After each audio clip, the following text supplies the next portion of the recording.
Chapter 127, Ghost Rider.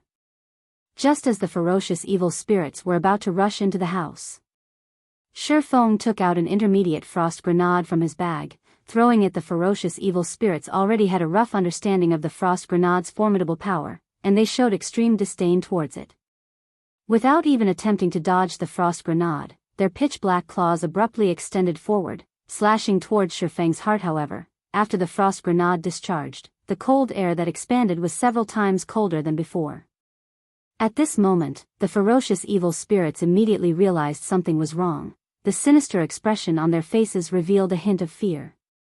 In the blink of an eye, cold air invaded the forms of all the ferocious evil spirits, transforming them into ice sculptures. The intermediate frost grenade was the trump card that Ye Feng had prepared. Each one was worth 10 silver coins, which was nearly several days of a pro player's earnings. The intermediate frost grenade also caused -1,320 damage to each of the ferocious evil spirits. With Ye Feng's Demon Hunter title equipped, the ferocious evil spirits only had a maximum of 4,500 HP each, and this attack instantly destroyed a third of their HP. Due to using the intermediate frost grenades for the first time, it achieved the maximum effect. When used the next time, these ferocious evil spirits would possess ice resistance, greatly reducing the potential damage of the intermediate frost grenades die. Ye Feng unsheathed his swords, his feet moving to an appropriate position before using Thundering Flash. 3 green, electric arcs encompassed the ferocious evil spirit's Thundering Flash belonged to the lightning-type magic damage, hence, its damage increased by 50% when used on the ferocious evil spirits. Moreover, Ye Feng had already reached level 9, while the Abyssal Blade could ignore a monster's level by 5 levels. In actuality, the ferocious evil spirits were only considered 1 level higher than Ye Feng, and the level suppression on Ye Feng was almost non-existent. The level 5 Thundering Flash dealt damages of -176, -230, and -297 to these frozen monsters. The skill also placed an additional amplification effect on the monsters, increasing the damage they received by 30% over the next 20 seconds. With the ferocious evil spirits unable to move for a full 5 seconds, Ye Feng was able to launch attacks at them freely. Chop. Double Chop. Earth Splitter. Physical type damage was no different than a scratch to these ferocious evil spirits, and even a fully charged Earth Splitter caused no more than 100 damage. As the seconds ticked by, the ice covering the bodies of the ferocious evil spirits started showing signs of cracking. It would only be a moment before they struggled free of their imprisonment. Ye Feng leaped lightly, the Abyssal Blade raised high as it condensed the power of thunder and flame around it. When Ye Feng landed in the midst of the group of ferocious evil spirits, an abrupt explosion occurred. Thunder and flame instantly swallowed the surroundings, enveloping the ferocious evil spirits and causing damages of over -500 points. In just a moment, the ferocious evil spirits all lost 2/5 of their HP, and he forced them all into a fainted state. Due to these monsters being high-leveled elites, the fainted state was less effective on them, lasting, at most, 3 seconds. Meanwhile, after Ye Feng's attributes had greatly increased explosively, he created 12 sword images. Like a fierce gale, Ye Feng swept through the ferocious evil spirits. Multiple damages of roughly -30 points appeared above the ferocious evil spirits' heads, with the occasional -60 points or so damage. Immediately, the ferocious evil spirits' HP reduced slightly once more. As the 3 seconds were about to pass, Ye Feng tossed out another intermediate frost grenade, turning these ferocious evil spirits into ice sculptures yet again. This time, the intermediate frost grenade only managed to cause -860 damage to the monsters. However, the damage was enough to reduce the HP of these ferocious evil spirits to a critical level. These ferocious evil spirits truly did not imagine a weakling like Ye Feng was so powerful. Within a short time span of less than 10 seconds, he managed to send all of them near death's door. Every one of these ferocious evil spirits revealed expressions of fear. They started to struggle out of the ice with all their might, their hearts filled with thoughts of escape. Unfortunately, their efforts were for naught. As another second passed, Ye Feng threw out the 3rd intermediate frost grenade, taking the lives of the dozen-plus ferocious evil spirits. After their deaths, the ferocious evil spirits dropped a pile of loot. System, level 15 ferocious evil spirit killed. Level difference of 6. EXP obtained increased by 600%. Obtain 12,000 EXP. System, level 15 ferocious evil spirit killed. Level difference of 6. EXP obtained increased by 600%. Obtained 12,000 EXP system, level 15 ferocious evil spirit killed. Level difference of 6. EXP obtained increased by 600%. Obtained 12,000 EXP. A series of notification appeared in Ye Feng's sight. Immediately, Ye Feng's experience bar rose to 54% of level 9, pushing him closer to the level 10 threshold. Without the leadership of the ferocious evil spirits, the instincts of the cursed evil spirits towards flesh and blood immediately flared, all of them fervently squeezing through the entrance of the private house. However, Ye Feng quickly dealt with them using the basic frost grenades, and the deaths of the cursed evil spirits increasing his experience to 67% of level 9 inches less than 2 hours. Ye Feng rose by more than 2 levels. Although his leveling speed was impressively quick, the money he spent to do so was equally astonishing.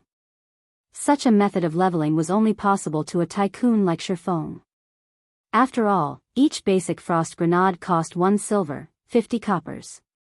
Aside from the fact that Ye Feng had used over 400 basic frost grenades, he also used 3 intermediate frost grenades, which cost 10 silver coins each. All in all, Ye Feng spent over 6 gold coins to achieve such a leveling speed. If converted to credits, that would be over 60,000 credits spent on this endeavor. In other words, each level cost Ye Feng over 30,000 credits.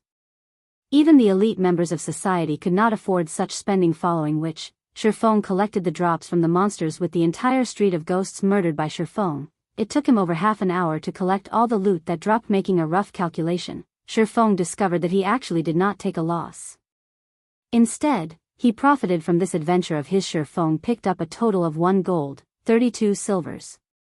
Amongst the loot, there were also over 3,000 tiny spirit essences, more than 10 skill books for various classes, tens of pieces of level 12 and level 13 common equipment, over 20 pieces of level 10 and above bronze equipment, and 2 pieces of level 15 mysterious iron equipment. As for the 2 pieces of mysterious iron equipment, one was a level 15 cloth shirt for mages, and the other was a level 15 two-handed great axe. Between the two, the weapon was the most valuable. The mage shirt could be sold for over 1 gold coin, while the great axe would sell for at least 2 gold coins. As for the bronze equipment, each piece would sell for at least 20 silver coins. Ye Feng's profit was simply through the roof. This place is so profitable. I'll bring Blackie and the others to level up in the future. Ye Feng felt this was an optimal location. Not to mention the fact that he made a profit despite all the money he spent. His level also increased in a flash, killing 2 birds with 1 stone. However, he still needed some time before making a decision. Right now, he needed to let the others slowly familiarize themselves with the battle methods in the newly evolved God's domain. If they only depended on the frost grenades to level up, their techniques would never improve. After clearing out the ghosts from the entire street, Ye Feng effortlessly arrived at the central plaza of the 100 Ghost Town. Although there were no longer any ghosts left on the street, the central plaza was still densely packed with even larger numbers than before. Meanwhile, at the center of the plaza, a faint blue flame burned brightly above a fountain, giving off a deep blue glow. This flame was the ice blue devil flame, and it was currently guarded by ferocious evil spirits. Furthermore, there was a knight, clad in jet black armor, standing among the ferocious evil spirits. The knight carried a silver-colored greatsword on its back, and both its eyes gave off a green glow as it stood quietly by the side. All of the ghosts surrounding this knight treated it with respect, awaiting his command. The nature of this knight was different than the other ghosts.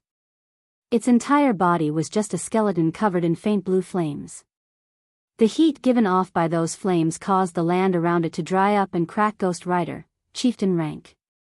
Level 15. HP 100,000/100,000. As expected, it is very strong. It's no wonder Glorious Light lost several hundreds of their elite players after battling the Ghost Rider. Just by looking at it, Ye Feng knew it would be impossible for him to have a direct confrontation with the Ghost Rider without several hundred elite players. It was an impossible task to kill the Ghost Rider.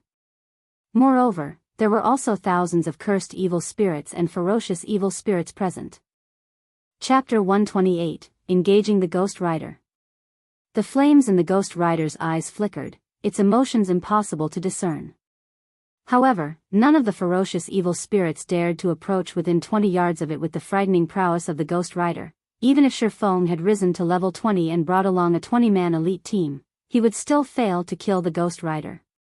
Moreover, there was a 90% chance they would be wiped out. Instead, the Ghost Rider was simply too strong at this stage of the game. Many guilds would occasionally encounter a few elite or special elite monsters, and they could usually deal with these monsters with only a party or a team.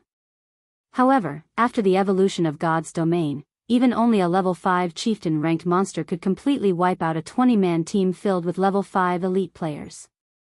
Moreover, a monster over level 10 would have their intellect greatly boosted. A level 10 Chieftain needed at least 30 level 15 elite players to deal with, and even then, the number casualties would be very high. As for a high-level Chieftain like the Ghost Rider, it possessed a large variety of AoE damaging skills. It was also capable of commanding all the ghosts in the entire 100 Ghost Town. Although it was only a level 15 monster, its raid difficulty was even above that of a level 20 Chieftain. Glorious Light had sent out thousands of its members to slay the Ghost Rider, paying a very heavy price. Currently, Ye Feng lacked both resources and influence. Not mentioning the gap of 6 levels, he was also alone in this place. He had absolutely no chance of challenging the Ghost Rider. It seems I can only use that method. Ye Feng observed the situation in the center of the plaza, inwardly running calculations and simulations in his mind. Right now, he stood over 300 yards from the fountain. If he wanted to obtain the ice blue devil flame, first and foremost, he needed to dispose of all these cursed evil spirits and ferocious evil spirits, then finally, deal with the Ghost Rider. As long as there was the tiniest of mistakes, he would end up dead and sent back to town. Ye Feng took out 2 Tier 2 magic scrolls. These were the only 2 remaining treasured scrolls he had left. It would be extremely difficult for him to obtain another one in the future, as obtaining these scrolls largely depended on one's luck. If it weren't for obtaining the ice blue devil flame, he would not even be using such precious items. Phantom kill, Ye Feng inwardly chanted. A doppelganger of him slowly forming into being. Ye Feng immediately passed over a dozen frost grenades to his doppelganger. The doppelganger then rushed towards the plaza. The moment the doppelganger set foot into the plaza, the Ghost Rider discovered it immediately. The Ghost Rider's pearly white skull turned towards the doppelganger, the flames in its eye sockets flaring. All living beings must die. The Ghost Rider unsheathed the silver greatsword from its back, pointing it at the doppelganger. The blue flames surrounding its body abruptly moved to engulf the greatsword as well, warping the greatsword in shape. The pommel of the sword transformed into a white-colored skull, and sinister-looking barbed tips appeared on the blade. Following the Ghost Rider's command, the countless cursed evil spirits in the plaza surged towards the doppelganger like a tidal wave. The doppelganger activated a speed scroll. It then tossed out a frost grenade, instantly turning a large group of cursed evil spirits into ice sculptures. Before turning to escape on Ye Feng's side, he activated Windwalk and used a speed scroll, then activating the Ring of Nothingness. Once in the state of nothingness, Ye Feng dashed towards the fountain like a fierce Galeas. The duration of the state of nothingness quickly flew by. Ye Feng's distance between the fountain shortened. 300 yards. 200 yards. 100 yards. As Ye Feng was about to arrive at the fountain, his grip on the 2 Tier 2 magic scrolls tightened. His expression became abnormally calm as both his eyes fixated on the heart of the fountain. Little rat, did you think that you could hide from my eyes? The Ghost Rider suddenly appeared before Ye Feng, and as if the flames in its eyes could see past all things, it spoke in a deep, disdainful tone. The Ghost Rider then raised its white bone greatsword, the faint blue flame surrounding the sword immediately raising the surrounding temperature to scorching hot levels. With an abrupt wave, the greatsword transformed into a flowing stream of light, splitting apart the air as it descended towards Ye Feng's head. How could it be? Ye Feng was shocked. He did not doubt that the Ghost Rider's sword had the capability of instantly killing him. Hence, both his legs curved into a bend, his body similarly bending downwards. Like a cat arching its body, Ye Feng instantly pulled out both the Abyssal Blade and the Crimson Blade, using parry with both swords. Suddenly, Ye Feng's legs burst with strength, and with the addition of the strength from his lower back, Ye Feng charged directly at the descending greatsword. The 3 swords colliding with each other created an explosive sound. The Ghost Rider's immense strength caused the ground that Ye Feng stood on to crack apart. Dust and debris scattered. Ye Feng's body, as well, was removed from the state of nothingness, revealed beside the fountain. Although Ye Feng did not receive any damage from the collision, the flames of the white bone greatsword were just too blistering. As the abyssal blade was a magic weapon, there were no problems with it. However, the secret silver-ranked crimson blade was different. Not only was its durability greatly reducing, but the crimson blade itself also turned a glowing red and even showed signs of melting. Meanwhile, the Ghost Rider was slightly shocked that its sword did not yield it an immediate victory. However, it waved its sword for a second strike. The flames on the white bone greatsword soared, rising over 5 meters into the air as the sword slashed at Ye Feng. This was the Ghost Rider's Devil Flame Slash. When this move was used, all beings in its path would lose their lives and reduce to ashes. However, contrary to expectations, Ye Feng did not retreat when faced with this attack. Instead, he activated Defensive Blade as he rushed towards the ice blue Devil Flame. Although the Ghost Rider's Devil Flame Slash landed on Ye Feng, it had no effect at all. Instead, Ye Feng made use of the wave of steam generated by the white bone greatsword to further increase his speed. Just as Ye Feng was about to reach the ice blue Devil Flame, as if they had been long since prepared for this moment, tens of ferocious evil spirits rushed at him. Become frozen. Ye Feng threw out an intermediate frost grenade, turning all the ferocious evil spirits into ice sculptures, a bunch of rubbish. Seeing that its subordinates were actually so useless, the Ghost Rider loudly cursed. It abruptly leaped, its body landing and blocking Ye Feng. Its greatsword then slashed downwards. Die, little rat. Abyssal Bind. 9 pitch-black chains instantly bound the Ghost Rider, saving Ye Feng's life. However, the Ghost Rider's strength was just too immense. In the blink of an eye, one of the chains snapped. Seeing this, Ye Feng dared not stop his movements as he ran towards the fountain. Wretched little rat, you have truly angered me this time. The Ghost Rider roared as it saw that Ye Feng was already beside the ice blue Devil Flame. It struggled free from the chains binding it, its body turning into a shadow as it swept towards Ye Feng, fully intending to dice him into chunks of meat. Due to the Ghost Rider's flames, the freezing effect of the frost grenades was also greatly weakened. The ferocious evil spirits were quickly thawed from their icy prisons, all of them rushing at Ye Feng once more. Ye Feng only revealed a faint smile at this sight. He spread open the deep blue-colored Tier 2 magic scroll in his hands. Within an instant, the water-attributed mana from the surrounding environment gathered above the magic scroll. Tidal overflow. Ye Feng pointed the magic scroll towards the incoming Ghost Rider and ferocious evil spirits, a dark blue magic circle forming above the scroll. Immediately, a violent torrent poured out of the magic circle, engulfing the Ghost Rider and the ferocious evil spirits. The resulting water pressure even caused a deep pit to form on the ground. The power of a Tier 2 spell instantly killed all of the ferocious evil spirits. However, this magic had not greatly damaged the Ghost Rider as, during the moment of life and death, the Ghost Rider used its white bone greatsword to block the tidal overflow.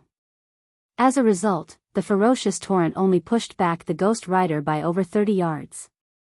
At such a distance, the Ghost Rider would only need a few steps to reach Ye Feng. However, time was needed to retrieve the ice blue Devil Flame, time which the Ghost Rider would not give Ye Feng. Just as the Ghost Rider took its first rage-filled step towards Ye Feng, Ye Feng took out the last golden-colored scroll in his hands. The scroll gave off a sacred and inviolable strength, and it was also Ye Feng's final trump card. Chapter 129, Ice Blue Devil Flame.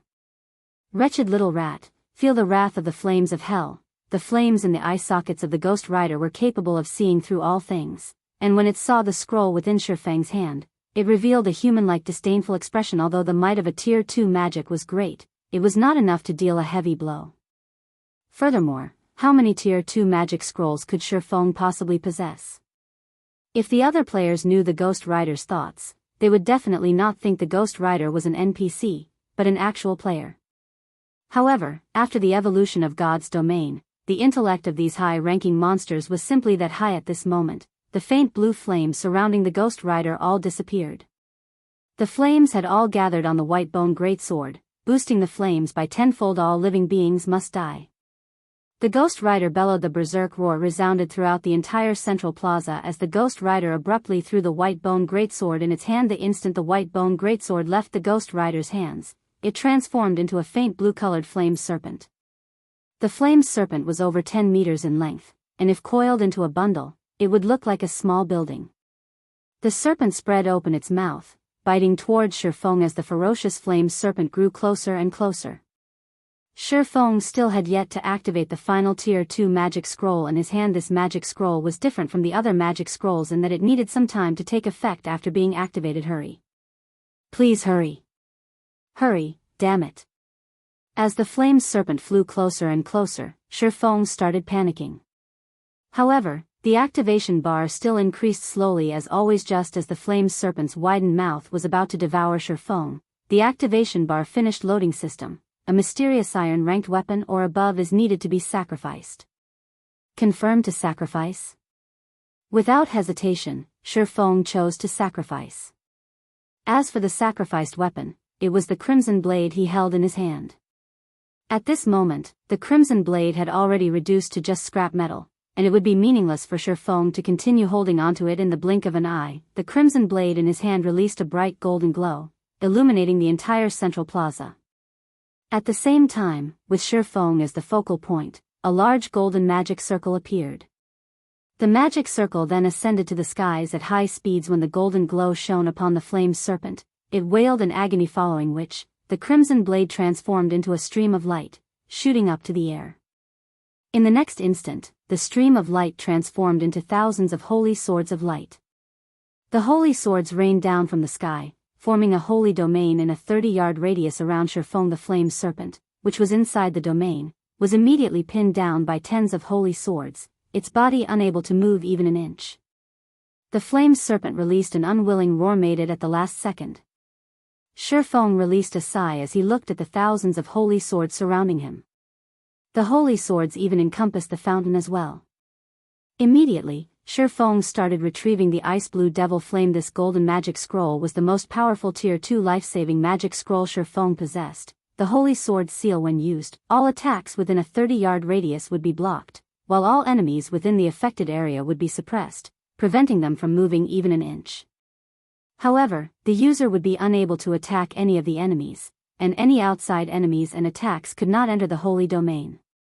The duration of the holy domain was 36 seconds. Due to these effects, the holy sword seal was considered the strongest defensive scroll amongst all Tier 2 magic scrolls. Meanwhile, Shi Feng only needed around 5 seconds to collect the ice blue devil flame.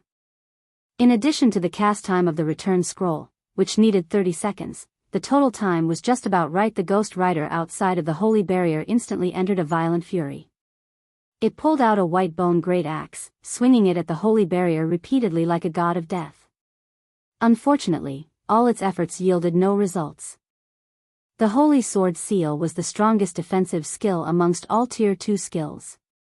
Not to mention a level 15 chieftain's attacks, even if it were a normal Tier 3 skill, it could not easily destroy the holy barrier very quickly. Shi Feng finished retrieving the scorching hot Tier 2 mysterious flame, the ice blue devil flame. Though his heart was currently filled with extreme excitement, he suppressed it and activated defensive blade. He then started the chant for the return scroll. Despicable little rat, I will definitely make you suffer a living hell. Seeing that Shi Feng had already retrieved the ice blue devil flame, the Ghost Rider suddenly went berserk. The faint blue flames covering its body flared up several times greater than before, and it swung its white bone great axe to the ground with all its might. Boom. The entire central plaza started quivering. The ground of the plaza cracked apart, spitting out tens of pillars of flames, sending countless debris flying. Only now was Shi Feng fully aware of how powerful the Ghost Rider was. The previous exchanges they had were not even a warm-up for the Ghost Rider. Fortunately, Shi Feng had the strongest Tier 2 defensive skill on his side. If it were only a Tier 1 defensive scroll, it could not have fended off the Ghost Rider at all. Time flowed past, little by little. Though the Ghost Rider poured out attacks on the holy barrier like a madman, fortunately, none of them made any actual difference. The Ghost Rider could only watch as Shi Feng completed the chant for the return scroll. With only 2 seconds remaining for the chant to finish, the holy sword shield's duration ended. At this moment, the Ghost Rider revealed a sinister smile as it dashed forward 2 steps, instantly arriving before Shi Feng. With its axe raised, the Ghost Rider struck down at Shi Feng. The axe was unable to advance any further when it was several centimeters away from Shi Feng's body. Shi Feng was shocked into a cold sweat.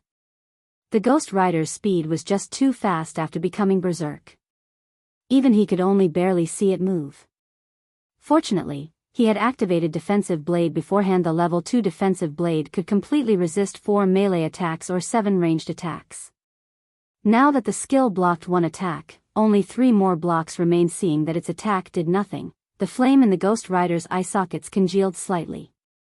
It then started madly attacking Shi Feng's second strike. Third strike. Fourth strike. Very quickly, all 3 of Shi Feng's remaining blocks were used up. The Ghost Rider then abruptly did a horizontal slash, intending to bisect Shi Feng in half. At the moment of life and death, Shi Feng finished the Return Scrolls chant a step ahead. He then transformed into a white glow, vanishing. The white bone axe only managed to slice the white glow in half, but not Shi Feng. The Ghost Rider was incomparably furious. The ice blue devil flame was its most valuable treasure.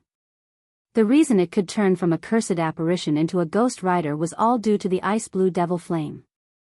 As long as it had another half a year, it could once more evolve and become a lord.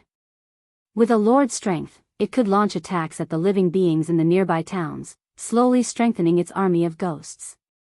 Now, however, the ice blue devil flame was snatched away by a wretched little rat right before his eyes. So, just how was he supposed to not become angry? After returning to Red Leaf Town, Shi Feng could not help but wipe away the cold sweat from his forehead. If he were slower by even a millisecond, he would have definitely died. At that time, not only would he have wasted 2 Tier 2 magic scrolls, he would also need to wait a very long period before he could attempt to obtain the ice blue devil flame again. However, now that he had collected the ice blue devil flame, everything returned to his control. As for a high-ranking chieftain monster like the Ghost Rider, it was without a doubt a walking treasure trove. If Shi Feng were to kill it off, he wondered just how many good items would drop before he went to the 100 Ghost Forest. He once considered forming his own team in the future in order to raid the Ghost Rider. However, after meeting it, Shi Feng decided that it would be too troublesome to deal with the Ghost Rider. It would be much better if he just sold the information about the Ghost Rider. For example, he could sell the information to Gentle Snow or Stabbing Heart. After all, large guilds all love to hunt for elite monsters in the wild, not to mention a chieftain-ranked monster. Every chieftain-ranked monster possessed a great sum of riches. Moreover, only these large guilds could gather hundreds of players in Red Leaf Town within a short amount of time. When they reached White River City, gathering even thousands of players would not be a problem. There would be no problems if thousands of players were used to deal with the Ghost Rider. Only, the losses in doing so would be somewhat heavy. However, with the information provided by Shi Feng, raiding the Ghost Rider would become much easier. Just as Shi Feng was about to go to the Forging Association to take a look at the Ice Blue Devil Flame's attributes, he discovered that many players in Red Leaf Town were currently discussing a single matter. Did you hear? Martial Union has already released an announcement that they will reward 10,000 credits to whoever kills Ye Feng once. There is also a reward of 1,000 credits for killing Ye Feng's teammates. The person who provides accurate information on Ye Feng's whereabouts will also receive 2 silver coins as a reward. With this, Martial Union truly intends to start a blood feud with Ye Feng. I've heard about it already. The topic has long since blown up in the official forums. Right now, there are plenty of players searching around. Even if they can't kill that expert called Ye Feng, they could still kill one of his teammates. 1,000 credits per kill, this isn't a small number. This time, that expert called Ye Feng will not have an easy time mingling in Red Leaf Town. Chapter 130, If it's war they want, then it's war they'll get. Red Leaf Town, Slum Area, the Enchanted Bar. Ironsword Lion and several of his subordinates currently held a drinking party in one of the private rooms on the second floor of the Enchanted Bar. They heartily downed mouthfuls of Old Tom Gin one after another. An hour ago, Ironsword Lion posted a guild announcement on the official forums. He had placed a bounty on Ye Feng, intending to start an irreconcilable feud with him. In an instant, Martial Union had become the center of attention of all players in God's domain. Who was Ye Feng? Almost every veteran player within the region of White River City had heard of him. Right now, Ye Feng's name was carved onto the glory list at the entrance of the team dungeon, Dark Moon Graveyard. After clearing the team dungeon, Ye Feng even killed the top-tier expert of Martial Union, Ironsword Lion. He was then publicly acknowledged as one of the swordsman experts of God's domain. The recording of Ye Feng killing Ironsword Lion even spread and was used as a learning model for many swordsmen. Aside from that, according to the rumors floating about, Ye Feng's relationship with the snow goddess was not just a shallow one, and they might be having an affair. Otherwise, why would a goddess like Gentle Snow, instead of choosing the elite members of her own guild, choose to take an outsider along into the Dark Moon graveyard? Many players had long since felt unsatisfied with Ye Feng, and now, with a bounty on him, many players were already tempted into action. Martial Union offered 10,000 credits for killing Ye Feng just once. Moreover, not only would they be able to obtain the prize money, but they would also obtain immense fame for killing a publicly acknowledged expert of God's domain. Such a feat would prove that their strength was exceptional right now. The major financial corporations around the world were beginning their investment into God's domain, recruiting players for their own workshops and guilds. As long as one could prove their strength, they could earn the good graces of these major corporations, receiving very high treatment. So, why not go for it? Boss Iron's word, this move of yours is just too clever. With this announcement, the Ye Feng is dead for sure this time. Even if he doesn't die, the target on his back will still annoy him to death. Other players will hunt throughout the entire day. He won't even be able to level up, drifting blood flattered as he took a drink humph. That's nothing at all. The best part has yet to come. Iron's word Lion sneered, now that the son of a bitch has hidden, nobody can find him at all. However, it won't matter. I believe that we can find his teammates. As long as we kill his teammates to level 0, I hardly believe that he will remain hidden. As long as he dares reveal himself, absolute heaven will immediately take action. It will be his death when that time comes. Just as Iron's word Lion laughed Colding, Ye Feng received a communication request from someone on his friend list. Are you alright? Gentle Snow abruptly asked. Ye Feng was slightly astonished. He did not imagine that even Gentle Snow would worry for him. He shook his head, saying, I'm fine. If things get too difficult for you to handle, I can utilize the strength of Ouroboros in White River City region to deal with Martial Union. That way, Martial Union will very quickly give up on you. Although Gentle Snow had downplayed her words, Ye Feng knew just how frightening it would be if Ouroboros went all out against Martial Union. Just the tens of thousands of Gentle Snow's fans alone were enough to extinguish Martial Union, not to mention when the many experts of Ouroboros took action. Martial Union would not hold on for even a few days before needing to disband. Thanks. I'll be careful, Ye Feng said in gratitude shortly after ending the call with Gentle Snow. Another suddenly arrived brother Ye Feng, are you alright? Stabbing Heart asked. I'm fine, Ye Feng replied, a smile appearing on his face. He couldn't help but feel a sense of déjà vu. It's good that you're alright. I saw Martial Union declare war on you. Moreover, they even placed a bounty on your head, paying as much as 10,000 credits for every kill. The bounty even includes several friends of yours, with 1,000 credits for each of them. Many of the experts I know have all taken an interest in you, and they will definitely look for trouble with you. It would be troublesome if you tangle with so many people, so it is best if you stay hidden for a while. Otherwise, you can level up with us. With the Assassins Alliance's reputation, those experts will give way. If we meet any fools, my side can also help you deal with them. Ye Feng could not help but feel grateful towards Stabbing Heart's worries. He said, thanks, but I'll deal with this matter myself. On the contrary, would Brother Stabbing Heart be interested in buying some high-level equipment? I have a few pieces, and I can sell them to you at a low price. Ye Feng still possessed plenty of the equipment he obtained from the Moonlight Forest. Right now, the prices for equipment were at their highest. Their values would depreciate if he sold them in the future, so he might as well sell them to Stabbing Heart right now, turning them into money. Ye Feng previously considered selling the equipment to Gentle Snow. However, Gentle Snow possessed a greater understanding of him than Stabbing Heart. It would be bad if she discovered something unnecessary about him. Hence, Stabbing Heart was the best choice to sell the equipment to in this case. Really?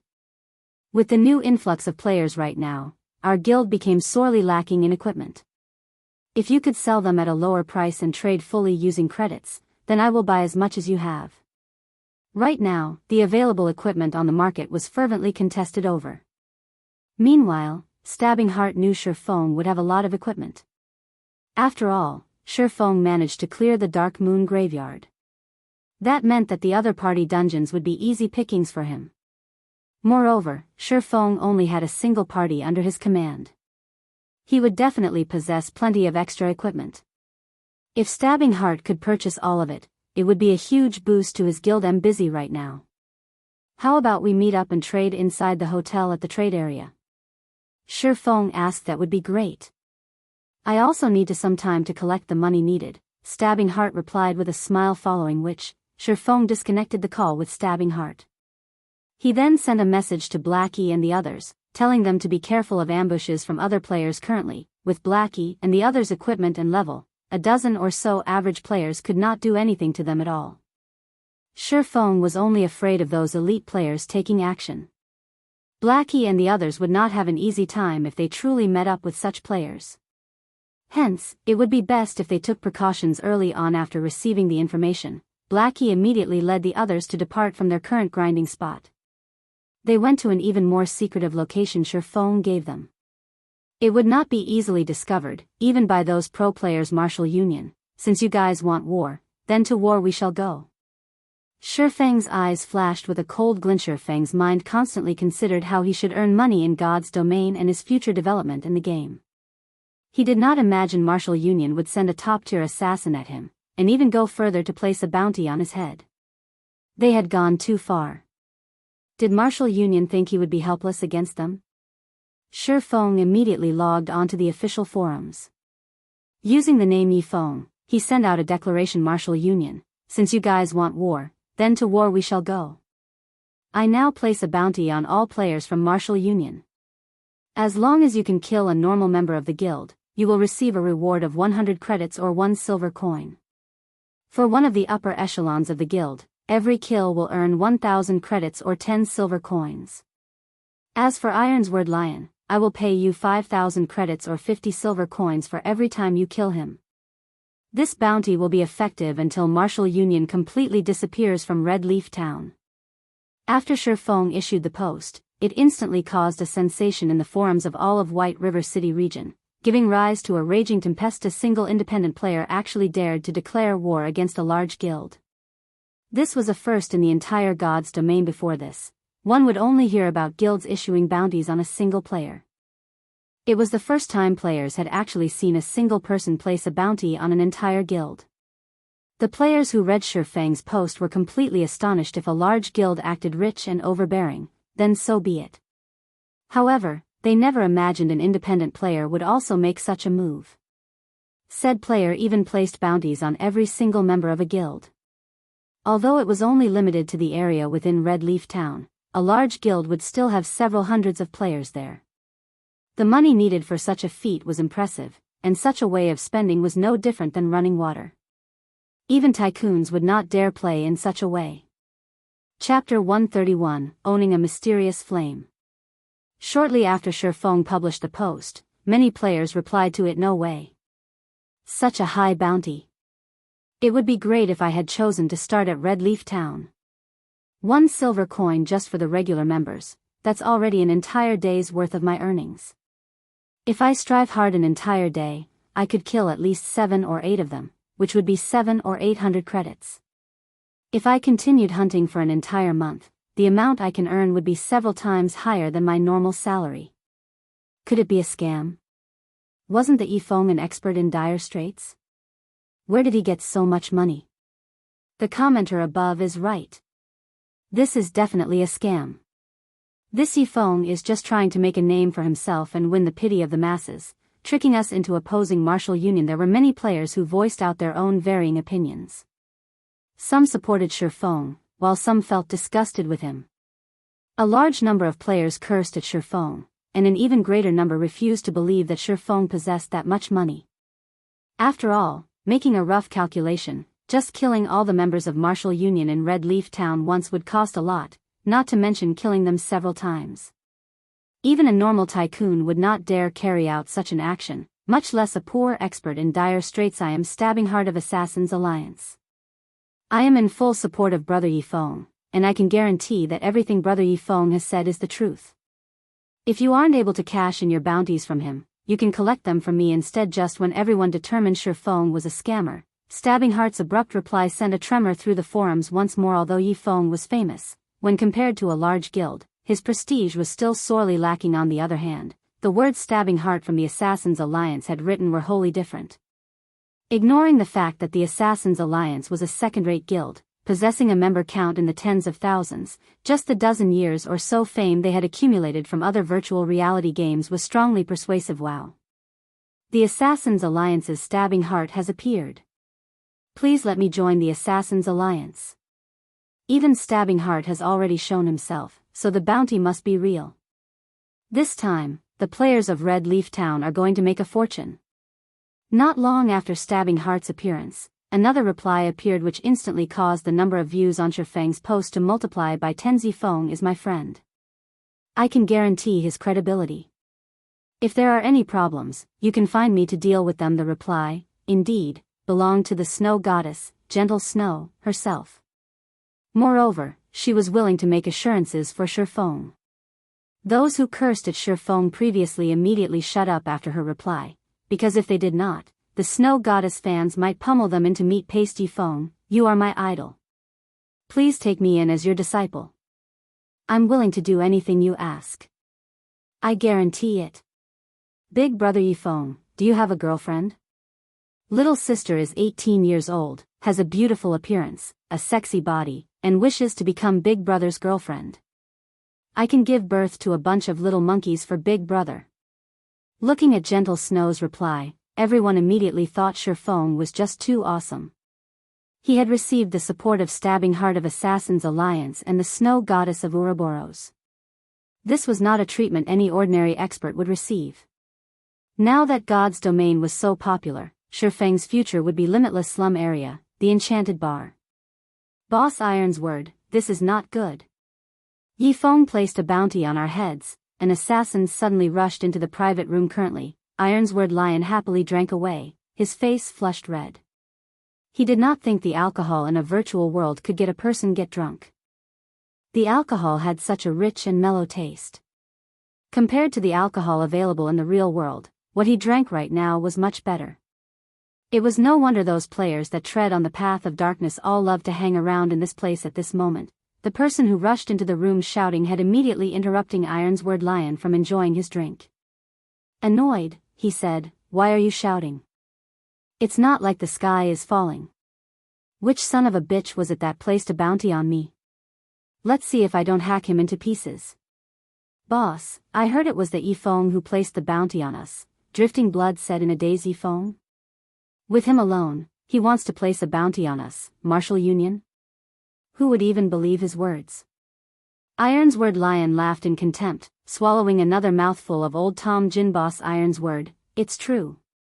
If you don't believe it, take a look at Ye Feng's post. Right now, views on it have exceeded 1 million already, the assassin helplessly said. Originally, he did not believe that an independent player would dare place a bounty on a large guild either.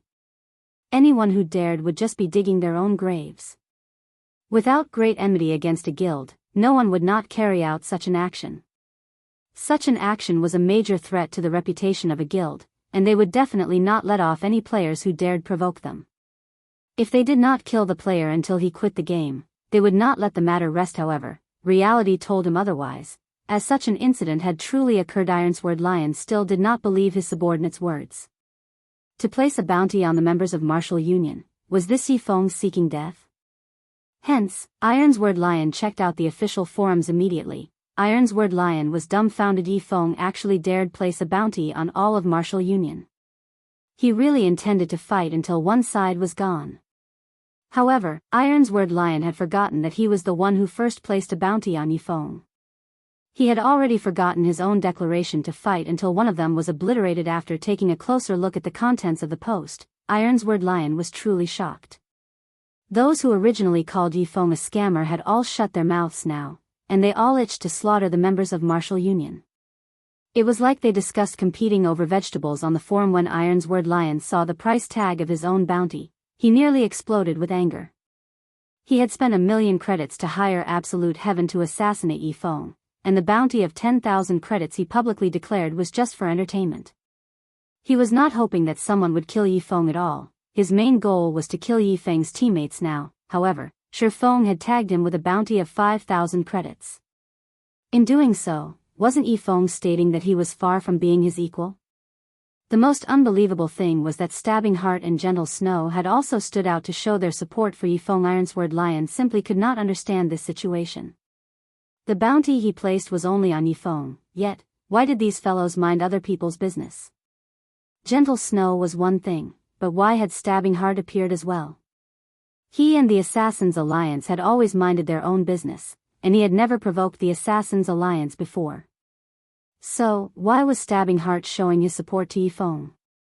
Good. Good. Good. Ironsword Lion repeatedly said. His anger jerked him out of his drunken stupor, his expression turning extremely sinister as he coldly said, "Since he wants to play, then I'll play. Immediately place a bounty on anyone with the guts to kill any of our members. Also, increase the bounty on Shi Feng's teammates to 2,000 credits per person. I want to see just who can tempt these players. Tell the ones below to be careful of their actions and form parties when they go out leveling."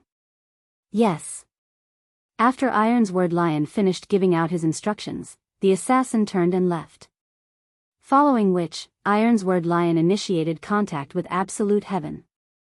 He wanted Absolute Heaven to take action a little sooner, killing Ye Feng to absolve him of this anger elsewhere. Shi Feng had rented an intermediate forging room in the Forging Association. Now that the Ice Blue Devil Flame was in his hands, Shi Feng was prepared to use this time to train his forging, placing all his effort into making the Silver Dawn and other equipment. Shi Feng walked to the furnace, cancelling the Tier 1 mysterious flame provided by the intermediate forging room. He then took out a dark blue flame from his bag. This dark blue flame was just like a flame sprite, joyfully jumping about in Shi Feng's palm. Furthermore, the flame gave off a scorching heat, causing the temperature in the room to rise quickly. System, do you wish to bind the Ice Blue Devil Flame as your personal mysterious flame? Bind? Don't tell me that I can only use it after it's bound. Shi Feng did not know why, but although he held the Ice Blue Devil Flame in his hand, he was unable to glean any information about it. Even a Tier 1 mysterious flame was extremely rare throughout God's domain. In his previous life, he had never come into contact with a mysterious flame, and this was his first time learning that the flame needed to be bound before use. He recalled that the mysterious flame could be placed in the forging room of the guild. That way, all guild members were able to use it while not being able to take it away. So, just why was this mysterious flame a bound item? Shi Feng stopped caring about the details. He immediately chose to bind the Ice Blue Devil Flame, intending to learn its effects. Chapter 132, Evolution Crisis. After Shi Feng chose to bind the Ice Blue Devil Flame, suddenly, the Ice Blue Devil Flame started transforming. The small flame within Shi Feng's palm momentarily burned fiercely, wrapping Shi Feng's entire palm. Shi Feng immediately felt a scorching heat surrounding his hand as if he had just dipped it into boiling water previously. He was unable to feel the high temperature of the Ice Blue Devil Flame, and only now did he truly experience its heat. Although he tried to store the flame back into his bag, no matter what he tried, there was no reaction from the Ice Blue Devil Flame. Instead, a binding loading bar appeared, slowly increasing. Successfully fused 3%. 4%. 5%. Isn't it a binding? Why did it turn into a fusion? Looking at the green-colored fusion bar, Shi Feng felt a sense of unease. He could barely endure just the pain he currently felt. However, the temperature of the flame constantly rose, while the fusion rate of the flame was extremely slow. If this situation were to continue, Shi Feng would, sooner or later, die from the pain alone. Just when Shi Feng had called out the pain perception system's interface, intending to turn off all his senses of pain, his flaming hand no longer felt hot. Instead, he felt a cooling feeling on his palm as if it's submerged in ice-cold water. Is the fusion complete? Shi Feng took another look at the fusion bar. It showed 8%, still very far from reaching 100%. However, since it was no longer hot, Shi Feng gave up the notion of turning off the pain perception system. However, another moment later, his flaming hand grew colder and colder as if it were inside an ice cube. Shi Feng could not help but shiver at the chilling temperature. Just when he was unable to endure the cold any longer, the flame surrounding his hand turned hot once more. In such a way, the flame constantly alternated between hot and cold. Shi Feng was also able to understand the reason for this phenomena.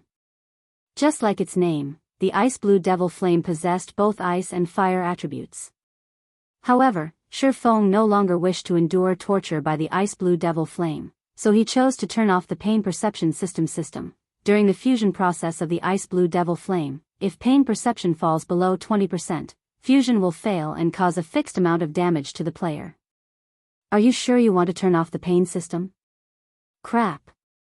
Shi Feng could not help but curse at the despicable system. The system was clearly trying to toy with him. Moreover, it did not mention what sort of damage that the fixed damage was. The fusion progress was already at 30%, so he couldn't just give up halfway. Helpless about the situation, Shi Feng could only tune down his pain perception from the original 40% to 20%. That way, he could, more or less, bear through the suffering. However, things were far from over. After the fusion bar reached 50%, the ice blue devil flame started spreading throughout Shi Feng's entire body, turning Shi Feng into a flaming man. Shi Feng's entire body burned with a deep blue flame, just like the Ghost Rider compared to the Ghost Rider's flame. However, the flame burning Shi Feng's body was much more pure and dazzling. Even the ground below his feet started showing signs of melting. The floor of the forging room had undergone special strengthening techniques specifically to resist high temperatures. The floors of the forging room were much stronger than even a secret silver weapon. However, this floor could still not withstand the flames surrounding Shi Feng's body. One could just imagine the frightening temperature that was emitted by the flame right now. If someone were to attack Shi Feng using a bronze weapon, the scorching flame would, most likely, melt the weapon before it could even come near Shi Feng. Fortunately, Shi Feng had long since familiarized himself with pain. He had also adjusted his pain perception down to 20%. Otherwise, he really could not endure the ever-changing temperatures of the ice blue devil flame. After enduring the same process for 20 minutes, the fusion of the ice blue devil flame finally completed. System. The ice blue devil flame has been bound as player Ye Feng's personal belonging. System. Fusion of the ice blue devil flame completed. After undergoing the tempering of the ice blue devil flame, player's physique has improved.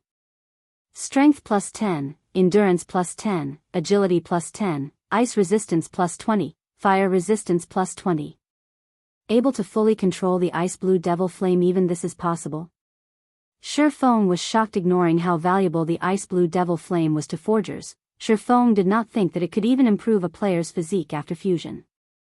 Shi Feng had effortlessly obtained 30 attribute points and 20 points in both ice resistance and fire resistance. Resistance was extremely hard to obtain in God's domain, and a single point increase would have a large effect, not to mention an increase of 20 points. Such an increase was enough to instill despair in many mage classes. If fire magic could originally deal 100 damage to Shi Feng, right now, it would be good if could even deal him 30 damage. Shi Feng then chanted a name in his mind, a deep blue flame appearing in the middle of his palm. This was indeed the ice blue devil flame. Following Shi Feng's thoughts, the flame freely moved about, growing and shrinking. Ice blue devil flame. Tier 2 Mysterious Flame. Can be used in battle to increase damage by 20%, and an additional 40% damage to ice or fire attributed skills. Simultaneously, it increases the success rate for potion making, forging, and cooking by 10%. These attributes had completely surpassed Shi Feng's imagination in his previous life. He had never received any information regarding mysterious flames being capable of increasing a player's battle prowess. It was also impossible for the mysterious flames to only increase a player's battle prowess in this life. Hence, the only possibility was that the players who obtained mysterious flames did not leak a single word about it, silently enjoying the fortune. Just the mysterious flame's ability to increase the success rate of forging and potion making was sufficient to send all the major powers in God's domain into an uproar. If the information about it being capable of increasing a player's battle prowess leaked, the competition over mysterious flames would become much more intense. Forgers and potion makers would have no chance to obtain a mysterious flame for themselves at all. Mysterious flames were always said to give the greatest benefits to potion making and forging, but in Shi Feng's view, elementalists who learned potion making were the ones who gained the greatest benefits. Originally, an elementalist's damage was very frightening. They were like human cannons. If they were to receive an upgrade to their ice and fire attributed skills, it would leave others speechless. In addition, the ice blue devil flame originally increased its user's damage by 20%, which meant that an elementalist who had the ice blue devil flame would have their damage output increased by 60%. The elementalist possessing the ice blue devil flame could easily kill an MT of the same level with the same quality of equipment in just 2 or 3 moves. Although Ye Feng was not an elementalist, the ice blue devil flame still provided a relatively large increase to his battle strength with the ice blue devil flame. Ye Feng felt that the future development of his skills should be more directed towards the fire or ice attributes. That way, he could reap the greatest benefits from using the ice blue devil flame, following which, Ye Feng took out a pile of hard stones and started making advanced whetstones, increasing his forging proficiency. The success rate for making an advanced whetstone was 60%, with the possibility of increasing proficiency by 1 point with each success. Although the increase was not as much as when he made bronze equipment, the time needed to make an advanced whetstone was much shorter. Ye Feng only needed to burn the hard stones in the ice blue devil flame for a short while, followed by a couple of knocks from his hammer. Then he would have completed an advanced whetstone. If Ye Feng were to make glimmer chest plates, he would not be able to sell them for a lot of money.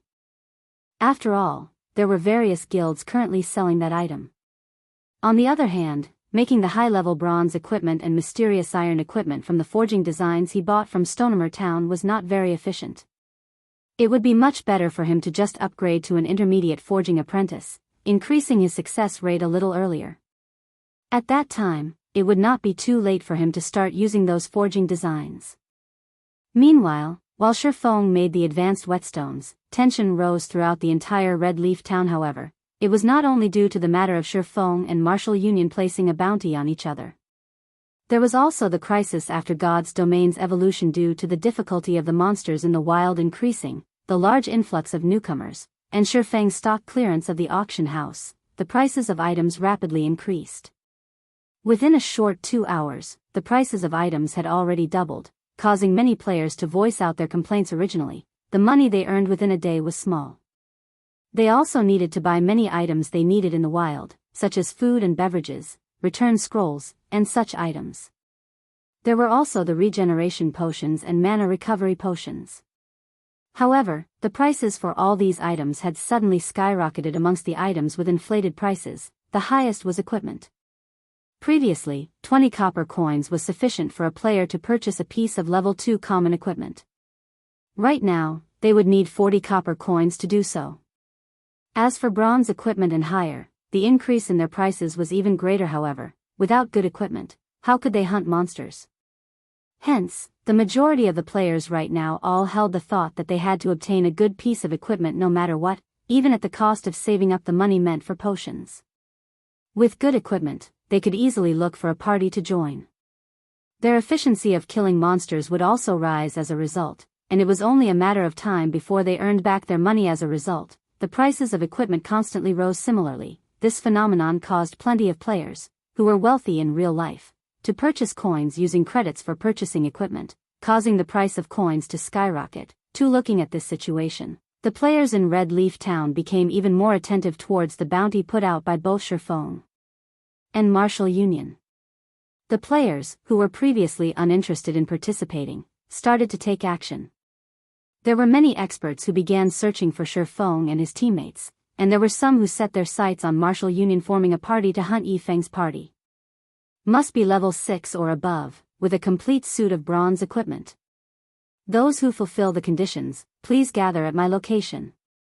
Forming a party to hunt members of Martial Union. Must be level 5 or above. Those who wish to make a quick buck, don't miss this chance. Meanwhile, there were plenty of players shouting out party recruitments in the plaza of Red Leaf Town. However, their grinding targets were no longer monsters, but players. Suddenly, Ye Feng and Martial Union's game of hunting lured the players throughout all of Red Leaf Town. Chapter 133, Fire Dance. Inside the Red Leaf Forest, where the green grass was plush like a cushion, a party of level 5 players currently surrounded a group of 3 level 5 forest wolves. The players advanced and retreated in battle familiarly, steadily pushing the 3 forest wolves towards defeat. In a short moment, one of the forest wolves died from the large fireball that flew at it, while the remaining 2 forest wolves only had a small amount of HP remaining. Leader, we're already level 5. We're tired of constantly killing the same forest wolves. Let's just kill the level 6 grassland lion cubs. I hear the loot is quite good. Moreover, everyone can obtain a larger share of experience there, the bold and powerful shield warrior said as he blocked a forest wolf's attack. Forget it. In these troubled times, you forget that everyone from our martial union has a bounty on their heads. Each one of us is worth 1 silver coin, and there are plenty of people looking for this transaction. The party leader, an elementalist, shook his head. He felt that the shield warrior's suggestion was too risky. Leader, since when have you become such a coward? A berserker with waxy skin curled his lips, asking disdainfully. Before, when we snatched elite monsters and equipment and even killed the other players, I've never seen you reluctant before. Regardless of what other people say, Martial Union is a famous large guild in Red Leaf Town. I don't believe that those people would be so foolish, daring to kill us. Even if they come, we can kill them off and make a quick buck. The Elementalist party leader nodded, thinking that his subordinate's words sounded logical. In Red Leaf Town, only Martial Union bullied others. Whoever dared provoke them was only seeking death. The Elementalist party leader then said, all right. After we kill these 2 forest wolves, we'll go kill the grassland lion cubs. Oh yeah. The shield warrior grinned, using his shield to send one of the forest wolves flying. He then followed up with a heroic strike on the other forest wolf, taking away its remaining HP. Immediately after the party from Martial Union killed the final forest wolf, they suddenly discovered that they were surrounded by a team of over 20 players. Moreover, every one of these players was red named, and clearly, they had already killed a lot of players' brothers. Our luck is good this time. They are all from Martial Union. A red-named female assassin with a provocative body revealed herself from stealth. She wore a smile as she looked at the players from Martial Union. The members of Martial Union immediately felt chills through their bodies. This female assassin was clearly the scout for this entire team. Although she should have been hiding near their party this entire time, they did not detect her presence at all. What are you all trying to do? The Elementalist party leader asked in a cold tone, his eyes observing his surroundings. What are we doing? The female assassin gleefully smiled at the party leader from Martial Union, saying with a laugh, of course, we are here to do some happy things with you. Sister Fire Dance, why are you wasting your breath on them? Let's just kill them and be done with it, one of the rangers standing in the encirclement said, feeling restless. His bow was already knocked and aimed at Martial Union's cleric. The shield warrior from Martial Union knew that they were not a match for these group of players. Hence, he intimidated, you guys better think through this. You will not have a good ending if you become Martial Union's enemies. By the time we take care of the Ye Feng, we will take revenge on those who dared attack the members of our guild. You guys best consider your actions properly. Don't make a mistake. Is Martial Union really that amazing? The female assassin named Fire Dance played with the dagger in her hand. Curling up her lips slightly, she said, why have I heard that you guys suffered a crushing defeat at the hands of my idol, Ye Feng? Moreover, since you guys dared make trouble with my idol, it's no different than seeking for trouble with me. You should all just die, right here. Brothers, take action. Don't let any of them escape. Hearing Fire Dance's command, the 20-plus players surrounding Martial Union rushed forward. Meanwhile, the female assassin named Fire Dance suddenly appeared behind the party leader from Martial Union. She immediately knocked the elementalist unconscious, her icy cold dagger slashing across his neck. She then followed up with a backstab and eviscerate, instantly taking the party leader's life. Her techniques both quick and efficient. The other members of Martial Union were extremely shocked by this scene. Their hearts stopped beating completely. Immediately, they turned and ran. However, would it be that easy to run away? Immediately, the ice walls of elementalists blocked their escape, followed by ice spheres reducing their movement speeds. Several berserkers separately used charge on their targets, followed by breaks, greatly reducing the movement speeds of the members of Martial Union once more. With their fleeing speed slower than even a tortoise, the members of Martial Union died within moments. Tidy up the loot quickly. We'll be looking for our next target. Fire Dance issued her command. These fellows sure are fat. They have contributed 3 pieces of bronze equipment to our inventory. It really makes you wonder just how fat Ye Feng's party, which is much more powerful, is, a lean berserker said as he collected the dropped items. He couldn't help but drool when he gazed at the bronze equipment the members of Martial Union left behind him. Water Buffalo, are you having ideas about my idol's teammates? Fire Dance looked at the berserker, smiling faintly as she asked immediately. The berserker called Water Buffalo quivered, hurriedly laughing as he replied, how would I even dare? I was only fantasizing in my mind a little. If I really did look for trouble with them, I would only be there to die at their hands. Humph. At least you know your limits, Fire Dance snorted. She then turned, departing in search of her next target. Red Leaf Town, slum area, the enchanted bar. Pung. Ironsword Lion angrily smashed the alcohol bottle in his hand after seeing the report from his subordinates. Who can tell me what is going on exactly? Why is it only our members are dying, while not even a shadow of Ye Feng's teammates can be found? According to the report from his subordinates, within a short 2 hours, of all the members of Martial Union stationed in Red Leaf Town, 58 of them had already died once. Amongst those who died, 9 of them were even the top echelons or elites of their guild. Not only had they lost a level as a result of dying, they even dropped some of their equipment. This was a huge loss for Martial Union's Red Leaf Town branch. Moreover, Ironsword Lion was required to compensate them for their losses. Besides that, the large number of deaths had largely impacted the loyalty of the members of Martial Union. Many started to think of leaving the guild as they did not wish to be dragged into this game of hunting. If this matter did not quickly resolve, the Martial Union branch at Red Leaf Town would, sooner or later, break up. Boss Ironsword, could they be hiding? Why don't we increase the bounty on them? That might tempt the true experts, Drifting Blood suggested. Fine, increase the bounty immediately. I don't believe that we can't find them. Ironsword Lion nodded his head. He then continued saying, remember, as long as you receive any information, immediately contact Absolute Heaven. Leave it to me, boss. I'll relay the information immediately. Inside an intermediate forging room, Ye Feng repeated the same task, over and over. Ye Feng took out a hard stone, immediately using the ice blue devil flame to burn it. He then used the runic hammer to tap at it a few times, very quickly forming a high-quality advanced whetstone system. Advanced whetstone has been successfully forged. Forging proficiency increased by 1 point. Obtain 200 EXP. Advanced whetstone, consumable.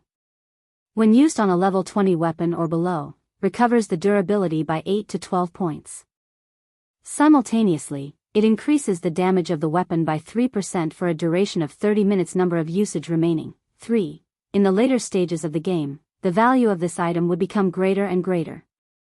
The reason was that the damage to a weapon increased as monsters' prowess increased.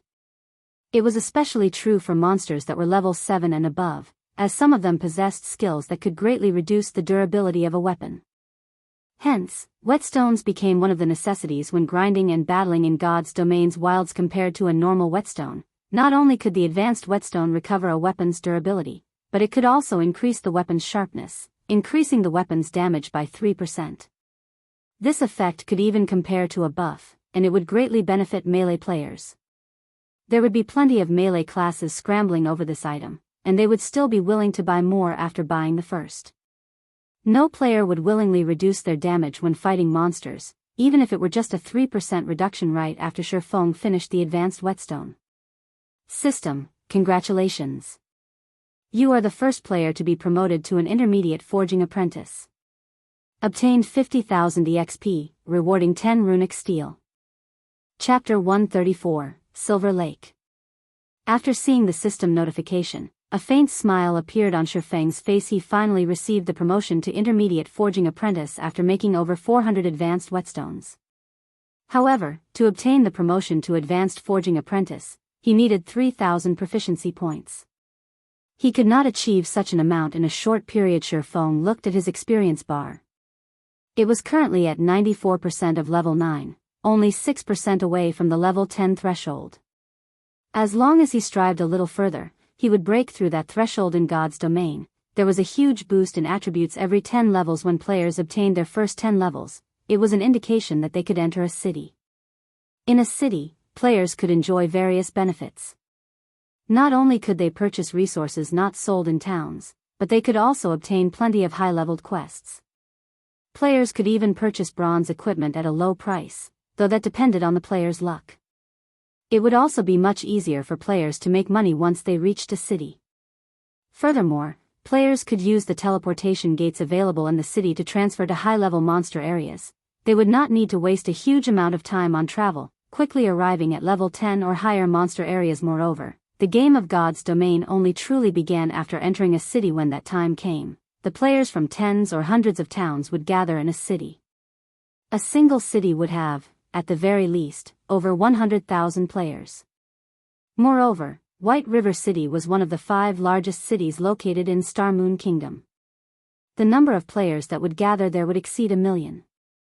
At that time, the various guilds could centralize their influence completely, displaying the true strength of a guild. This would also increase the competition between guilds.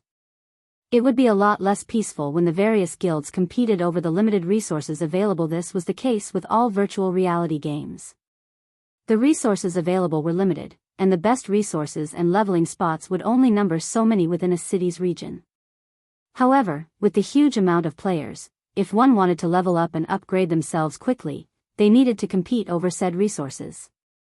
As a result, those without strength would be eliminated and left behind. Not to mention an independent player, even a small guild would have absolutely no chance of surviving inside a city. The large guilds would all monopolize the various high-level resources and valuable leveling areas, while the small guilds and independent players could only hold themselves up in locations with inferior resources. Hence, if one could set foot in the city even a moment earlier, the competition they would face would greatly lessen. However, that did not necessarily mean that one would be safe just by entering the city ahead of others.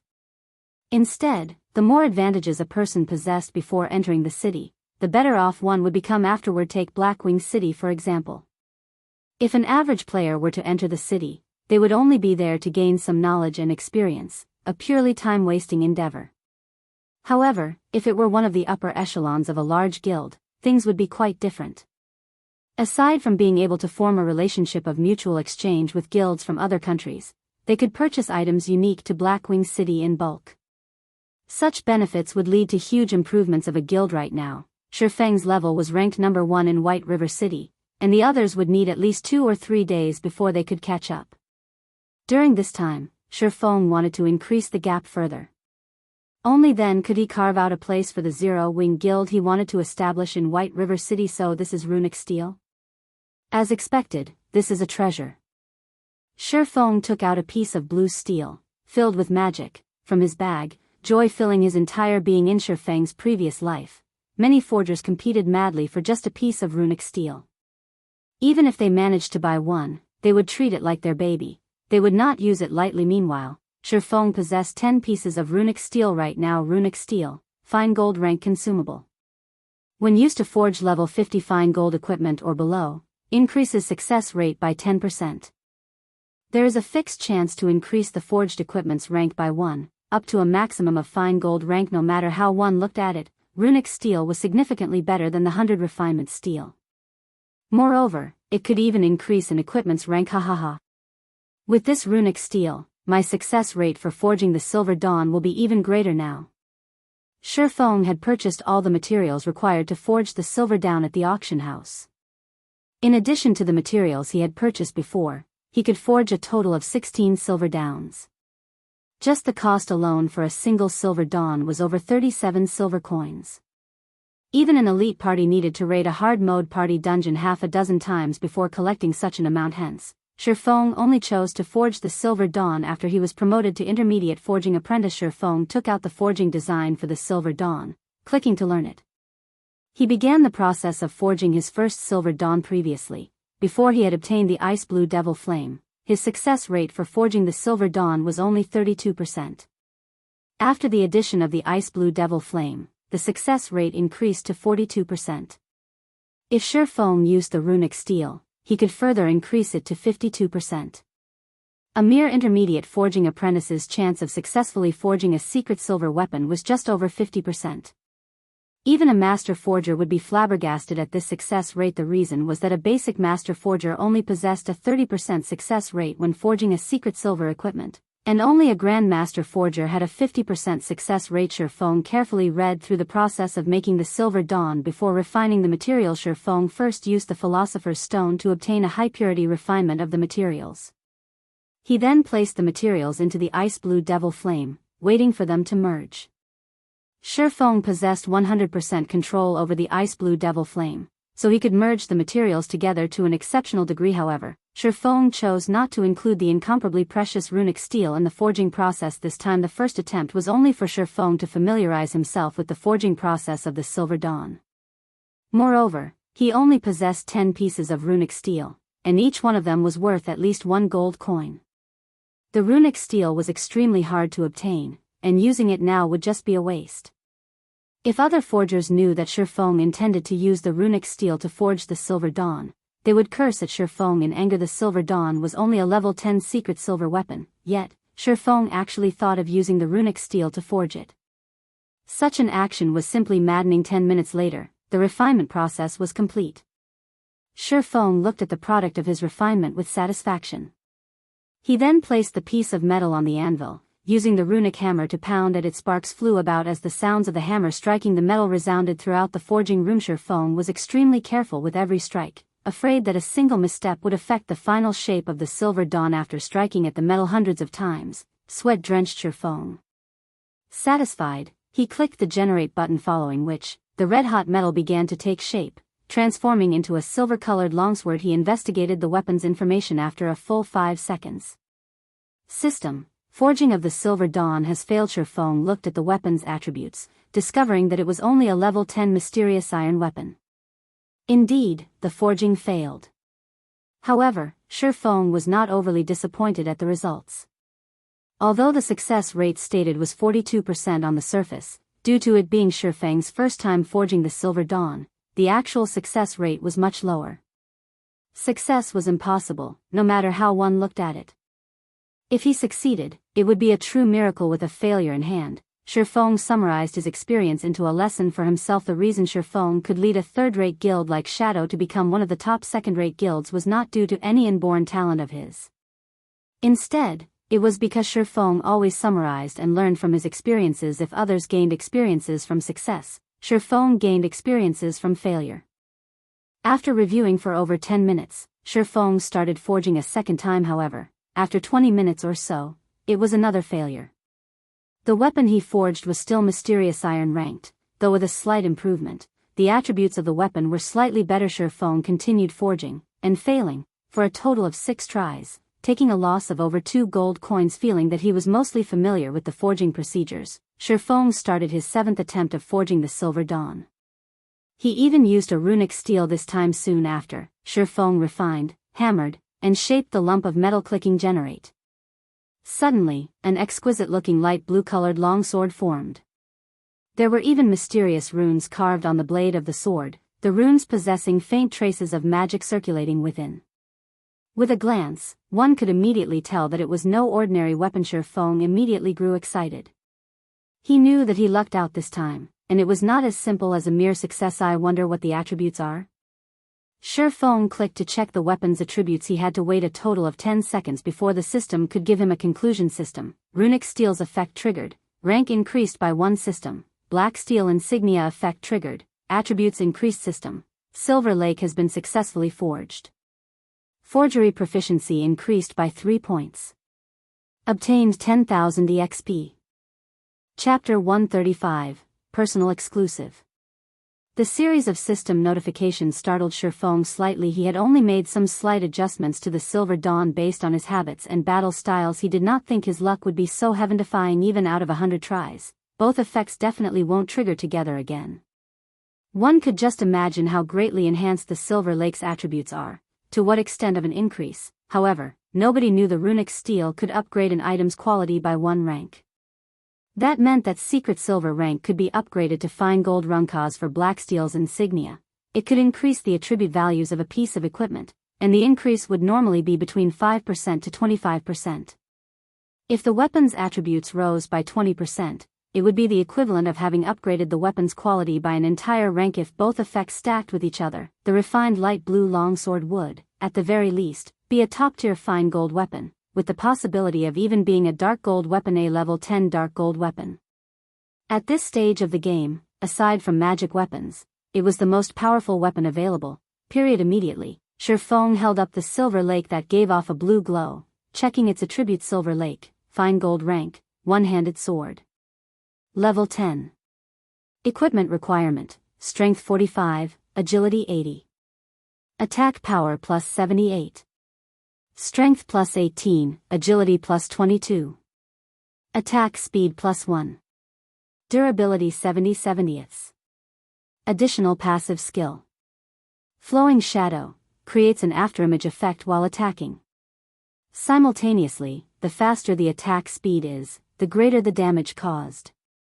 Damage can be increased up to a maximum of 50%. These attributes completely surpass that of a top-tier fine gold weapon.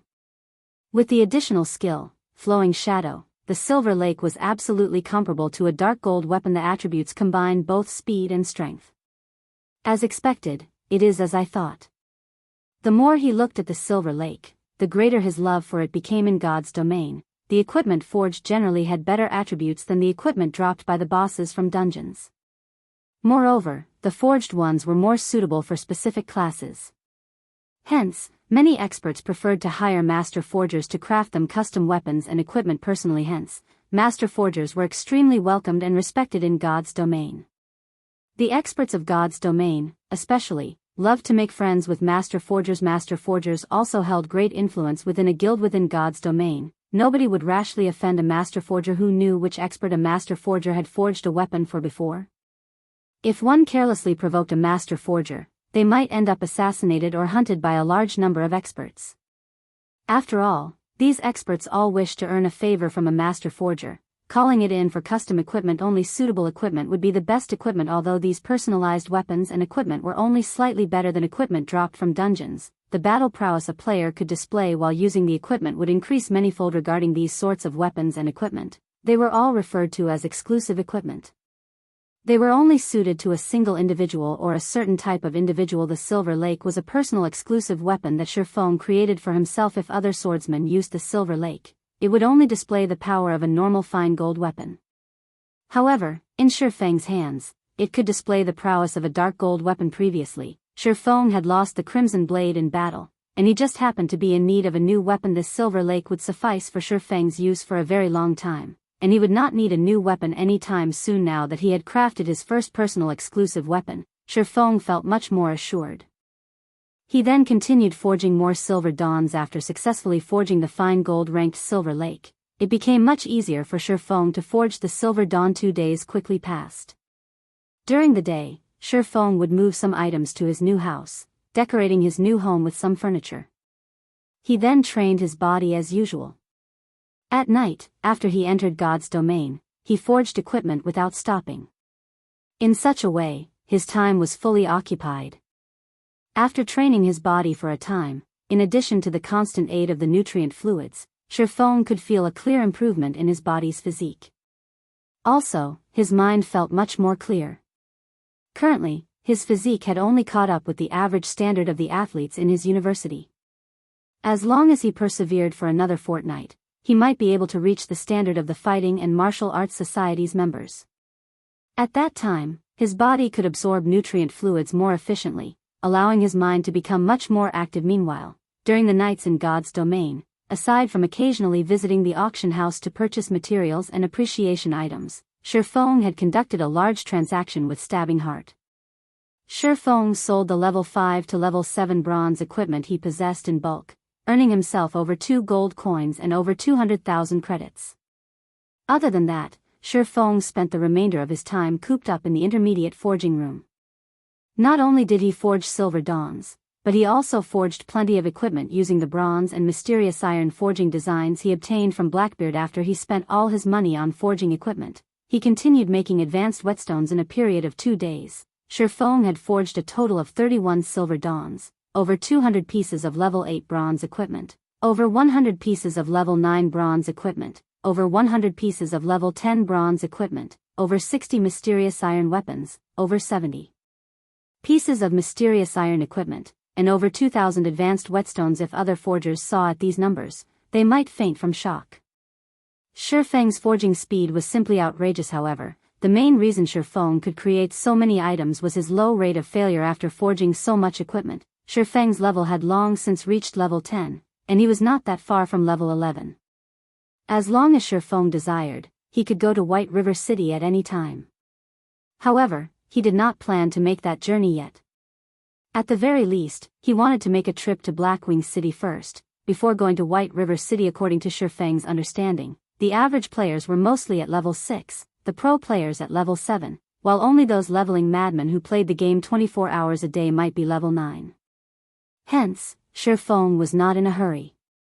Going from level 9 to level 10, the EXP needed was not a small amount. At the very least, it would take over a day to obtain it, just as Shi Feng prepared to go to the auction house and sell a few more glimmer chestplate forging designs. Shi Feng suddenly discovered an interesting matter. The members of Martial Union, whom he could previously see on the streets, were nowhere to be found. Could Martial Union have disbanded already? Shi Feng was slightly puzzled. He then called out the bounty system governed by the main god system, checking just how many members of Martial Union have died during this period. The collection of bounties in God's domain could be done through the main god system. As long as a player completed a bounty and submitted the appropriate information, the main god system would verify the information. After verification, the bounty previously registered and stored by the employer would be handed over to the player. There was absolutely no need for the employer to personally verify all information submitted, wasting a lot of time in the process. Previously, Shi Feng stored 5 gold coins and 1,000,000 credits in the main god system, enough to burn Martial Union for a month or two. However, now that Shi Feng took a look, he was immediately dumbfounded. The 5 gold coins he placed were no more, while there was still around 800,000 remaining of the 1,000,000 credits. The bounty on a normal member of Martial Union was only 1 silver coin or 100 credits. 5 gold coins meant 500 kills. If it were an elite member of the guild, the bounty was 10 silver coins or 1,000 credits, and 5 gold coins was the equivalent of 50 kills. Such a number was sufficient to send all the elites of Martial Union in Red Leaf Town back to level 0. Furthermore, there was still more than 100,000 credits used up. It had only been slightly more than 2 days since Shi Feng announced the bounty, and yet, so much was gone already. With this, nearly all members of Martial Union stationed within Red Leaf Town had died, several times to boot. This was a devastating and irrecoverable strike to Martial Union in Red Leaf Town. It was no wonder there were no players from Martial Union on the streets. After looking at the numbers and video evidence, Shi Feng only had one word in his heart: awesome. Having suffered to such a degree had definitely crippled Martial Union. Among all the kill counts, a female assassin held the record for the most kills. She slaughtered over 50 members of Martial Union, and none were repetitive. This attracted Shi Feng's attention. After watching the recordings of the female assassin in action, Shi Feng was incomparably shocked. The girl's techniques were extremely skilled, and in battle, her usage of skills was simply perfect. She was absolutely one of the rare expert assassins. Fire dance? Shi Feng looked at the name displayed at the number 1 spot, his mouth softly reciting it. According to his memories, there didn't seem to be an expert female assassin called Fire Dance at this moment. A call request suddenly came from Blackie. What happened, Blackie? Shi Feng knew that Blackie would not randomly call without a purpose. The only possibility was that something had happened. Brother Feng, I don't know what happened, but those bastards from Martial Union found us. They also sent many of their elite players to surround us. Among them, there were also a few experts from Martial Union that I have never seen before. We went all out to break out of the encirclement, but because of my inability, Kola sacrificed himself and stayed behind to cover for us. The others also died as they tried to open a path. Right now, Lonely Snow and I are the only ones left alive. Brother Feng, you need to be careful. You definitely mustn't allow them to discover you. If they do, you won't even have the time to use a return scroll, Blackie said with an extremely hurried tone. Both rage and resistance filled his voice. Ever since he started grinding for levels with Kola and the others, adventuring and going through life and death together, they had long since formed a very deep bond. Now, however, to secure his escape, Kola and the others took the initiative to stay behind and stall the enemies, while he could only run away. Thinking up to this point, even more anger filled Blackie over his own inadequacy. If he could become slightly stronger, he might not have to watch his teammates die, one after another. Where are you? I'll come immediately. Hearing Blackie's report, Shi Feng burned with rage. However, he remained calm as he spoke. Brother Feng, you mustn't come here. There are too many players from Martial Union right now. Moreover, there are several experts here as well. I'll try to think of a way to escape with Lonely Snow, Blackie advised. The only reason he contacted Ye Feng was that he worried Ye Feng might accidentally encounter the players from Martial Union. It was not that he did not believe in Ye Feng's strength, but the players from Martial Union simply numbered too many.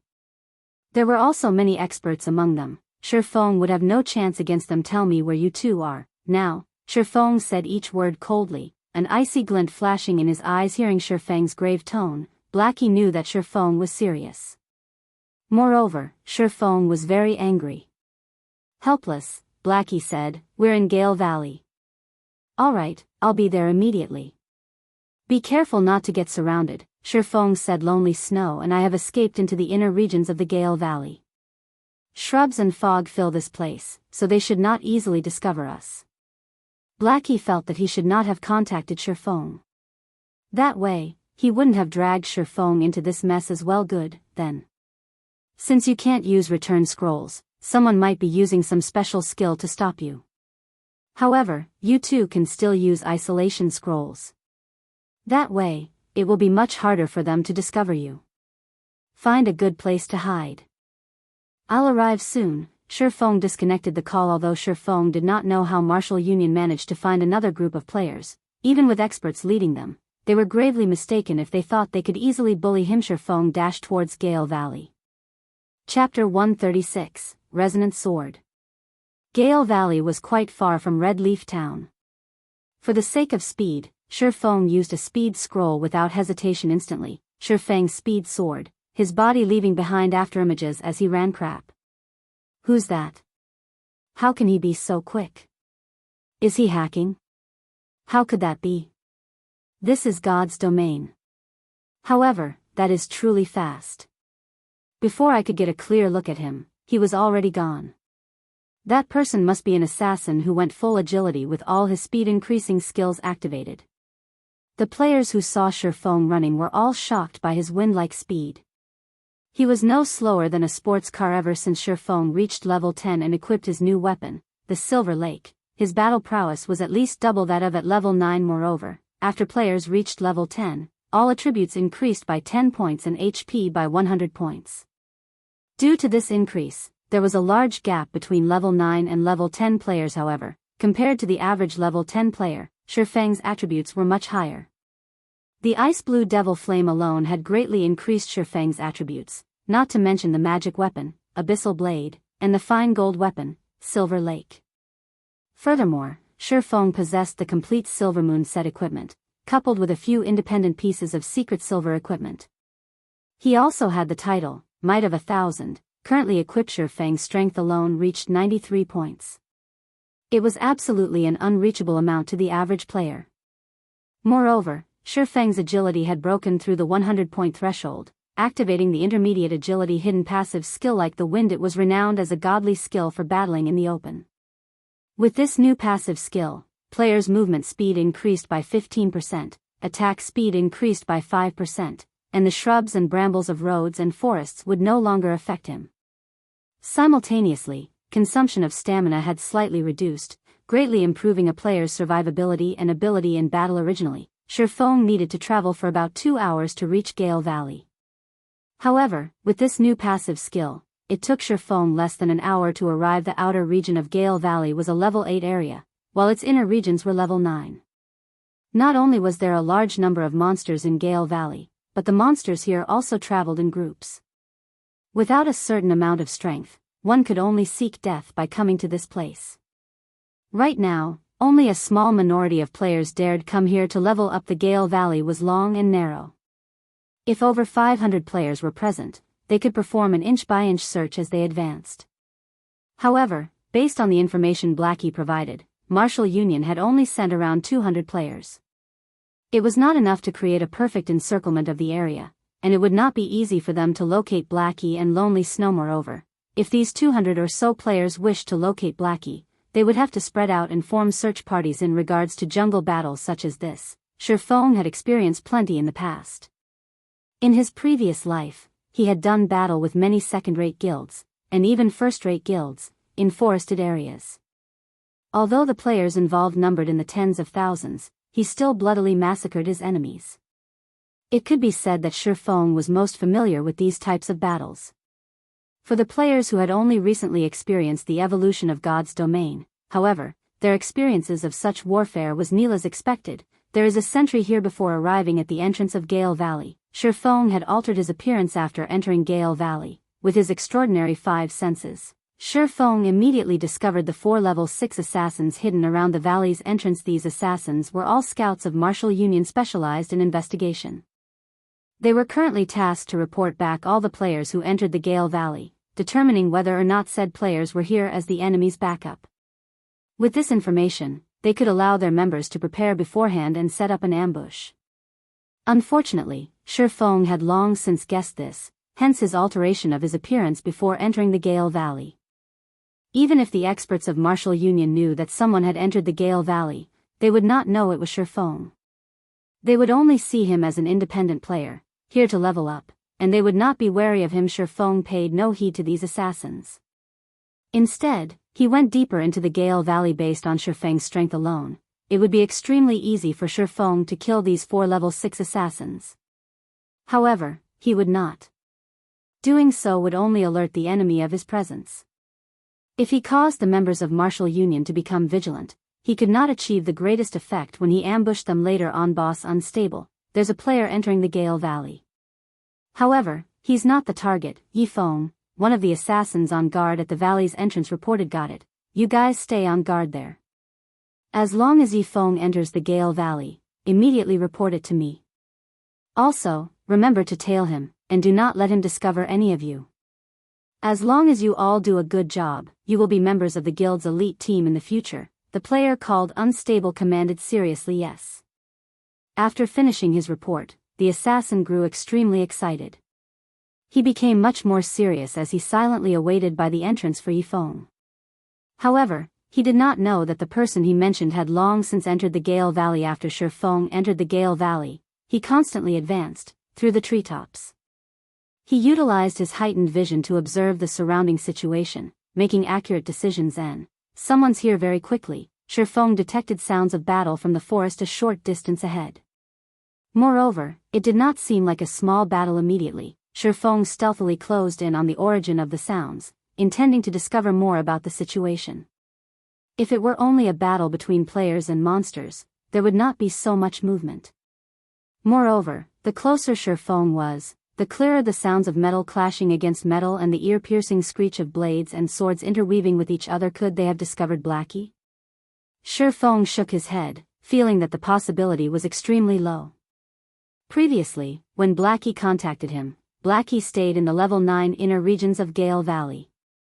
Meanwhile, this was the level 8 area of Gale Valley, and there was no way Martial Union had encountered Blackie. When Ye Feng leaped up to one of the trees closest to the scene of the battle, he discovered that it was indeed a conflict between players. Moreover, the battle was very intense. The weaker of the two parties only had 6 players remaining, and they did not even have a healer. Meanwhile, the players bearing the guild emblem of Martial Union were still considerably strong. They had a total of 18 players remaining, with 3 of which were healers. Amongst the healers, 2 were level 7 clerics, while 1 was a level 8 druid. They all wore matching bronze set equipment mixed with a few pieces of mysterious iron equipment. The rest of the players also had relatively good equipment, and the lowest leveled among them was a level 7 player possessing a complete set of bronze equipment. These 18 players were elite members of Martial Union. If they were not elites, they would not possess such levels and equipment. They looked even stronger than the elites Ye Feng had faced off with before. Since when did Martial Union possess so many elites? Ye Feng was slightly puzzled. Logically, Martial Union should have long since been crippled after dying so many times. So, how did so many elites suddenly appear? Moreover, every one of them possessed good equipment, and compared to Martial Union at its peak, they were much stronger. In Red Leaf Town, their power could rival that of a third-rate guild. It was truly an unfathomable situation. Little girl, don't even think of escaping this time. Just obediently wait for your deaths. The commanding team leader from Martial Union sneered as he looked at the female assassin possessing a sexy body. Looking at the hot female assassin, she had an attractive oval face, slender eyebrows, and eyes as clear as water.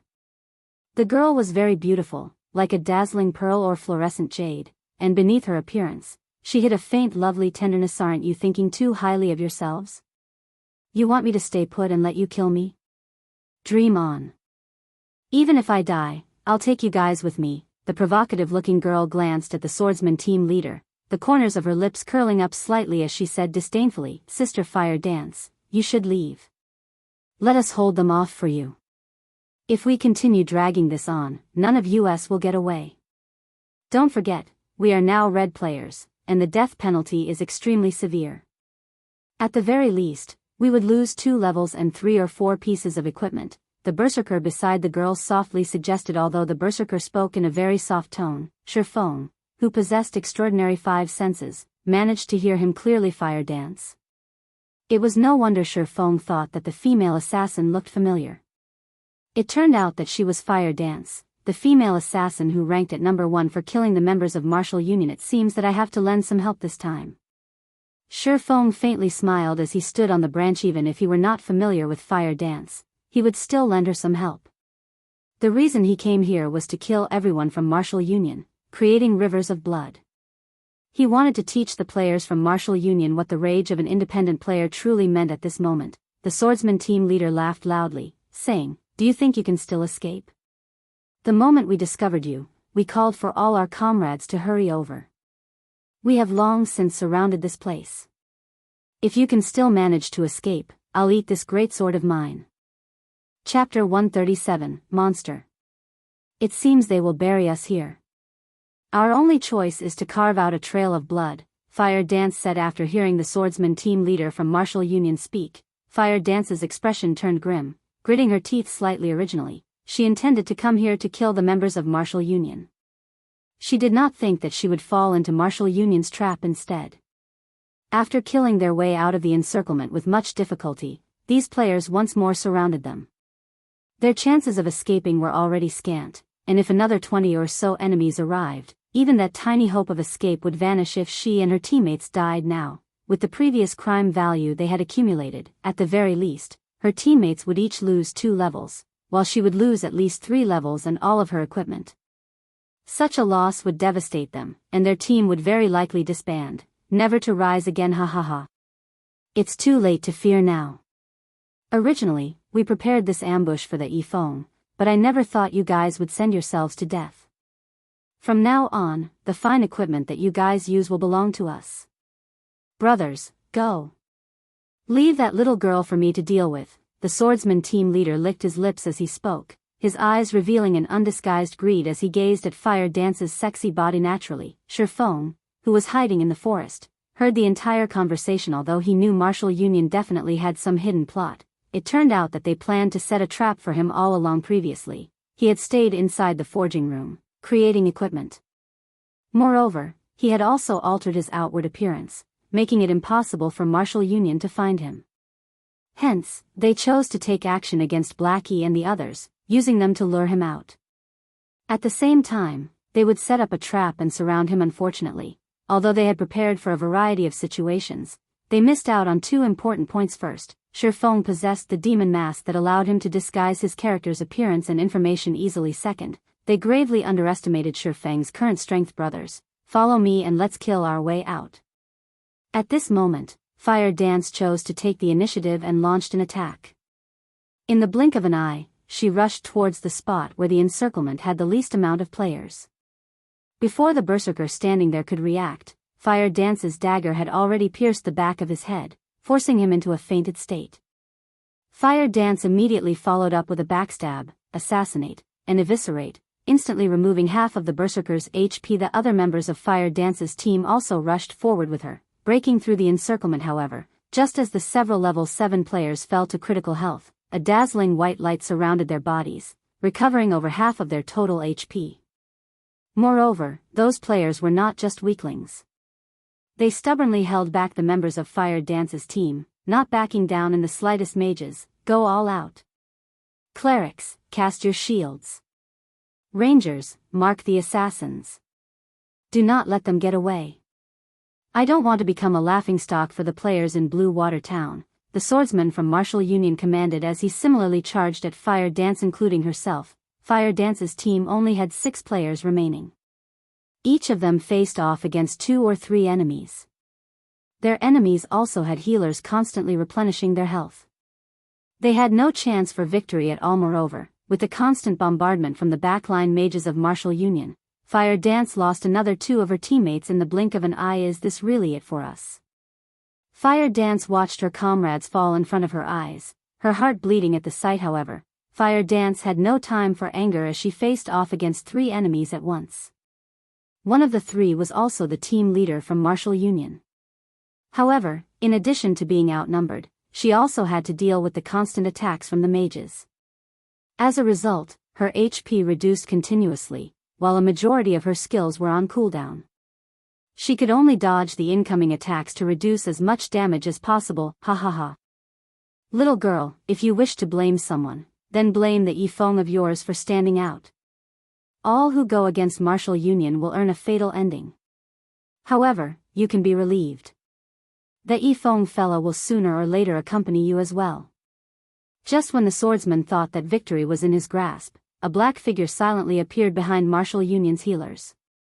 Nobody had even discovered the appearance of this person without anybody noticing. 2 sword lights pierced through one of the level 7 clerics, causing damages of -397 and -542, instantly killing him.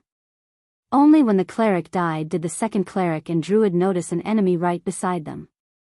Moreover, this new enemy instantly killed one of their comrades. My. The other cleric attempted to yell out in fright, yet, he suddenly discovered that he was unable to yell out. He did not know when it started, but at this moment, both his abdomen and neck spurted out fresh blood. Moreover, when he turned to look at the druid beside him, he noticed that the druid was in a similar situation. However, neither of them noticed that, in actuality, they had been attacked at the same time as the first cleric. Only, their reactions were slightly delayed, failing to notice their own HPs had already to 0. Staring at each other, they both fell forward, their visions turning a dull gray. That's 3 down. Shifeng's eyes flashed with a cold glint. He then shifted his cold gaze to the mages nearby. Based on Shifeng's current attack power, even if he did not depend on the Ice Blue Devil Flame's damage increase and did not use any of his skills, he could still kill any cloth armor classes of the same level with only 2 strikes from his swords. 2 swords, 6 images.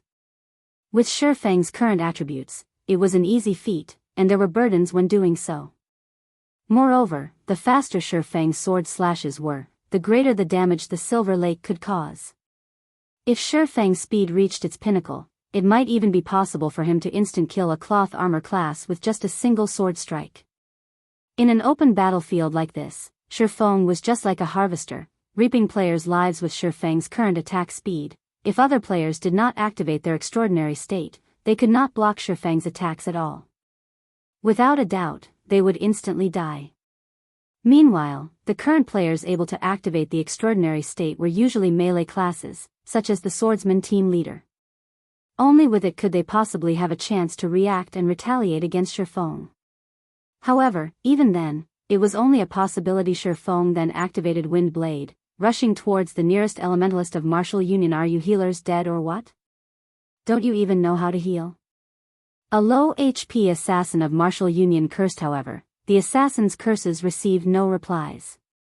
Seizing the opportunity, Fire Dance, with her accumulated 3-star energy, used Eviscerate to finish off this assassin. The backline mages witnessing this scene all turned to look at the healers behind them, intending to find out what had happened. However, the moment one turned, he immediately discovered a dark shadow sliding across his neck, with another blue shadow piercing through his chest. His HP bar displayed before him rapidly decreased. Soon after, his vision darkened, and his life extinguished. After killing the elementalist, Shifeng turned towards the other mage class's leader. There's a monster ambushing us, a summoner at a distance shouted in fright after witnessing this scene. However, before he could even get a clear look at this ambusher, the level 7 elementalist was already dead. Such a scene caused this summoner to have shivers all down his body. Can't you see that I'm busy here? If it's just a monster ambush, don't you know how to deal with it yourselves? The swordsman retorted angrily. At this moment, he still exchanged moves with Fire Dance, and he could not afford a distraction. It's just a monster, where's the need to report even that? Are you an idiot or what? Hearing no reply from the summoner, the swordsman thought his subordinate turned to deal with the monster. Hence, he focused more on his battle against Fire Dance. In reality, however, the summoner already lay beneath Ye Feng's feet. The 3 mages nearby who attempted to escape were dead as well. Meanwhile, Ye Feng's name turned a crimson red, as if it would bleed at any time. Currently, only 3 players remained on Fire Dance's team, and all 3 of their HPs were almost gone. Meanwhile, Martial Union still had 9 melee players whose HPs were above 50%. Leader, something's not right. I'm already at half health, but the healers haven't healed me yet, a berserker shouted. Crap, what are you healers doing? Do you not want to play anymore? The swordsman bellowed after discovering the problem as well. However, just after he finished his bellow, he suddenly felt a chill down his back. He hurriedly rolled to a side, dodging immediately after. 3 sword images pierced through the space he stood before. The 2 other players in front of him were not as lucky. Both of Ye Feng's swords pierced through their backs. Without even knowing the cause of their deaths, both of their bodies fell lifelessly to the ground, their eyes wide open. As the leader, the swordsman was the strongest among the entire team. However, when he saw this scene play out before him, he suddenly felt cold throughout his body. Being able to kill both of his comrades instantly and without using any skills to boot, just how heaven-defying was this person's attack power? Who are you? Why are you acting against us? The team leader gathered up his courage, angrily shouting, Do you know who we are? We are members of Martial Union. If you don't wish to die, leave this place immediately. I can still let you off the hook. However, he suddenly heard the reply whispered from behind him. The ones I'm here to kill are precisely you from Martial Union. The swordsman team leader turned his head, his complexion turning pale instantly. Previously, the mysterious player standing in front of him had, in the blink of an eye, arrived at his back, giving him a cold smile before the swordsman team leader could even scream. Ye Feng sent a chop at him. The pitch-black abyssal blade pierced through his chest, causing over -700 damage, instantly dropping his HP to 0. Pairing up silent steps and chop, Ye Feng had killed off the level 8 swordsman team leader. Meanwhile, Fire Dance, witnessing this scene from a distance, was utterly dumbfounded. This mysterious player had instantly killed the swordsman team leader, whom she had difficulty dealing with. Is this mysterious player truly a player? He can't be a ghost of God's domain, right? After the team leader of Martial Union died, the other members were all fear-stricken. After witnessing Ye Feng's extraordinary speed and frightening damage, they all felt unprecedented fear. Is this even a player? He can't be a monster, right?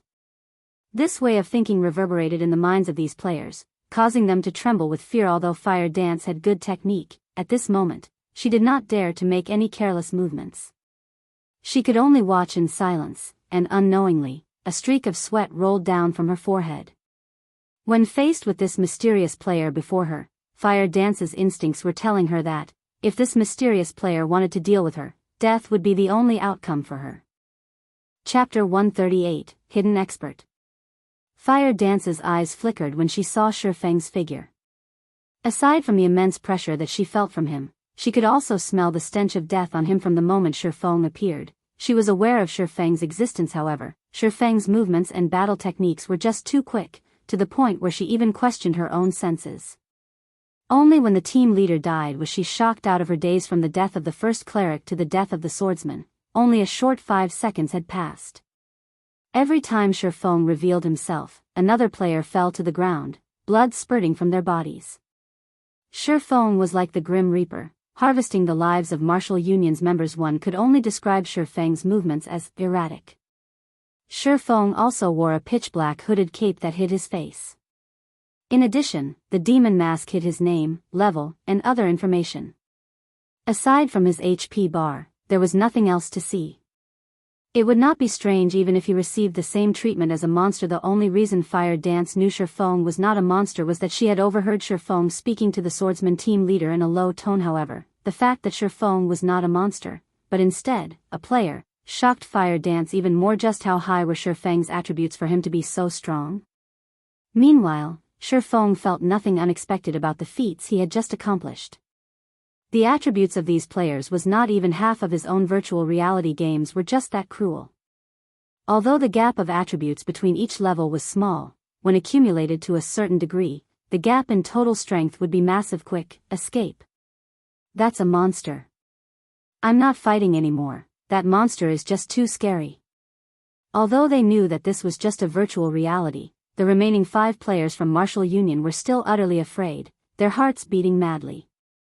Their team leader, the strongest amongst them, died in an instant. He wasn't even able to retaliate in the slightest. This was no longer a monster that players could handle. Immediately, every one of them fled, intending to meet up with the others hurrying over. Only then could they have peace of mind. It's too late to escape now. Ye Feng activated Windwalk, and like an arrow, his body shot forth, instantly catching up to the first assassin. In a fright, that assassin attempted to turn his body to block Ye Feng's attack. Unfortunately for him, Ye Feng's attack speed was just too fast. With a wave of the abyssal blade, 3 sword images landed upon the assassin's vital points. Without even managing to block a single sword image, the assassin died when the several other escaping players saw that an assassin, a class widely known for their agility, fell without even being able to defend. Immense fear permeated their minds. They poured more into their effort to escape. However, it was futile as the distance between them and Ye Feng only grew shorter and shorter. Meanwhile, the abyssal blade was like the scythe of the Grim Reaper already placed around their necks. Ye Feng needed only a slight tug, and their lives would be forfeit, right then and there within a moment. With an absolute difference of speed, Ye Feng very quickly killed the 5 escaping players. He then started tidying up the loot. These Martial Union players all wore pretty nice armor. A majority of them were all fully equipped with bronze equipment, and some even had a few pieces of mysterious iron equipment. However, the equipment was all just level 4 or level 5 equipment. Meanwhile, they each dropped at least 1 piece of equipment after death. 18 players meant 18 pieces of level 4 to level 5 bronze equipment. If Ye Feng sold it all, he could make a small fortune. While Ye Feng picked up the drops, Fire Dance, standing at a distance, held her delicate hand over her madly beating heart. Slightly calming her emotions, she picked up the courage to walk towards Ye Feng, saying in gratitude, "I am called Fire Dance. Thank you for saving us." Originally, Fire Dance despaired, having prepared for her death only. She never imagined that someone would suddenly appear. Moreover, that someone massacred the players from Martial Union. Everything that happened was like a dream. Although Fire Dance also worried that the mysterious man before her would suddenly go berserk, killing her and her teammates as well to steal their equipment, based on the man's previous actions, Fire Dance knew that the mysterious man before her did not mean them any harm. Otherwise, he would have already taken their lives along with the swordsmen of Martial Union. You don't have to thank me. To begin with, these people originally set up this trap for me. You guys should hurry and leave. This place is very dangerous right now, and the other members of Martial Union should be arriving very soon, Ye Feng softly said as he picked up the dropped equipment. He had only saved Fire Dance and her companions in passing. He could also take the chance to thank Fire Dance for working so hard, killing the members of Martial Union. Fire Dance suddenly blanked at Ye Feng's words, staring at him with her big, watery eyes. Her heartbeat accelerated further, feeling like it was too good to be true. You're Ye Feng? Fire Dance asked in disbelief. The reason she came to the Gale Valley was that she had heard that Martial Union intended to deal with Ye Feng's teammates. Hence, she thought of coming to lend some help, and just maybe, she might even get to meet Ye Feng himself. It was truly unbelievable how fate could toy with a person's life. Originally, she thought of offering Ye Feng aid, yet in the end, Ye Feng had saved her. Was this fate? Thinking up to this point, a faint blush added to Fire Dance's snow-white cheeks. She felt that she was overthinking, and she was unclear as to why she would have such a thought. That's right, I am Ye Feng. How did you know who I am? Ye Feng looked at the excited Fire Dance, puzzled. He was sure he was not acquainted with this beauty standing in front of him. However, seeing Fire Dance's expression, it would seem that she was somehow familiar with him. Meanwhile, the berserker, Water Buffalo, was tongue-tied after hearing Ye Feng admit that he was indeed Fire Dance's idol. Ye Feng, an incomparable fanaticism appeared in his eyes. Previously, he felt Ye Feng was not all that powerful, and that he was only an expert over-exaggerated by others. Now, he was utterly convinced. Sure enough, there was nothing false about Ye Feng's famous reputation. Ye Feng could solo the elite team from Martial Union that even they could not deal with. In the past, even if others hyped it all over the place, he would still have not believed any of it. Now, however, aside from shock, admiration for Ye Feng filled his being. It was no wonder why Ye Feng was Fire Dance's idol. Big brother Ye Feng, you don't know this, but in reality, Sister Fire Dance is your. Before Water Buffalo could finish speaking, he received a kick from Fire Dance. He grimaced from the pain, but when he looked at the expression in Fire Dance's eyes that seemed able to eat a person whole, he immediately chose to cover his mouth, not uttering a single word. Is my what? Ye Feng was puzzled. It's nothing. Water Buffalo is just having an epileptic fit. Big brother Ye Feng, won't you leave with us? Fire Dance slightly shook her head. She then worriedly said, this time, Martial Union has sent over 200 men here. They have long since surrounded this entire area. There are also several powerful level 9 experts, and all of them are wearing sets of mysterious iron equipment. They killed many of our teammates. If they surround us, we will have no chance of escaping at all. Big brother Ye Feng, it is not too late to escape. If we wait any longer, we'll lose the chance.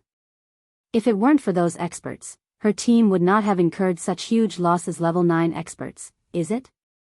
Ye Feng was slightly shocked. The current level 9 players in Red Leaf Town were experts at the pinnacle. Now, however, several level 9 hidden experts suddenly appeared here. Moreover, they were all Martial Union's men. However, so what if they were level 9 experts? Since they wished to deal with him, he would receive every one of them. It just so happened that he could use them to test his sword. You guys should hurry up and leave. I'll stay here and take a look at these experts. Chapter 139, Unstable Devastation. After he finished speaking, Ye Feng snuck into the forest. Sister Fire Dance, what do we do now? Do we leave? Water Buffalo asked. Fire Dance rolled her eyes at Water Buffalo. She looked towards the direction Ye Feng departed, saying, Brother Ye Feng is the one who saved our lives. Of course, we have to help. Although Fire Dance believed in Ye Feng's strength, she had personally witnessed how powerful those other players were. If they surrounded Ye Feng, he might end up in a very dangerous situation. If something occurred, a little help from her might allow Ye Feng to escape immediately. The two snuck into the forest as well, following Ye Feng in the deeper regions of the dense forest, among the overgrown shrubs. Level 8 shadow leopards hid in the shadows at this moment. A 50-man team from Martial Union currently cleared away the shadow leopards in their path while they pushed forward. Brother Unstable, won't we waste time if we go after that little girl called Fire Dance instead of continuing our search for Ye Feng's teammates? Ironsword Lion asked, disgruntled, his eyebrows scrunched up tightly as he looked towards the center of the team at the handsome youth humming a song with overflowing interest. The humming youth was around the age of 27 or 28, and he was indeed the brother Unstable who Ironsword Lion called out to. He was also the vice leader of Martial Union, Unstable Devastation. Be it status or strength, Unstable Devastation far surpasses Ironsword Lion, and even Ironsword Lion had to refer to him as brother. Respectfully Ironsword, you are still such a simple person. It is no wonder that bright Ye Feng toyed with you. You even entangled the guild in this huge mess.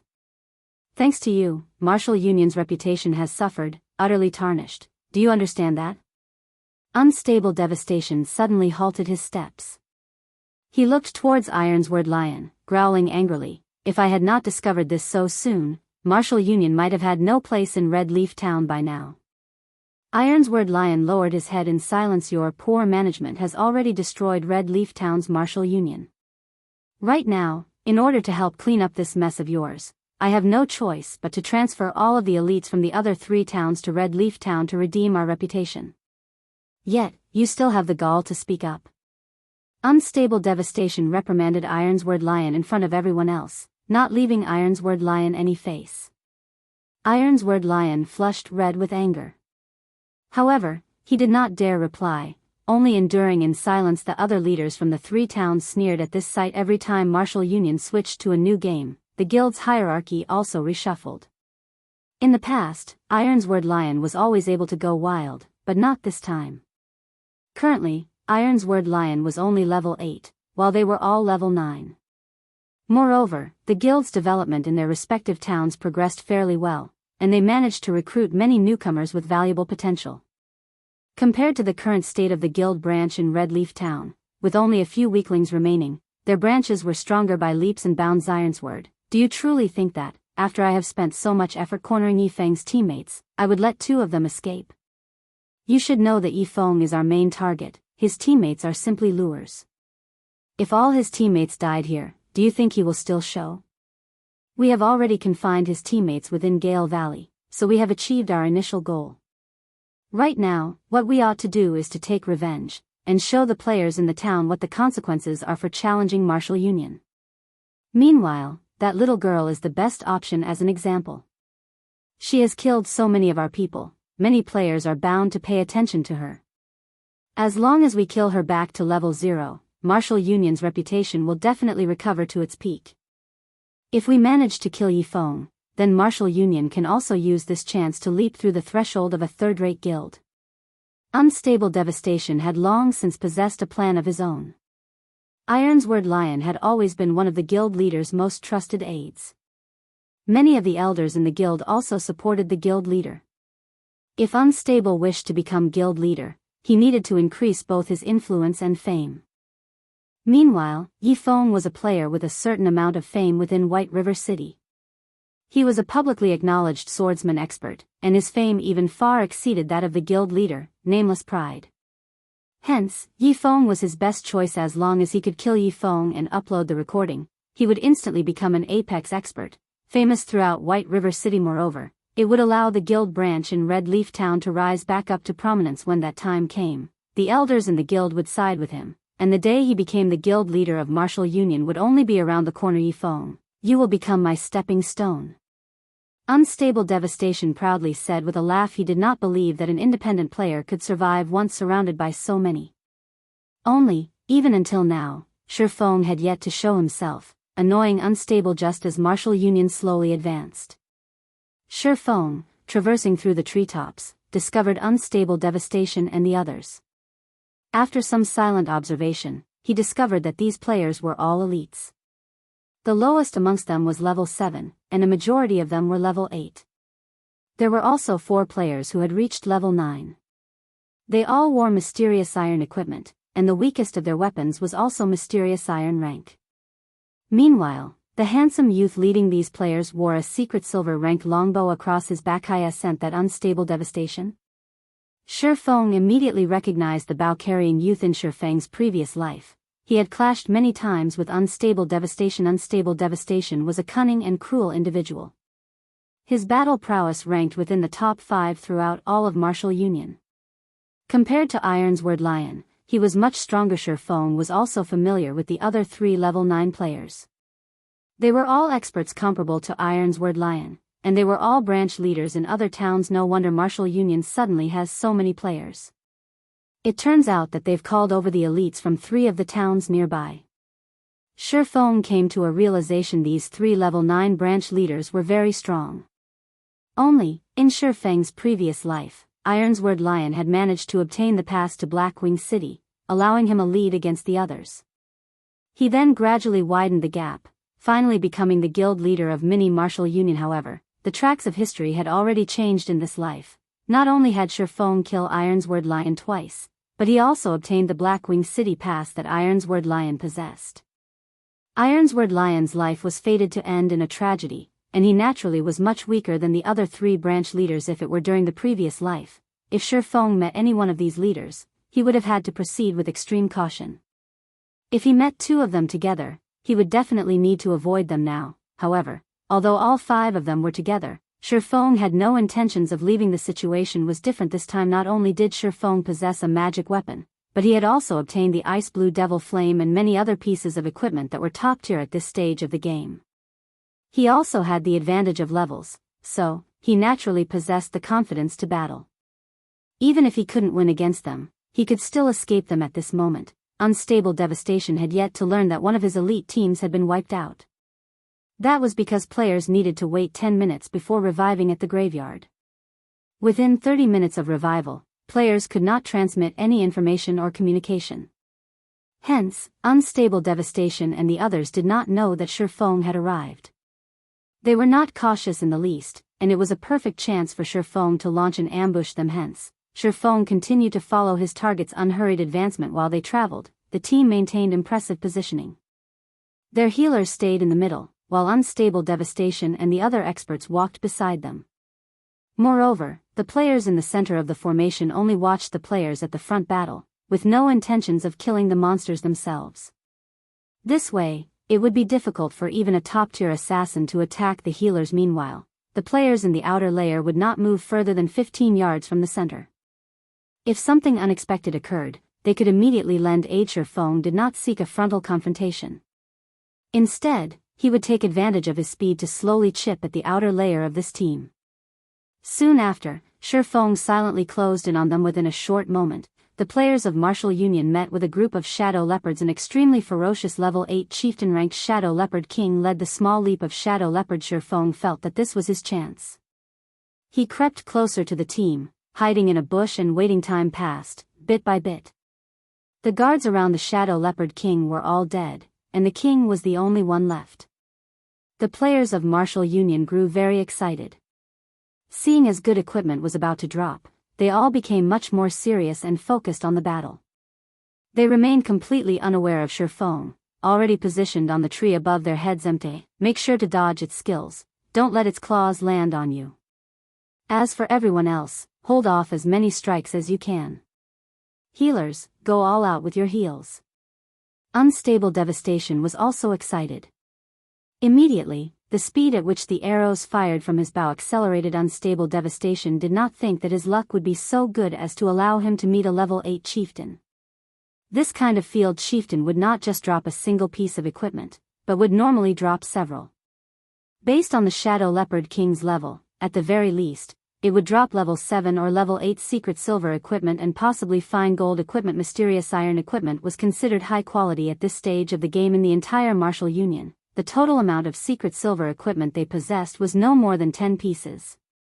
It was obvious just how precious they were. Meanwhile, the Shadow Leopard King before them had the possibility of dropping fine gold equipment. Compared to secret silver equipment, it was much rarer, and its attributes were much higher. Currently, not a single person in Martial Union possessed a piece of fine gold equipment. Not to mention Martial Union, even those third-rate guilds did not possess a single piece of fine gold equipment. Only second-rate guilds or higher possibly owned such an item. However, only the guild leader or vice leader would have access, while elite members could only look at it. It would be impossible for them to obtain it, as it would be the symbol of a guild status. If they could obtain 1 or 2 pieces of fine gold equipment, killing Shi Feng would be a small matter. As the Shadow Leopard King was a chieftain rank monster, the other branch leaders and Ironsword Lion also participated in the battle, both sides engaging in intense combat. Shadow Leopard King, chieftain rank. Level 8. HP 40,000/40,000. A casual pouncing attack from the Shadow Leopard King could easily end a player's life, while a single swipe of its tail could obliterate more than half the HP of a group of players. When it struck with its sharp claws, if an MT did not defend properly, they would instantly die. If the Shadow Leopard King roared, it could force back the enemies within an 8-yard radius, forcing them into a fainted state for 3 seconds. In addition, the Shadow Leopard King was quite nimble and had extremely high defense. As a result, the casualties and fatalities on Martial Union's side were relatively high. Meanwhile, the damage Martial Union inflicted was limited.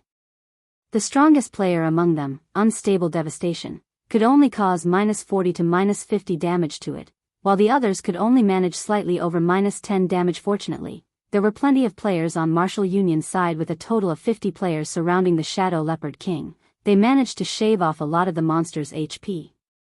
The Shadow Leopard King's HP steadily fell, and when its HP was about to reach 50%, Shi Feng immediately used Phantom Kill. Controlling his doppelganger to circle the group, Shi Feng prepared his doppelganger to ambush the mage classes and healers. Chapter 140, Shadow Leopard King. The Shadow Leopard King was a level 8 chieftain-ranked monster. As long as its HP fell below 50%, it would enter a berserk state. Both its attack power and attack speed would then increase by 20%, and even an MT geared with a full set of level 5 set equipment could hold it off. Guardian Knights, pay attention to cast Protection Blessing on the Shield Warriors. Shield Warriors, prepare to activate Shield Wall at any time. As long as we can endure its berserk period, we will be victorious. unstable Devastation knew about the berserk state, hence, he hurriedly gave commands as he saw the Shadow Leopard King's HP reaching 50%. Protection Blessing could reduce the damage an ally received by 50%. A Shield Warrior's Shield Wall could also reduce damage by 50% with both effects stacked. The Shield Warrior would only receive 25% of the total damage. Even if the Shadow Leopard King went berserk, the Shield Warrior could hold it off completely. Finally, the Shadow Leopard King's HP dropped below the 50% threshold. Oh! The Shadow Leopard King bellowed, its body abruptly expanding. Everything was within unstable Devastation's grasp. Just as he was about to reveal a victorious smile, the situation suddenly changed. At this moment, the Shadow Leopard King summoned 2 more level 8 elite-ranked Shadow Leopards, each of them possessing 3,000 HP.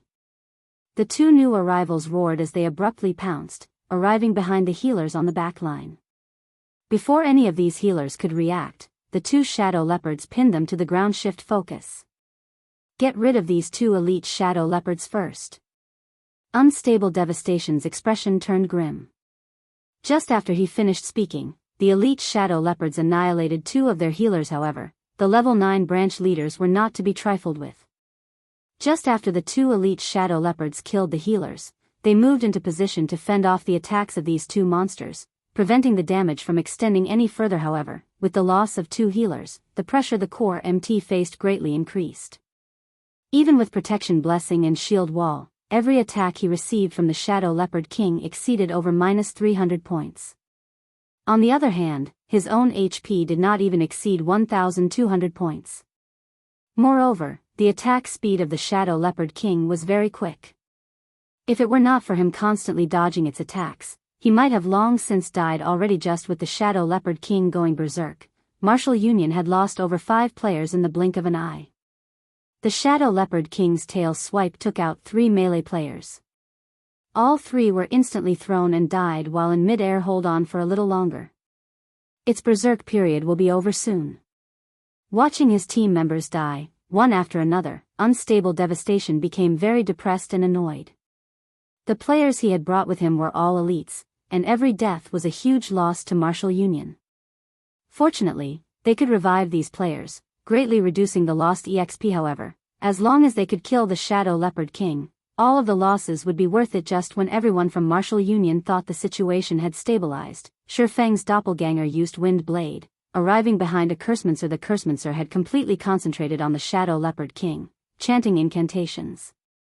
He paid no attention to the surrounding situation at all. Due to all of Gale Valley falling under Martial Union's control, the risk of an ambush was non-existent. Hence, the Cursemancer was very much at ease. However, such a way of thinking was a big mistake. After the doppelganger's sword pierced through the Cursemancer's back, it then followed up with a chop to the Cursemancer's head. The doppelganger followed up with another normal attack. Although the doppelganger only possessed 50% of the original body's attributes, just 50% of Ye Feng's attributes was terrifying. It could compare to a level 10 swordsman geared with a complete set of level 10 bronze set equipment. Moreover, the doppelganger's target Cursemancer was only level 7, wearing only level 4 and 5 bronze equipment. The difference between them was like the difference between heaven and earth in the blink of an eye. 3 damages of -189, -468, and -266 appeared above the Cursemancer's head. Ye Feng's doppelganger instantly killed the Cursemancer, whose HP was less than 700 points. The Cursemancer's death quickly alerted the other mage classes someone's kill stealing. An elementalist shouted, startled. The surrounding mages all felt a heavy pressure weighing down on them. This intruder finished off a level 7 Cursemancer in just 3 moves. If this mysterious swordsman closed in on them, only death awaited. Without delay, Ye Feng's doppelganger used Thundering Flash. 3 streaks of lightning arced towards the nearest 4 mages, immediately sending all 4 of them into a fright. Among them, 2 elementalists instantly reacted, using Blink to dodge the lightning. Meanwhile, the Cursemancer, who did not possess Blink, threw himself to the ground, barely avoiding the attack. However, the last of the 4 mages, the Summoner, was not as fortunate. As he was closest to the attack, even though he, too, attempted to dodge, he was late by a breath.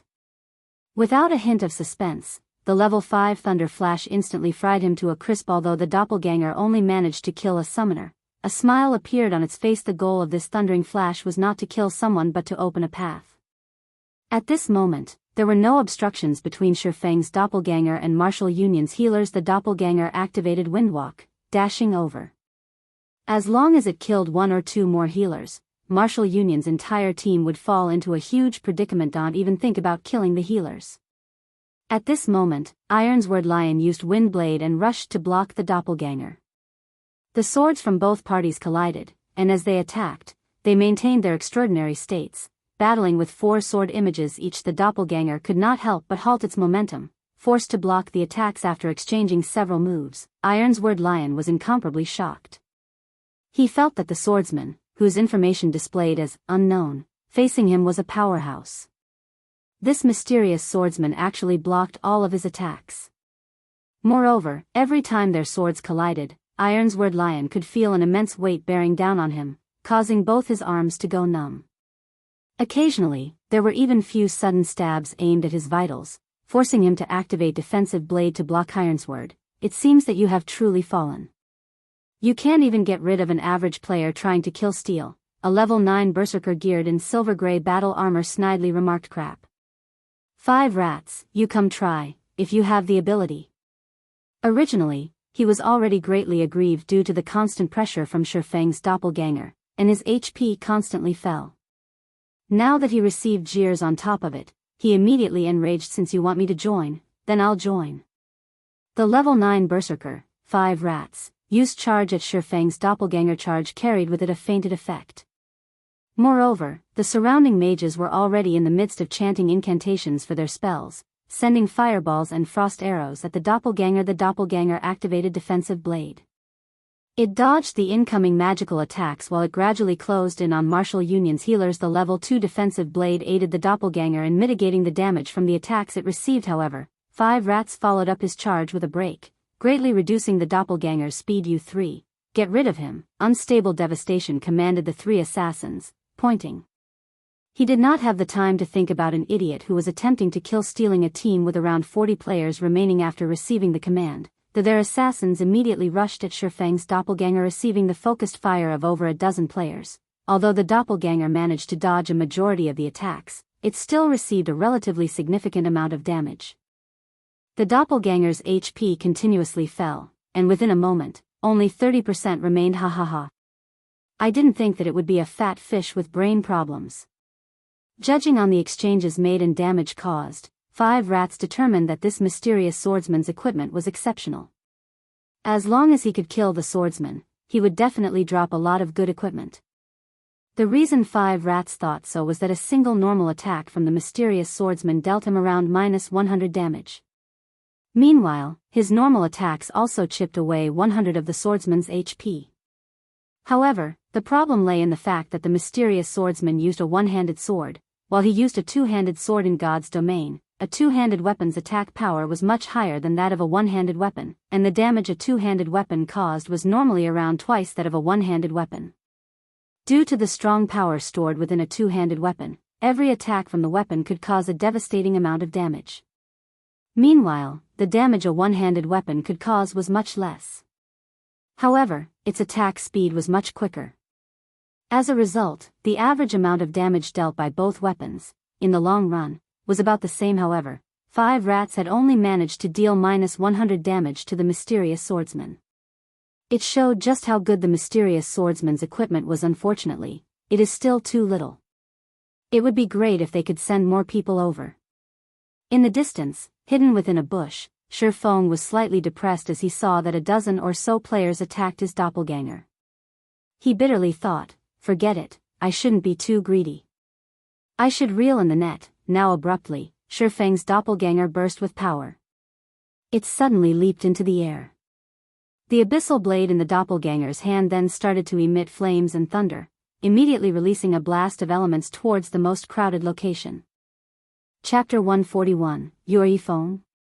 The sudden burst of power coming from Shi Feng's doppelganger alarmed the players who were previously behaving indifferently. A vast sea of thunder and flames erupted from the doppelganger's thunder flame explosion. The players present could feel an oppressive feeling that was even more powerful than that of the shadow leopard kingas for the ones who were in direct confrontation with the doppelganger's thunder flame explosion. No. A few players immediately cried out in fear when confronted with the approaching fire and thunder. They all turned around and fled immediately. However, Thunder Flame Explosion had an effective radius of 5 yards. Moreover, the skill descended on the players extremely quickly, and they had no time to run out of the area at all. They were only able to watch helplessly as the power of the skill consumed them. The players who possessed life-saving skills immediately activated them. Assassins used wind steps, swordsmen used parry, berserkers used block. As for those who had their life-saving skills on cooldown, all of them were swallowed by the thunder and fire. Without life-saving skills, those with already low HP immediately died. In the end, 4 members of Martial Union died from the doppelganger's thunder flame explosion, while the remaining survivors all heaved a sigh of relief. Humph. Brat, you're dead now for sure, so just accept your fate. The level 9 berserker, 5 rats, glared at Ye Feng's doppelganger, smiling contemptuously. He abruptly brandished his great sword, casting cleave on the doppelganger. The other survivors also used their explosively powerful skills, launching their attacks towards Ye Feng's doppelganger. Ye Feng's doppelganger suddenly smiled. The doppelganger did not attempt to defend against any of the attacks. Instead, it used Earth Splitter, slashing its sword towards the players from Martial Union. Witnessing Ye Feng's ludicrous actions, the players from Martial Union were all dumbfounded. Did he want them to perish together with him? The might of the Earth Splitter was extremely great, and the attacking players were all caught by surprise. In the blink of an eye, 2 low HP players were killed by the doppelganger's sword, with 3 having their HP reduced to a critical level. Only Ironsword Lion and 5 rats still had over half of their HP. However, Ye Feng's doppelganger was similarly struck by everyone's skills, and its HP continuously fell. Within the blink of an eye, its HP was close to reaching 0. Yuri, truly a lunatic. However, your equipment, I'll gladly receive. Greed flashed across 5 rats' eyes as he looked at Ye Feng's dark black equipment. This mysterious swordsman had taken the initiative to attack them, even managing to cull quite a lot of their numbers, so he had definitely become a red player, a huge one at that. If he were to die, he might even drop every single piece of equipment on his person. Moreover, both swordsmen and berserkers wore plate armor. Also, very little equipment at this stage of the game had class limitations. So, there was a possibility that 5 rats would be able to use some of the equipment that dropped. Ironsword Lion also heaved a sigh of relief. The mysterious swordsman before him was just too powerful. If not for so many players surrounding the mysterious swordsman, Ironsword Lion would have very quickly been killed. However, for reasons unknown, Ironsword Lion had felt a sense of familiarity when he crossed swords with the mysterious swordsman. Yet, he was unable to figure out why at this moment. Ye Feng's doppelganger sent a faint smile at 5 rat swap. At the instant the doppelganger was about to disappear, Ye Feng's original body swapped positions with the doppelganger. However, nobody managed to discover this fact. The abyssal blade and silver lake in Ye Feng's hands transformed into a storm, sweeping across all the surviving melee players. 16 sword images instantly stabbed towards the players who had lowered their guards. 5 rats looked at his own HP rapidly sliding downwards, dumbfounded. His heart filled with both shock and confusion. Wasn't the mysterious swordsman in front of him supposed to be dead? So, why was the mysterious swordsman still able to attack him? Moreover, the mysterious swordsman's speed was so great that not even 5 rats himself was able to react. 2 swords, 16 sword images. Just what sort of speed was this? However, the more shocking matter to 5 rats was the mysterious swordsman's damage. Even 5 rats, whose damage and defense were the highest amongst the players present, had received over -300 points of damage from each sword image, with the highest damage reaching over -500 points. 5 rats' HP was only a measly 840 points, and even under a state of full HP, he would still be instantly killed. You are Ye Feng? Ironsword Lion glared at Ye Feng as he died, both his eyes turning incomparably crimson. His eyes were full of both shock and unwillingness. He truly did not think that he would actually be killed by Ye Feng once again. The reason he felt that the mysterious swordsman was Ye Feng was that he was extremely familiar with this move. He had been killed by this move twice before, and it would be hard for him to forget it even if he wanted to. Originally, he could have become an influential figure in Red Leaf Town, catching up to the influence of a third-rate guild. In the end, however, he was turned into a mess by Ye Feng. He had even lost his most precious pass to Blackwing City after he placed a bounty on Ye Feng and his teammates. He in turn had a bounty placed upon him by Ye Feng, becoming the laughingstock of the entire White River City originally. He thought that he would be able to give Ye Feng a crushing defeat with a high bounty. In the end, however, a large majority of his guild members were crushed and ended up leaving the guild. The original member count of Martial Union in Red Leaf Town was quickly reduced from the original 100+ members down to less than 10 players. Martial Union then became the laughingstock of the players in Red Leaf Town now.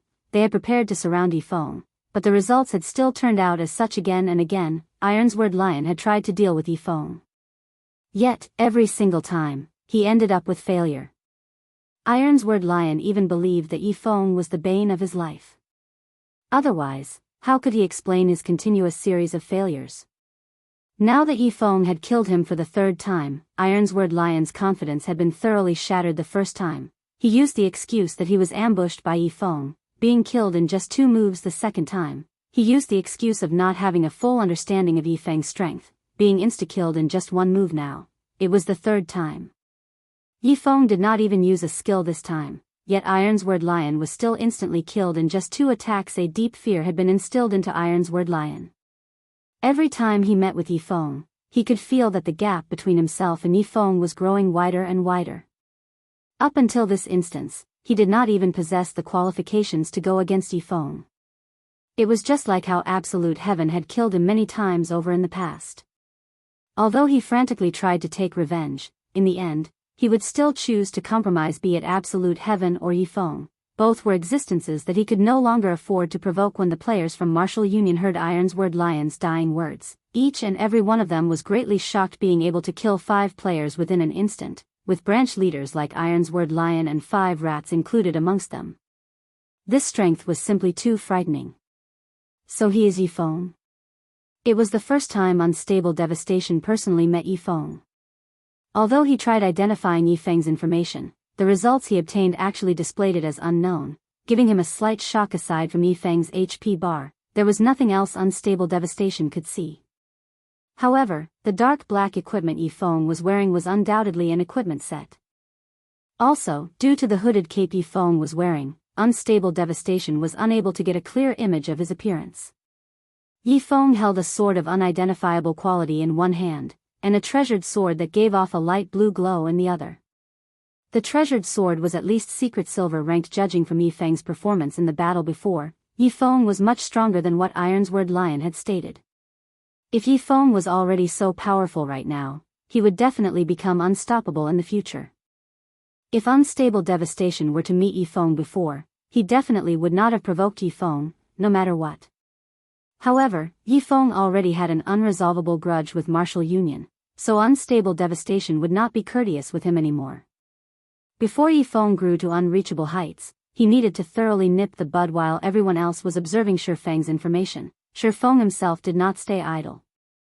He bent down, picking up all 5 pieces of equipment that dropped on the ground and storing them in his bag. He would be able to sell the equipment for a large sum of money. Seeing Ye Feng take away 5 pieces of equipment that were above level 5, Unstable Devastation trembled in rage. This equipment all belonged to their Martial Union, yet Ye Feng actually dared take it away right before his eyes. Shi Feng simply did not place any importance on him.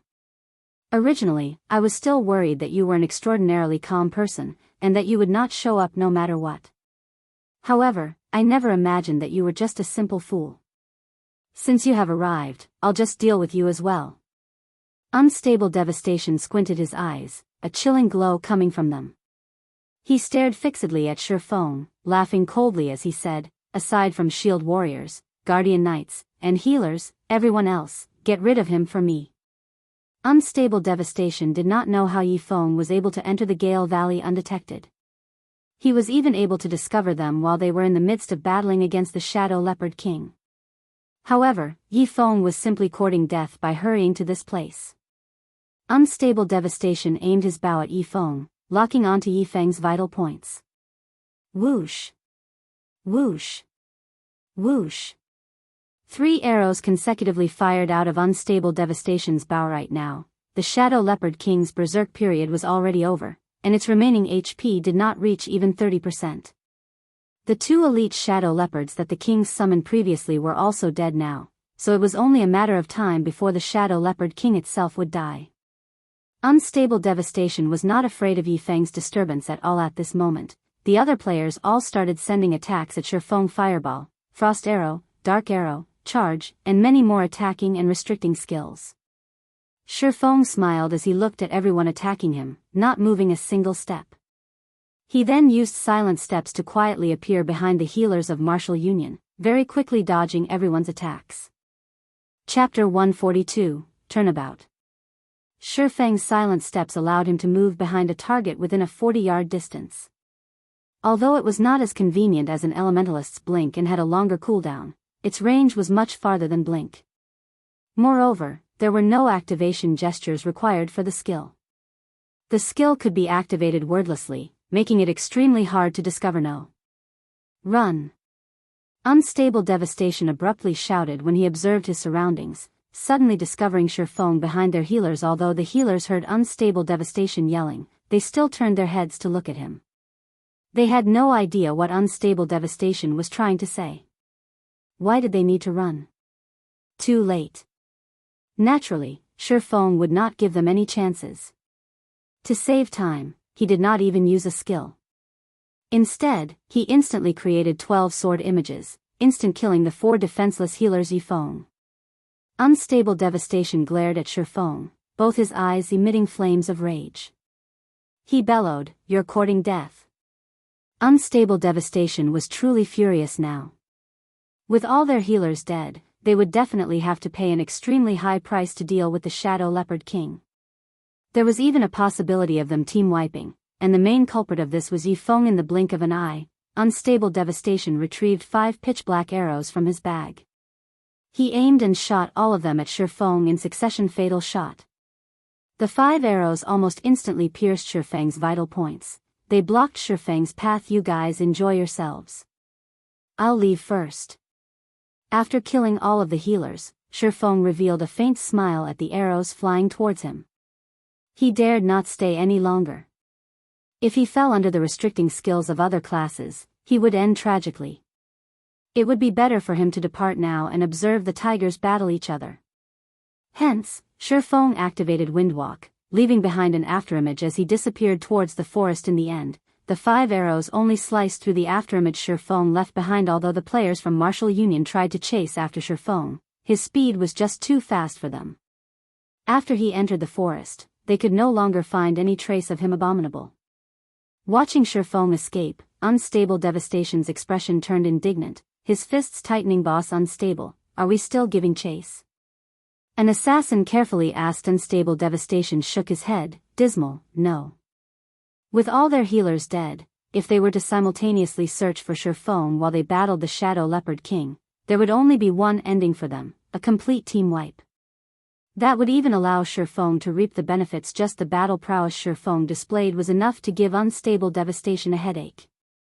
If he sent only a single party to chase Ye Feng, it would be no different than serving them up on a silver platter.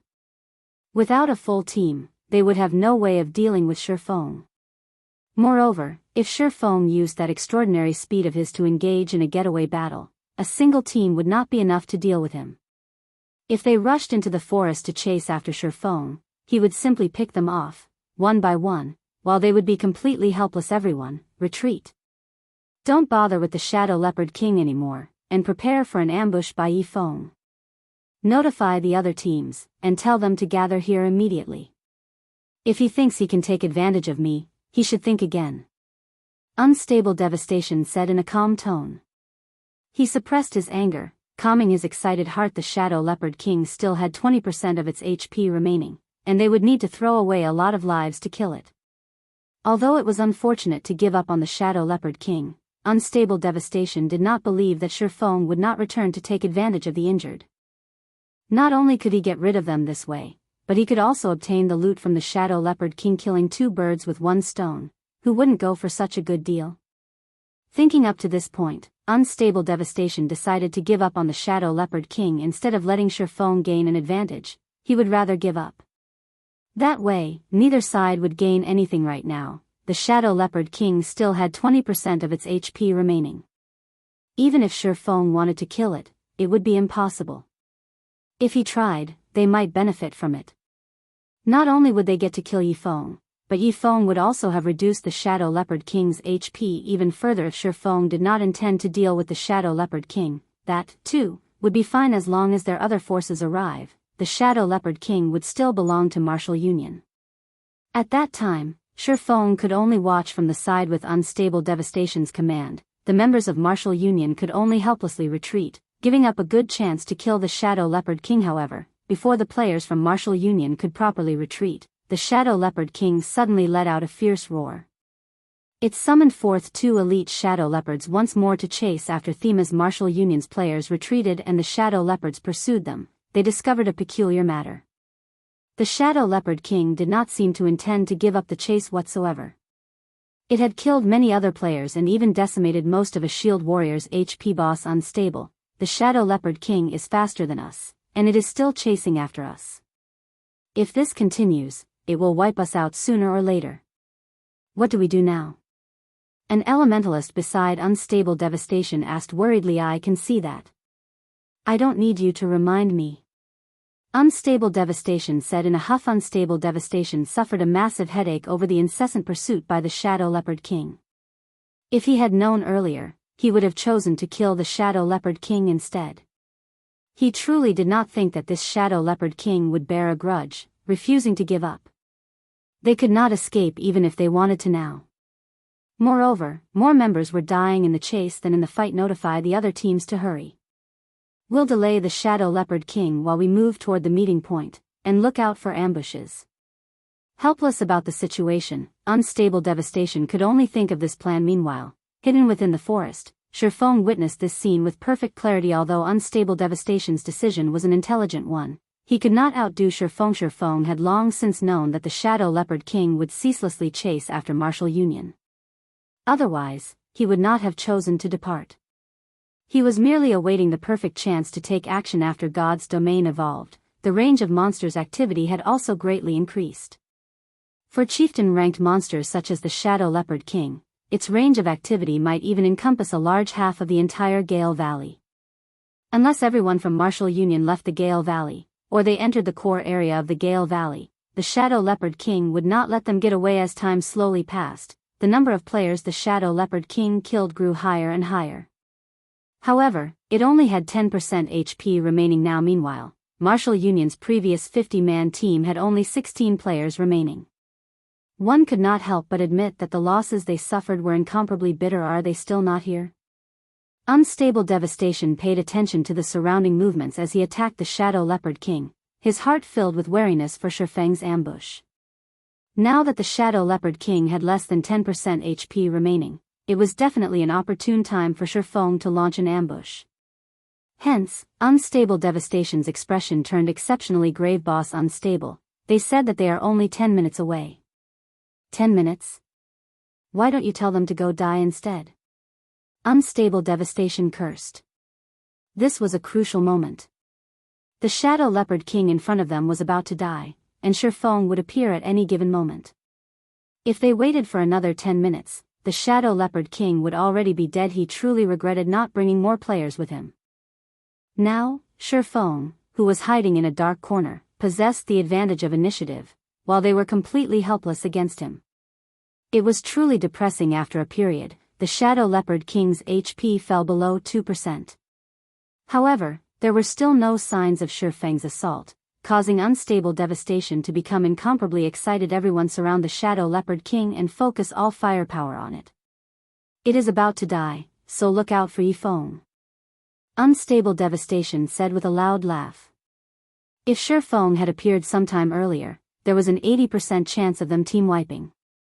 Now that the Shadow Leopard King was about to die, however, even if Shi Feng dared to show himself, Unstable Devastation was confident at holding him at bay, allowing his teammates to kill the Shadow Leopard King. Finally, the Shadow Leopard King's HP fell below 200 points. As long as Martial Union sent 2 more rounds of attacks at it, they would kill the Shadow Leopard King. Ha ha ha. The Shadow Leopard King is mine. Unstable Devastation used Power Shot. He had long since accumulated his power to the maximum amount, and a single arrow could deal over -100 damage to the Shadow Leopard King Shu. The arrow whistled through the air, flying towards the Shadow Leopard King's weak point. At this moment, Shi Feng suddenly appeared, without a sound, behind the Shadow Leopard King. He sent a chop slashing down on the monster, causing -332 damage, killing the Shadow Leopard King. Meanwhile, Unstable Devastation's arrow merely shot the Shadow Leopard King's corpse in God's domain. If players of a different party or team dealt with the same monster, the player who delivered the final strike would obtain 60% of the monster's EXP due to the Shadow Leopard King being a level 8 chieftain. The EXP it gave was extremely bountiful. Within an instant, Shi Feng's experience bar greatly rose. Meanwhile, the dozen or so players only shared the remaining 40% EXP amongst themselves immediately after the Shadow Leopard King died. It dropped a large pile of items. There were over 10 items, and it was one of the rarely seen mammoth drops. Get rid of him. Unstable Devastation bellowed, his eyes bulging immediately. More than a dozen players surrounded Shi Feng, giving him no chances to escape. Each and every one of them used their restricting skills on Shi Feng. Shi Feng paid no attention to them as he activated Defensive Blade. He then frantically picked up the drop streaks of magic structure Feng's body, one after another, but they were all blocked by Defensive Blade in the blink of an eye. Shi Feng had picked up 9 pieces of the loot. Among them was even an item that gave off a dazzling black glow. A single look and one could immediately tell that the item was nothing ordinary. It was definitely priceless. Seeing that the charges of the Defensive Blade were about to run out completely, he immediately swapped places with his doppelganger located deep within the forest. He instantly escaped from Martial Union's encirclement, while his doppelganger received attacks from all directions. Until the moment the doppelganger died, it managed to kill another 5 members of Martial Union, including a level 9 Elementalist branch leader. When Unstable Devastation discovered that the Shi Feng they killed was only a doppelganger, he truly exploded. Ye Feng, just you wait. Unstable Devastation's bellow resounded throughout the forest. He had spent so much effort and had lost so much. Yet, in the end, all he did was pave the way for Shi Feng. Even if Unstable Devastation wanted to calm down, he could not. He swore that he would definitely kill Shi Feng back to level 0. Meanwhile, in a tree a short distance away, both Fire Dance and Water Buffalo had witnessed the entire scene from start to end. After they witnessed a team, composed of 50 elite players, fall into such a state, they were both utterly dumbfounded. Only now did Fire Dance and Water Buffalo know that there was actually such a battle style in God's domain. Chapter 143, Shadow's Blessing. While Fire Dance and Water Buffalo were both inwardly shocked, a deep voice came from behind them. Why haven't you guys left yet? The voice startled them both. They hurriedly jumped, spinning around to dodge while unsheathing their weapons. They stared at the figure that had appeared behind them. Big Brother Ye Feng. Fire Dance let out a sigh of relief after identifying the newcomer. She pulled back her dagger and returned it to its sheath at her waist. The men from Martial Union were all over Gale Valley. If a battle were to occur, they would immediately call to their companions, and there would be no end to the enemies that Fire Dance needed to kill. We came to help. Martial Union has killed so many of our companions. We must take revenge. Fire Dance's eyes turned cold as she spoke about Martial Union. I wish to form a large team to enter large-scale dungeons in the future. I wonder if you all would be interested in joining? Shi Feng felt that Fire Dance had great talent. Moreover, Fire Dance and the others were all independent players that did not belong to any guilds. If he could rope them in and form his own team, it would be a great benefit to his Zero-Wing workshop. This Fire Dance was slightly hesitant after hearing Shi Feng's proposal. Water Buffalo also turned taciturn. Do you guys already have your own large team? Shi Feng inwardly lamented. After entering White River City, there would be many large-scale dungeons. They were the main source of equipment, materials, and many other resources. If an independent player wished to obtain good equipment, they needed to raid these large-scale dungeons. Moreover, if a guild wished to level up, conquering large-scale dungeons was a must. Hence, if one wanted to develop at all in God's domain, conquering large-scale dungeons was one of the necessary conditions. However, it was extremely difficult for independent players to form a large team capable of raiding a large-scale dungeon. The most common large-scale dungeons were all 50-man dungeons, while there were even some 100-man dungeons available. Gathering so many players was a near impossible task. Not to mention whether the entire team possessed sufficient strength, just the degree of trust and the distribution of equipment would be a huge hurdle. In this, however, the elite teams of guilds and large-scale workshops had it much easier. No, we don't have our own large team. Our team currently only consists of players who prioritizes amusement and don't really care much about other matters. Could you give me some time? Fire Dance explained. In reality, she, too, wished to develop in God's domain properly. In spite of that, the majority of the players in her current team were not too keen on raiding dungeons. They only wished to play casually. If they joined a large team, they would definitely experience certain constraints and would not be willing to join. Alright. In any case, there is still time. Let's add each other as friends then. When you've made your decision, you can contact me at any time. Shi Feng knew that such matters could not be decided upon immediately. If one wished to obtain something, they would have to lose something in return. Shi Feng did not wish for just any random person to join him. That's good. I'll contact you after discussing it with them. Fire Dance nodded. She also felt that it was about time to make a decision. Soon after Shi Feng added Fire Dance as his friend, he ran towards the deeper regions of the Gale Valley in search of Blackie and Lonely Snow. On his way there, in order to avoid Martial Union's patrols, Shi Feng hid in the treetops and waited for the players of Martial Union to move past. Since he had nothing better to do, Shi Feng took out the loot from the Shadow Leopard King. He wanted to see just what valuables the monster dropped. I sent my luck just too good. The profits from a chieftain monster are impressive.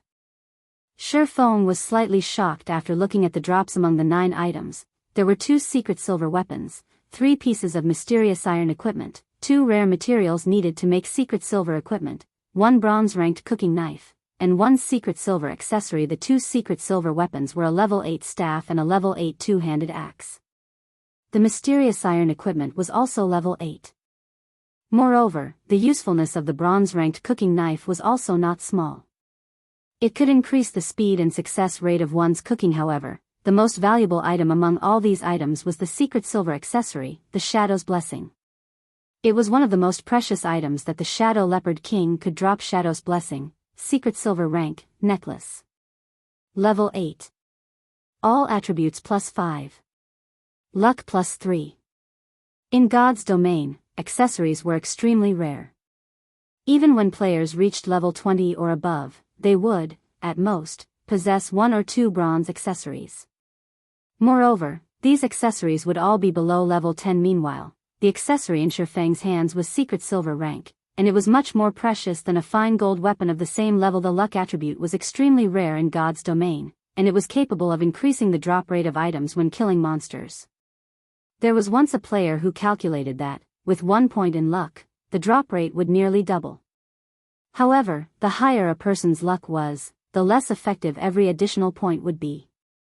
At 3 points in luck, a player's drop rate would only triple. Besides that, the luck attribute also held a great effect for lifestyle classes, so its value would never depreciate. If Shi Feng estimated correctly, the Shadow's Blessing would only be worth 2 to 3 gold coins to the average player.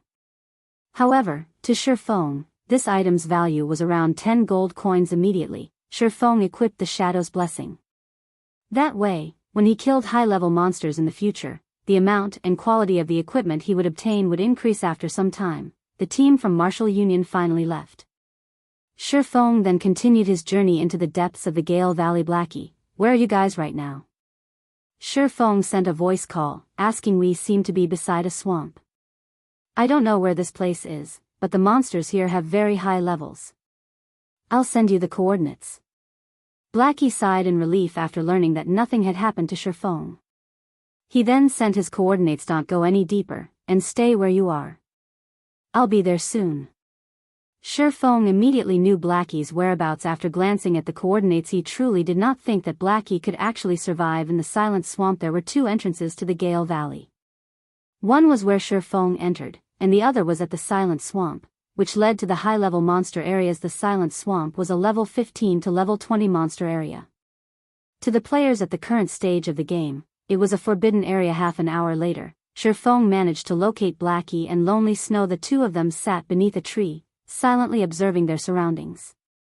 They had previously met a level 15 swamp crocodile, frightening them into a run. The swamp crocodile had nearly turned them into its chow, but fortunately, they had speed scrolls and isolation scrolls, allowing them to escape. After this meeting, they no longer dared roam as expected of Brother Feng. You avoided Martial Union's search and arrived here safely.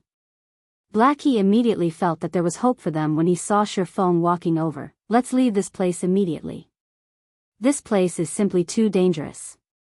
Lonely Snow nodded in agreement. They were only level 8, and the gap between them and the level 15 swamp crocodiles was just too massive. It was extremely dangerous for them to stay here. No, let's stay here to level up. Ye Feng shook his head, saying, I've previously killed quite a lot of Martial Union's members, so they should be frantically looking for me right about now. It would be too difficult to get you guys out of here without discovery. Hearing Ye Feng, Blackie and Lonely Snow finally discovered the bright red marker displayed above Ye Feng's head. This mark was deeply crimson, and it was a wonder just how many players Ye Feng had killed in order to turn it into such a state. However, it was only right when one thought about it. Martial Union's men currently filled the Gale Valley, and it would be impossible for Ye Feng to arrive without being seen. Ye Feng would have encountered some players from Martial Union on his way. With Brother Feng's skills, he would have no problems facing 3 to 4 players at a time. He has definitely killed a lot of players on his way here. Thinking up to this point, Blackie and Lonely Snow were extremely moved. Although Ye Feng spoke in a casual manner, they knew that his journey must have been filled with extreme dangers. All right, I'll party you two up. You guys should change into this equipment first. Saying so, Ye Feng passed the staff and two-handed axe, dropped by the Shadow Leopard King, over to Blackie and Lonely Snow. When the two of them received the weapons, they were shocked. Level 8 secret silver weapons were the most top-tier weapons currently available. Though they did not understand just how Ye Feng managed to obtain them, they did not attempt to look into it too deeply. They knew that some questions were not meant to be asked, and such a situation would be beneficial to both parties. After partying up, Blackie was immediately startled when he looked at Ye Feng's level. He asked, voice trembling, Brother Feng, you're level 10 already? They reached level 8 after continuously grinding monsters and leveling up in Gale Valley. Even if their levels were not the highest amongst all the players throughout God's domain, they were still considered close to the top. However, after not meeting for only a few days, Ye Feng had left them behind by 2 levels. Such a leveling speed was simply frightening. Chapter 144, Forming a Party. In regards to Blackie's and Lonely Snow's shock, Ye Feng merely nodded in reply. Brother Feng, your leveling speed is just too fast. The highest leveled player I've previously met was only level 9. Right now, there might not be another who has reached level 10 in the entire White River City. Moreover, since there has not been any information on the official website stating that a player has reached level 10 and entered a city, this means that there are no players who have reached level 10 at all. Brother Feng, now that you've level 10, you are definitely the top player in all of Star Moon Kingdom. Blackie was incomparably excited. Only high-leveled players would know how hard it was to go from level 8 to level 9, not to mention rising from level 9 to level 10. The difference in EXP required was at least several times higher. Right now, Ye Feng was far ahead of everyone else. If the players from Martial Union found out about this, their intestines would turn green with regret. Every gamer knew that once you got ahead, you stayed ahead. The small gap during the initial period of the game would only grow wider later on. As long as Ye Feng slowly expanded his advantages, little by little, he would sooner or later cause the players from Martial Union to tremble in fear. Meanwhile, Lonely Snow, who stood by his side, was dumbstruck, not knowing what he should say. Previously, he had been worried that it would not bode well for them to continue entangling themselves with Martial Union. However, after he saw that Ye Feng had already reached level 10 and possessed a pile of secret silver equipment, confidence filled his heart. If this continued, he could, sooner or later, step on Martial Union, becoming a future tyrant of White River City. Alright, quickly swap out your equipment. We'll look for a place to level up. Ye Feng looked at the excited expressions on Blackie and Lonely Snow and smiled helplessly. Due to constant tasks earlier, he was never able to lead his own party personally. Now, he still had quite some time before he had to go to Blackwing City to conduct the trade with Aqua Rose, and in the meantime, he could carry Blackie and the others. In the future, he would have to form a guild. However, a framework was required to establish a guild. Otherwise, the guild would simply fall apart. The members of his current party would become the framework of his future guild, so Ye Feng decided to upgrade the overall strength of his party from now on. If the members of his party could reach level 10 a step earlier and enter White River City, it would be a tremendous help to him in the future. Blackie and Lonely Snow looked at each other, smiles on their faces as they changed into their new equipment. Previously, the two of them wore level 5 to level 6 bronze equipment, mixed in with a few pieces of mysterious iron equipment. Now, however, the majority of their equipment consisted of level 8 mysterious iron equipment, matched with a few pieces of level 8 secret silver equipment. Their strengths greatly increased with this. If they met Martial Union now, they would not end up in such a sorry state. Brother Feng, if we are going to level up here, what will happen to Cola and the others? They say that they're under constant surveillance and going out into the fields to level up is extremely dangerous, Blackie worriedly asked. Relax, I've already told them to do something more meaningful in town. We'll call them over after Martial Union leaves the Gale Valley. At that time, you two might even have a fright when you meet them, Ye Feng said with a smile. Seeing Ye Feng's mysterious smile, curiosity swarmed both Blackie and Lonely Snow about the task Ye Feng had given Cola and the others. Just what sort of quest could it be to shock them? Alright, let's level up then. Ye Feng wordlessly smiled at the two's puzzled expressions. In actuality, having Martial Union focus on Cola and the others was not a bad thing at all. Before, while they had been busy leveling up, Ye Feng stopped them from completing the quest. Now that they couldn't out and level up, they could give the quest a try. If Cola and the others could truly complete it, he would be able to carry out his plan with much less effort and more confidence.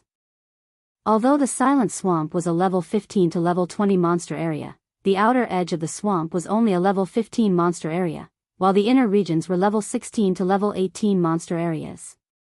Level 20 monsters would only appear in the core region of the swamp. With the Abyssal Blade, Ye Feng could reduce the level suppression by 5 levels, making the outer region a perfect fit. Let's go there and take a look. Looking at the system's map, Ye Feng pointed to the bubbling black pool of water in the distance. Although Blackie and Lonely Snow did not voice out about it, they were overcome with worry. After all, level 15 monsters owned this place. Even if they received an upgrade to their equipment and could challenge level 10 common monsters without much of a problem, level 15 monsters would still annihilate them. Just as Ye Feng and the others set foot beside the black-colored pool, a mass of bubbles broke out across the surface. A pair of black, shiny eyes surfaced from the pool, staring at Ye Feng's party from a distance. Brother Feng, I don't think this place is safe. Look, a large pair of eyes are watching us from over there. Blackie looked at the fist-sized eyeballs, anxiety gripping his heart. He definitely did not think that the monster hidden in the water was common. While Blackie spoke, the monster in the pool surfaced, its gigantic figure slowly revealing itself to the party. Steel-skinned hippo, elite rank. Level 15. HP 6000/6000. Brother Feng, let's leave. That's a level 15 elite. If it chases us, we'll suffer the consequences. Blackie panicked as he watched the steel-skinned hippo closing in on them. Naturally, Ye Feng knew that Blackie and Lonely Snow could not contend with a level 15 monster, not to mention an elite. However, Ye Feng had his own strategies for dealing with monsters with special weaknesses, and the steel-skinned hippo belonged to this category. After the evolution of God's domain, everything in the game became more realistic. The weaknesses of these hippo-type monsters also increased as a result. As long as players could find a way to deal with said weaknesses, these monsters would be very easy to deal with. Shortly after the steel-skinned hippo revealed itself, another group of swamp hippos surfaced in the black-colored pool. There were over 20 of these swamp hippo, common rank. Level 15. HP 2000/2000. Watching these hippos leave the pool so overbearingly, rushing towards them, Ye Feng took out an isolation scroll from his bag. He then softly said, "You guys use an isolation scroll as well." Hearing Ye Feng's order, Blackie and Lonely Snow immediately took out their own isolation scrolls. The isolation scroll was only effective against monsters up to level 15. When used, the scroll greatly reduced the user's presence, turning them half-transparent for half an hour. After the two of them used the isolation scrolls, they discovered that the hippos had suddenly stopped their movements, looking around in confusion. It was as if they had become invisible to these hippos. Hippos have very bad vision, and they cannot see clearly beyond a certain distance. After using the isolation scrolls, our bodies are close to transparent, so they cannot see us, Ye Feng explained. Blackie, use your dark arrows to attack the steel-skinned hippo, but pay attention to maintain a distance of at least 25 yards. It won't see you that way. Blackie came to a realization after listening to Ye Feng's explanation. He immediately tried Ye Feng's instructions. A dark arrow flew from Blackie, striking the steel-skinned hippo that was dozing off. Damage of -24 points appeared above the elite hippo. Although the damage was minuscule, it was enough to send the steel-skinned hippo into a flying rage. The elite immediately spun towards the source of the dark arrow. However, it failed to discover even a single person in that direction. It took several steps forward but still failed to discover anybody. Just when it was about to return to the pool of water, another dark arrow struck its body. The steel-skinned hippo was truly enraged now. Letting out an intense snort, it abruptly charged towards the direction the dark arrow originated from. However, after rushing forward over 10 yards, it still could not find the enemy who attacked it. The steel-skinned hippo started to turn in circles in confusion. Blackie watched the stupid-looking steel-skinned hippo in the distance, inwardly laughing at it. He continuously sent dark arrows at his target, and with each consecutive arrow, he slowly lured it away from the group of swamp hippos. At this moment, only level 15 swamp hippos occupied the pool. Ye Feng silently closed in on them. After closing a distance of 20 yards, the swamp hippos finally discovered Ye Feng. Immediately, they all parted from the pool. More than 20 swamp hippos thundered after Ye Feng in a grandiose manner. Such a group could easily flatten a level 15 party. Chapter 145, Might of the Devil Flame, 1. The swamp hippos were each the size of a small car. When over 20 of them charged forward, it was like being run over by 20 cars going full speed. The earth trembled under the combined weight of the swamp hippos.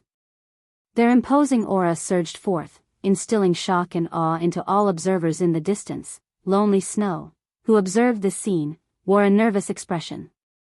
He tightly gripped the secret silver-ranked great axe in his hands. He wondered just what their party leader, Ye Feng, intended to do. This was a group of over 20 level 15 swamp hippos. Not only did these monsters possess thick hides and sturdy muscles, but they also possessed 2000 HP each. Just judging by how the earth trembled with each step, one could easily tell just how powerful these swamp hippos were. If that kind of body plowed into Ye Feng, the consequences would be unimaginable. However, Ye Feng remained extraordinarily calm as he silently awaited the arrival of the swamp hippos. 15 yards.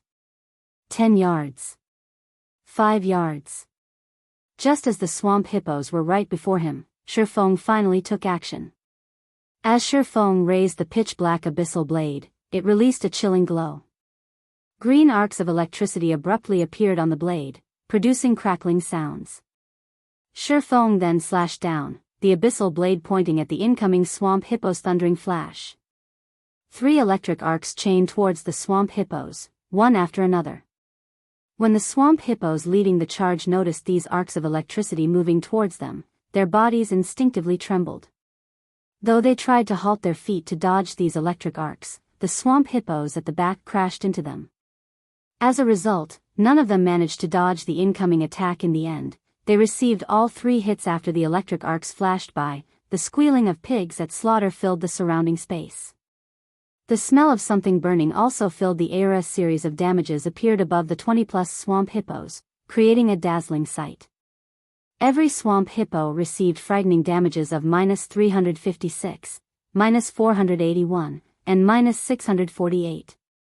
Some even received critical hits, suffering damages of over -1000 points, their HPs immediately falling to 0. The remaining dozen or so swamp hippos were burnt black. Their HP bars also dropped to dangerous levels, turning a bloody red color. Moreover, a debuff icon appeared beside their HP bars, damage amplification. All damage received increased by 20% for 20 seconds. Immediately, fear surfaced on the faces of all the surviving swamp hippos. They all wished to scatter and escape. Ye Feng gave them no chance whatsoever. With a sudden leap, Ye Feng jumped into the airspace above these swamp hippos. He raised the silver lake, the sword giving off a faint blue glow as it carried with it the power of thunder and fire. Ye Feng loosed a thunder flame explosion in the midst of the swamp hippos, thunder and fire exploding outwards, devouring every single swamp hippo with the damage amplification effect. This attack of Ye Feng's caused over -900 damage on the swamp hippo, instantly killing every single one of them. The gigantic figures of the 20+ swamp hippos fell to the ground with a loud boom, shaking and trembling the earth. The scene was similar: over 20 small cars descending from the air, heavily smashing into the ground. When the bodies of the swamp hippos collided with the ground, the resulting impact generated gusts of wind that spread to the surroundings, causing the leaves and branches of the nearby trees to snap and float in mid-air. Lonely Snow, watching this scene from a distance, was completely dumbfounded, be it the visual or physical sensation. Both impacted him greatly. Ye Feng caused over -1000 damage to the level 15 swamp hippos, ending their lives in just 2 moves. Just how high of an attack power was required to achieve such a feat? If Ye Feng fought against average players, wouldn't he kill one with every strike? Lonely Snow even started to suspect that he and Ye Feng were not playing the same god's domain. The difference in strength between them was no longer just several stages. It was practically the difference between the sky and the earth. Lonely, you pick up the loot. I'll go help Blackie, Ye Feng instructed before turning to chase after the steel-skinned hippo. Lonely Snow nodded in reply, though an absent-minded expression remained on his face. He thought that he had hallucinated before, but after giving his eyes a rub, the pile of swamp hippo corpses still remained. Plenty of items and coins blanketed the ground surrounding them. He now knew that this was not a dream, but reality. When Lonely Snow looked at the system notifications and his experience bar, he was once more given a shock system. Level 15 swamp hippo killed. Level difference of 7.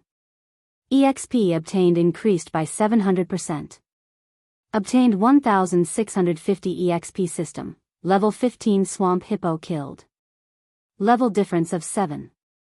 EXP obtained increased by 700%. Obtained 1650 EXP system. Level 15 swamp hippo killed. Level difference of 7. EXP obtained increased by 700%. Obtained 1650 EXP. After a series of notifications displayed, Lonely Snow's experience bar greatly increased, reaching 69% of level 8. The amount of EXP he obtained was truly frightening. Previously, even when faced with level 8 monsters, they needed to kill each one while being extremely cautious and prudent. Moreover, every kill only yielded each member of the party several tens of EXP. After spending over an hour repeating the same process, they would see their experience bars increase by a sizable portion. On the other hand, Ye Feng casually killed off a large group of level 15 swamp hippos with only a few moves. Even after splitting the EXP obtained amongst the 3 of them, Lonely Snow's experience bar still increased by a sizable chunk. Only now did Lonely Snow understand how Ye Feng managed to level up so quickly. In this regard, Lonely Snow became even more respectful towards Ye Feng. There was even a hint of fanaticism in his eyes. If he followed someone as strong as Ye Feng, his future would be limitless. Even if he could not become Ye Feng's equal, as long as he continued struggling forward, he could still become a true expert one day. On the other side, Blackie was still toying around with the steel-skinned hippo, continuously decreasing the elite hippo's HP. However, not only did the steel-skinned hippo had a very high recovery rate, but its HP was also very high. It would recover a lot of HP every 5 seconds. Moreover, Blackie's attacks could only inflict a tiny amount of damage. If he wanted to grind away the steel-skinned hippo's life completely, he would need at least 20 minutes. And yet, instead of tiring, Blackie grew even more excited. Dark arrows flew from his hand, one after another, each arrow bringing Blackie even more joy. The reason Blackie reacted this way was that challenging monsters of a higher level in God's domain was extremely difficult. Meanwhile, he was currently bypassing 7 levels to challenge a level 15 elite monster. If he spoke of this feat in the future, he would enjoy supreme glory. It was this sense of achievement that became the largest motivation for Blackie. Blackie, use Evil Whip, Ye Feng said in the party chat after hurrying over. Okay, seeing Ye Feng arrive, Blackie knew that it was time to deal with the steel-skinned hippo. As Blackie's chanting came to an end, 9 black barbed vines sprung up and bound the steel-skinned hippo's 4 limbs, restricting its speed. However, the steel-skinned hippo's strength was just too high. In the blink of an eye, one of the vines snapped, while the remaining 8 were only a small matter at this moment. Ye Feng used Wind Blade, rapidly arriving behind the steel-skinned hippo. Instantly, 3 sword strikes landed on the steel-skinned hippo's body, the collision producing glittering sparks. Seeing that the attacks from his swords had only dealt -22 damage each to the steel-skinned hippo, Ye Feng was slightly speechless. It was as expected of the steel-skinned hippo. Its physical defense was truly frightening. It also possessed its innate steel skin, reducing all physical damage it received by 70%. If even Ye Feng could only cause slightly over 20 damage to the steel-skinned hippo, a normal physical damage dealer would most likely cause 2 or 3 damage. This rate of damage certainly could not contend with the steel-skinned hippo's regeneration speed. Ye Feng's attacks had yet to end. He immediately followed up with a thundering flash, the 3 electric arcs causing -125, -160, and -211 damage. The steel-skinned hippo was instantly enraged. It spun around, charging at Ye Feng. However, with the thorny vines restricting it, the steel-skinned hippo's turning speed was slowed. This situation gave Ye Feng the chance to evade its charge easily. Ye Feng continued with a series of attacks on the steel-skinned hippo, using one skill after another. However, the damages his attacks managed to cause were generally very low. Enraged, the steel-skinned hippo abruptly jumped. It intended to use War Stomp. War Stomp was Hippo's killing move. When used, the skill would cause all enemies within a 15-yard radius to enter a fainted state for 5 seconds. Reacting quickly, Ye Feng immediately cast Abyssal Bind on the steel-skinned hippo. The hippo's movements immediately halted, and its War Stomp cancelled. Originally, Ye Feng did not think that there would be any issues. However, a chilling sensation pervaded his entire body, preventing him from moving a muscle. All of his skills were unusable. This is the Tier 1 magic, Death's Lock. Ye Feng was astonished. With his many years of experience, he immediately knew what sort of attack struck him. This was definitely not a move of the steel-skinned hippo. Not bad. This is something that I specifically prepared just for you. You can be at ease and be on your way. A black figure suddenly appeared behind Ye Feng. This figure was precisely the Absolute Heaven, the expert assassin Ye Feng had met before. In the same moment Absolute Heaven revealed himself. The silver dagger in his hands sunk into Ye Feng's back. Absolute Heaven's ambush instantly caused -357 damage. Chapter 146, Might of the Devil Flame, 2. A single ambush instantly devoured 1/4 of Ye Feng's HP. Blackie, who stood at a distance, was dumbfounded by this scene. He did not understand why an assassin suddenly appeared here and attacked Ye Feng. Although he wished to help Ye Feng, time was needed to cast his spells. Moreover, all his restricting skills were already in use on the steel-skinned hippo. He could only helplessly watch as the scene unfolded. The only thing Blackie could do now was to chant and attack with his dark arrows such high damage. Watching his HP abruptly decrease by a large portion, Ye Feng was inwardly shocked. Previously, when Ye Feng faced the level 9 berserker, 5 rats, the maximum damage Ye Feng received was only slightly over -100 damage. Yet, one of Absolute Heaven's ambushes caused over -300 damage. Compared to 5 rats, Absolute Heaven's attack power was much stronger. Assassins had very fast attack speeds, so generally, their attack damage could not compete with that of a berserker's. However, they could complement their low attack damage with the number of attacks they could dish out. To say nothing of Absolute Heaven's attack damage, which far exceeded that of the berserker 5 rats. If an assassin could deal the same amount of damage as a berserker with each attack, their total output would be at least double or triple that of a berserker's. In the case of Absolute Heaven, his total output would be 3 to 4 times that of 5 rats. Although Ye Feng was shocked, Absolute Heaven was similarly shocked when he had used his ambush on an MT who possessed a complete bronze set equipment and was the same level. The attack stole at least 2/3 of the MT's HP. Now, however, he only managed to remove 1/4 of Ye Feng's HP compared to those well-equipped MTs. Ye Feng's defense and HP far exceeded them. Absolute Heaven's hands twisted, a streak of silver swiping across Ye Feng's neck. Simultaneously, his other dagger stabbed into Shi Feng's back once more. Garrote. Backstab. Although Absolute Heaven was shocked, an assassin's explosive power did not lie in just the first strike, but a burst of continuous skills from the moment Shi Feng appeared in the Gale Valley to the moment Shi Feng began kill-stealing the Shadow Leopard King. He had constantly trailed after Shi Feng. He had silently waited for the best moment to attack Shi Feng. He knew that Shi Feng was extremely powerful, so he needed to wait for the moment when Shi Feng was the most vulnerable. Only when Shi Feng did not possess any skills would he have a chance at getting rid of him. However, he never found the perfect time to strike. However, his patience had finally paid off. While battling the steel-skinned hippo, Shi Feng finally revealed a weak point. However, in order to guard against the unexpected, he unhesitatingly decided to use the Death's Lock scroll he had bought at an extremely high price. He bought this scroll precisely for this sort of situation. Death's Lock disables all skills of the target, temporarily preventing the target from using any skills. Target's movement will also be disabled. Duration of 6 seconds. Although Shi Feng had high defense and HP, a 6-second burst was enough to kill Shi Feng in such close quarters. Shi Feng could clearly feel the 2 incoming daggers. If he received the burst of Absolute Heaven's attacks, he would definitely die at the moment of life and death. Shi Feng activated Phantom Kill, immediately swapping positions with his doppelganger. The Death's Lock could only seal the skills a player had learned. However, it would not affect the skills attached to equipment. Just after swapping positions, Absolute Heaven's 2 daggers immediately sliced into the doppelganger's body. Bleeding damage of -212 points and a skill damage of -257 points appeared above the doppelganger's head. Absolute Heaven continued with a flurry of attacks. The 2 daggers in his hands assaulted the doppelganger, and 10 streaks of silver light stabbed the doppelganger's vital points. The series of normal attacks coupled with an assassinate and the poison damage on his daggers instantly decimated the doppelganger's HP. A doppelganger? Originally, Absolute Heaven drowned in ecstasy at the thought of having killed Shi Feng.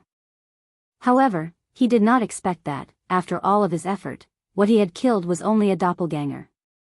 Absolute Heaven's expression turned grim. He squinted his eyes as he observed his surroundings.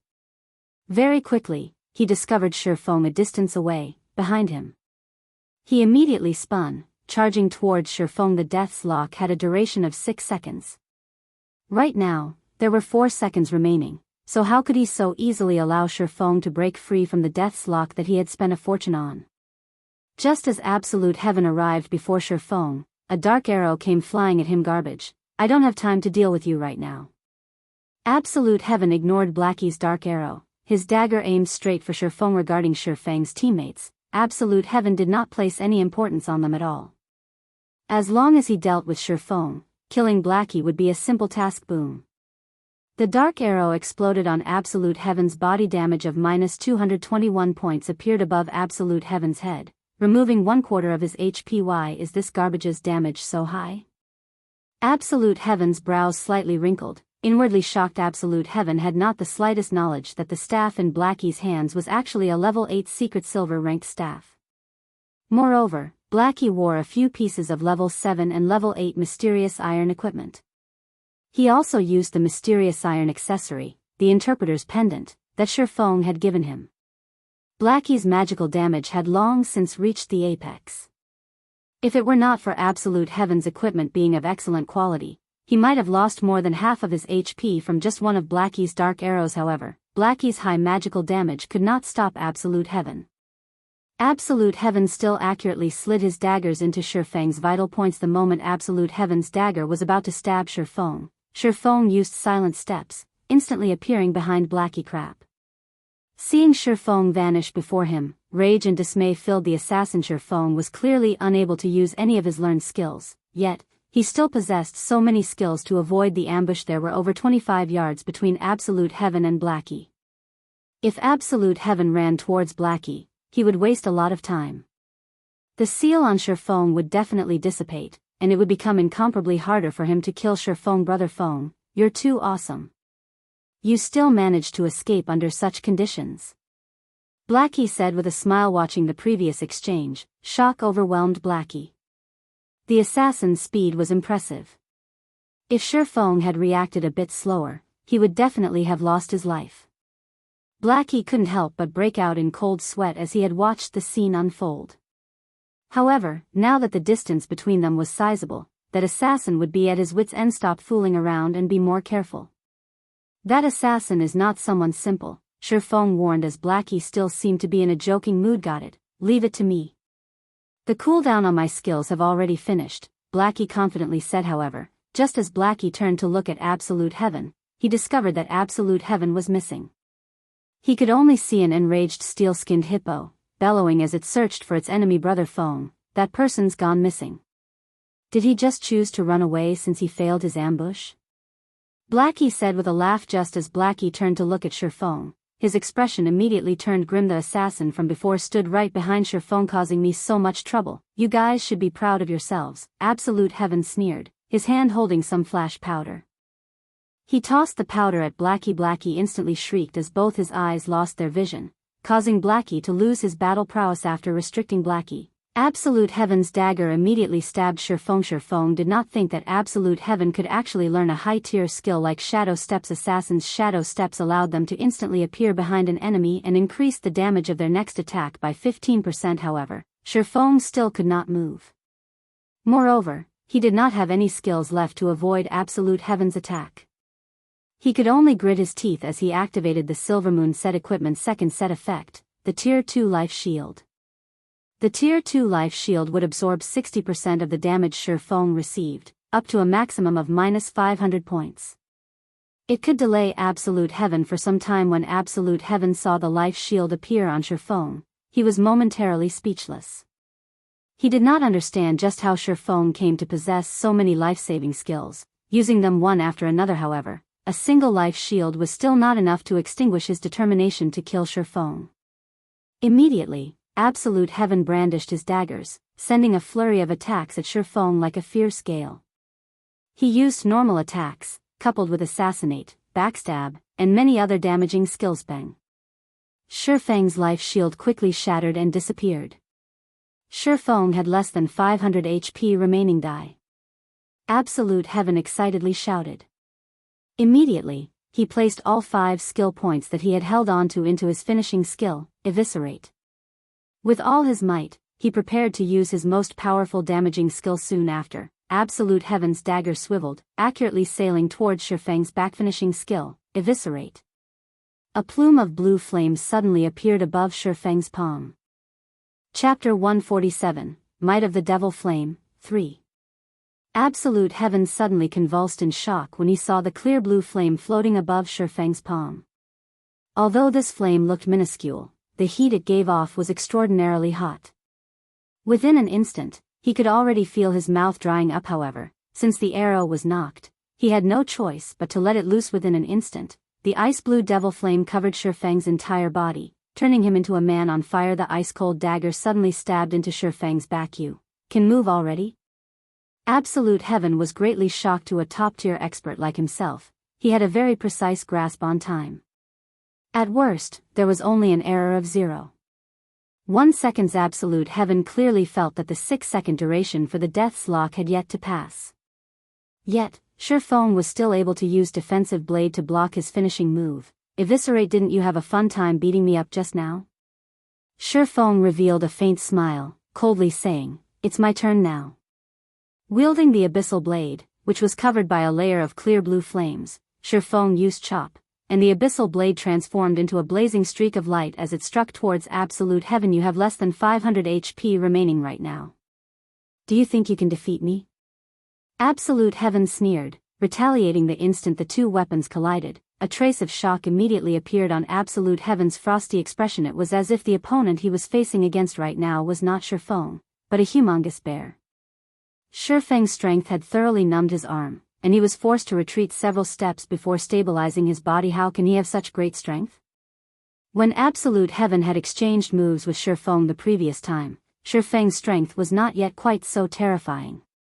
However, now that he had changed and upgraded most of his equipment, increasing his attributes by a large leap, he not only surpassed Ye Feng, but the gap between them had somehow grown even wider. Now that he had failed at ambushing Ye Feng, it was already impossible for him to kill Ye Feng in a direct confrontation. He could only patiently wait for his next chance. After forcing Absolute Heaven into a retreat, Ye Feng quickly took out a basic regeneration potion and drank it. Very quickly, Ye Feng's HP recovered more than 700 points. Absolute Heaven, it seems you only amount to this much. You failed to kill me in both of your ambushes, so now it's my turn to get revenge. Don't even think of getting away from me today. Ye Feng revealed a calm smile as he looked at Absolute Heaven, who was currently filled with killing intent. He could not help but admire, and admit, that Absolute Heaven's assassination abilities were very powerful. Not only did Absolute Heaven manage to persevere and track Ye Feng to this place, he had even managed to set up an ambush the instant Ye Feng relaxed his guard during his battle against the steel-skinned hippo. As a result, Absolute Heaven nearly managed to kill him. Unfortunately, Absolute Heaven did not know that the ice-blue devil flame had strengthened Ye Feng's body, slightly reducing the duration of the death's lock on him. Otherwise, he would truly be finished. Now that he was back to normal, he used the ice-blue devil flame to aid him. A 20% increase in damage was no laughing matter. What a joke. You've only managed to live this time due to luck. I will definitely kill you the next time we meet. As for you wanting to keep me here, you couldn't do it the last time, and you similarly won't be able to do it this time. Absolute Heaven felt that Ye Feng was simply too conceited, daring to declare that he could kill him. The rage in his heart burned from Ye Feng's words. He inwardly vowed to form a more thorough plan to utterly vanquish Ye Feng the next time. Brother Feng, I'll help. At that moment, Blackie's vision was finally restored. He angrily glared at Absolute Heaven, prepared to use his evil whip. Ye Feng waved his hand, saying with a laugh, no need. Against him, I alone am enough. Brother Feng, he is an assassin, he definitely has a lot of life-saving skills. His speed is also very fast. If he manages to escape, what should we do if he comes back to ambush us again? Blackie had seen before an assassin's myriad of escaping skills. If not properly countered, one would be completely helpless against an assassin. Relax, he can't get away. Alright, then. Since Ye Feng insisted, Blackie could only resolve himself to watch. The reason why Ye Feng voiced out those words was to agitate and provoke Absolute Heaven. When dealing with experts like Absolute Heaven, it was not easy to kill them.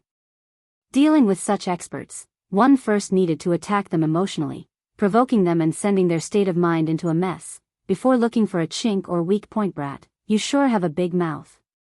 I want to see just how you intend to block my path, Absolute Heaven said with a sneer, rage clouding over his expression. We'll know once we try. Ye Feng revealed a calm smile. He activated Wind Blade, his body piercing towards Absolute Heaven. Originally, Ye Feng's speed was already very fast. Now, with Wind Blade activated, Ye Feng's speed was on a whole nother level. He arrived in front of Absolute Heaven within an instant, 6 sword images immediately stabbing towards Absolute Heaven's vital points so fast. Absolute Heaven was awe-shocked, hurriedly using his daggers to block the attacks. Bang! Pung! Pung! With the added power from the ice-blue devil flame, Ye Feng's attacks were not something that Absolute Heaven could easily block. Immediately, Absolute Heaven was in a disadvantageous position. He desperately blocked and dodged Ye Feng's attacks, and he was forced into a retreat with every consecutive attack. After exchanging several moves without using any skills, Absolute Heaven was struck once by Ye Feng. As a result, Absolute Heaven lost over 300 HP within an instant. Damn. Originally, Absolute Heaven only intended to exchange a few moves with Ye Feng, grinding away Ye Feng's arrogance. Never would he have imagined that he would instead be forced into a constant retreat. Yet, his pride as an expert was unwilling to admit that he had actually lost against Ye Feng in a normal exchange. Seeing as the flaming sword was about to hit him, Absolute Heaven gritted his teeth, using the skill block to defend against this attack. If he was to receive another attack from that flaming sword, then he would very well lose his life. Not good. Time to leave. The gap between our attributes and attack power is just too wide. After coming to grips with Ye Feng, he clearly understood the gap between the two of them. It was especially true for that clear blue flame. Every time his equipment came into contact with it, their durability would continuously fall. Though his secret silver ranked dagger was better off, only losing a little durability with each clash, the armor he obtained with much difficulty was only of mysterious iron rank. Just a single stab from Ye Feng's sword had reduced over a quarter of the armor's total durability. If this situation were to continue, then his equipment would all soon turn to waste. Without the attributes provided by his equipment, he would definitely die under Ye Feng's swords. Hence, he immediately turned and ran. You can't escape. Ye Feng gave Absolute Heaven no chances at all, activating Windwalk immediately. As fast as a ghost, Ye Feng caught up with Absolute Heaven in the blink of an eye. He then let loose his most powerful strength, creating 16 sword images in the blink of an eye. The sword images fully surrounded Absolute Heaven, the flames released by them looking as if they intended to devour Absolute Heaven. Absolute Heaven was greatly shocked. There was no way at all for him to stop so many sword images. He then hurriedly activated Wind Steps, using the 1-second invincibility to block all the incoming attacks. With his speed greatly increased, he immediately entered stealth mode. I said, "You cannot get away." Ye Feng immediately leaped up, the silver lake in his hand, releasing the power of fire and thunder towards Absolute Heaven's path of advancement. Absolute Heaven knew that this move of Ye Feng's was immensely powerful. He immediately used Vanish, the 1 second of invincibility allowing him to avoid the damage and fainted effect of the Thunder Flame explosion. After successfully blocking the Thunder Flame explosion, Absolute Heaven no longer possessed any life-saving skills in his arsenal. Just like last time, he was prepared to leap up into the trees, shaking off Ye Feng's pursuit. At this moment, he suddenly discovered that he was unable to jump, nor move. Unknown as to when it happened, both his legs had been frozen solid, and even his figure was revealed. Ivy already said that you cannot escape. Ye Feng was extremely satisfied with the effect of the frost grenade. Once again, he sent a burst of 16 sword images stabbing at Absolute Heaven. This time, Absolute Heaven could only go all out, desperately stopping the incoming attacks with his daggers. 2 swords. 4 swords. 6 swords. By the time Absolute Heaven blocked the 11th sword, he was no longer able to keep up with the remaining sword images.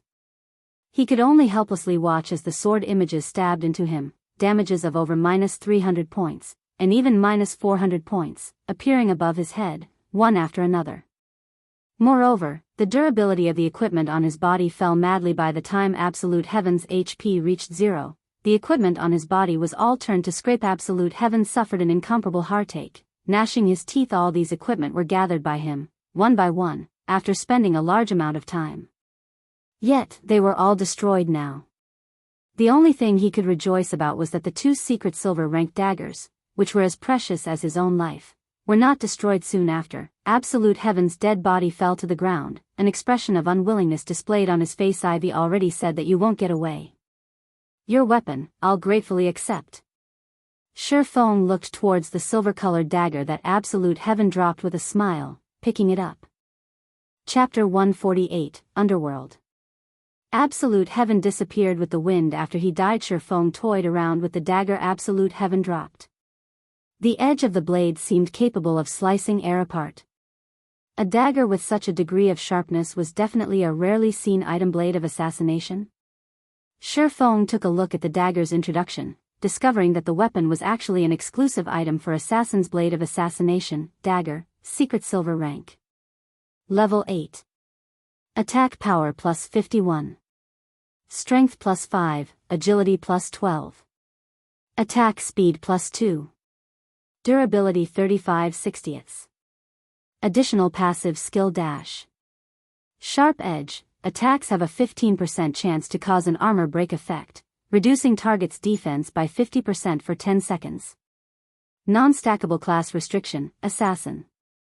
With such a high attack power and agility, it was no wonder Absolute Heaven was able to deal such massive damage to Ye Feng. This blade of assassination was an assassination weapon completely made to increase the user's attack power and speed. It was definitely a favored weapon for the agility-type assassins. Based on Ye Feng's estimations, the blade of assassination was worth at least 1 gold coin. With this death, Absolute Heaven will probably need a very long time before he can recover. Ye Feng looked at the blade of assassination, a smile plastered on his face. Previously, Ye Feng still felt apprehensive towards Absolute Heaven constantly following him around and abruptly ambushing him. Now that Ye Feng used the ice blue devil flame to give Absolute Heaven a thorough beating, not only did Absolute Heaven lose a level, all the equipment on his body was destroyed as well. Absolute Heaven had even dropped his blade of assassination after dying. It would be a long time before it would be possible for Absolute Heaven to come looking for trouble again. Brother Feng, you're just too awesome. You were like the incarnation of the fire god just now. Just looking from afar, I could already feel myself being burned. I didn't think that swordsman would have such a skill. If I had known about it earlier on, would have chosen to play as a swordsman as well. If I were to use this skill to pick up chicks in the future, would definitely catch one with every hook I send. Blackie excitedly ran up to Shi Feng, his eyes filled with endless envy as he looked at the ice blue devil flame covering Shi Feng's body. As for the matter of Shi Feng managing to kill Absolute Heaven, Blackie paid no attention to it at Alan Blackie's eyes. Although Absolute Heaven was indeed an expert, he was still just an elite player of martial union. Shi Feng being able to kill him was all too normal. On the other hand, the elegant-looking clear blue flame surrounding Shi Feng was the truly shocking matter. Hearing Blackie describing the ice blue devil flame as a tool to pick up girls, Shi Feng became speechless. He did not understand just what was going through Blackie's mind every day. This flame isn't a swordsman's skill. It is a mysterious flame, and it can increase a player's attack damage, Shi Feng explained. Mysterious flame? Blackie's face filled with confusion. Although Blackie did not know what a mysterious flame was, but hearing that it was able to increase a player's attack damage confirmed it was definitely an extremely precious item. Seeing that Shi Feng possessed such an item, instead of becoming envious, his heart filled with joy. With the mysterious flame, Shi Feng could become even stronger than before. When the time comes, let's see who still dared to bully them. At this moment, Lonely Snow also hurried over after finishing picking up the loot from the swamp hippos. When he saw that Shi Feng's entire body was covered in flames, giving off a scorching hot temperature, and that Shi Feng was even able to control these brilliantly beautiful clear blue flames, he too became incomparably shocked. He nearly regarded Shi Feng as a hidden class. However, after listening to Blackie's explanation, Lonely Snow as well understood just how precious and powerful was the ice blue devil flame. The ice blue devil flame was definitely one of Shi Feng's secrets. If others were to find out about this secret, there would definitely be tons of players wanting to obtain the ice blue devil flame. Moreover, Shi Feng being willing to share this secret with them showed just how much he trusted them.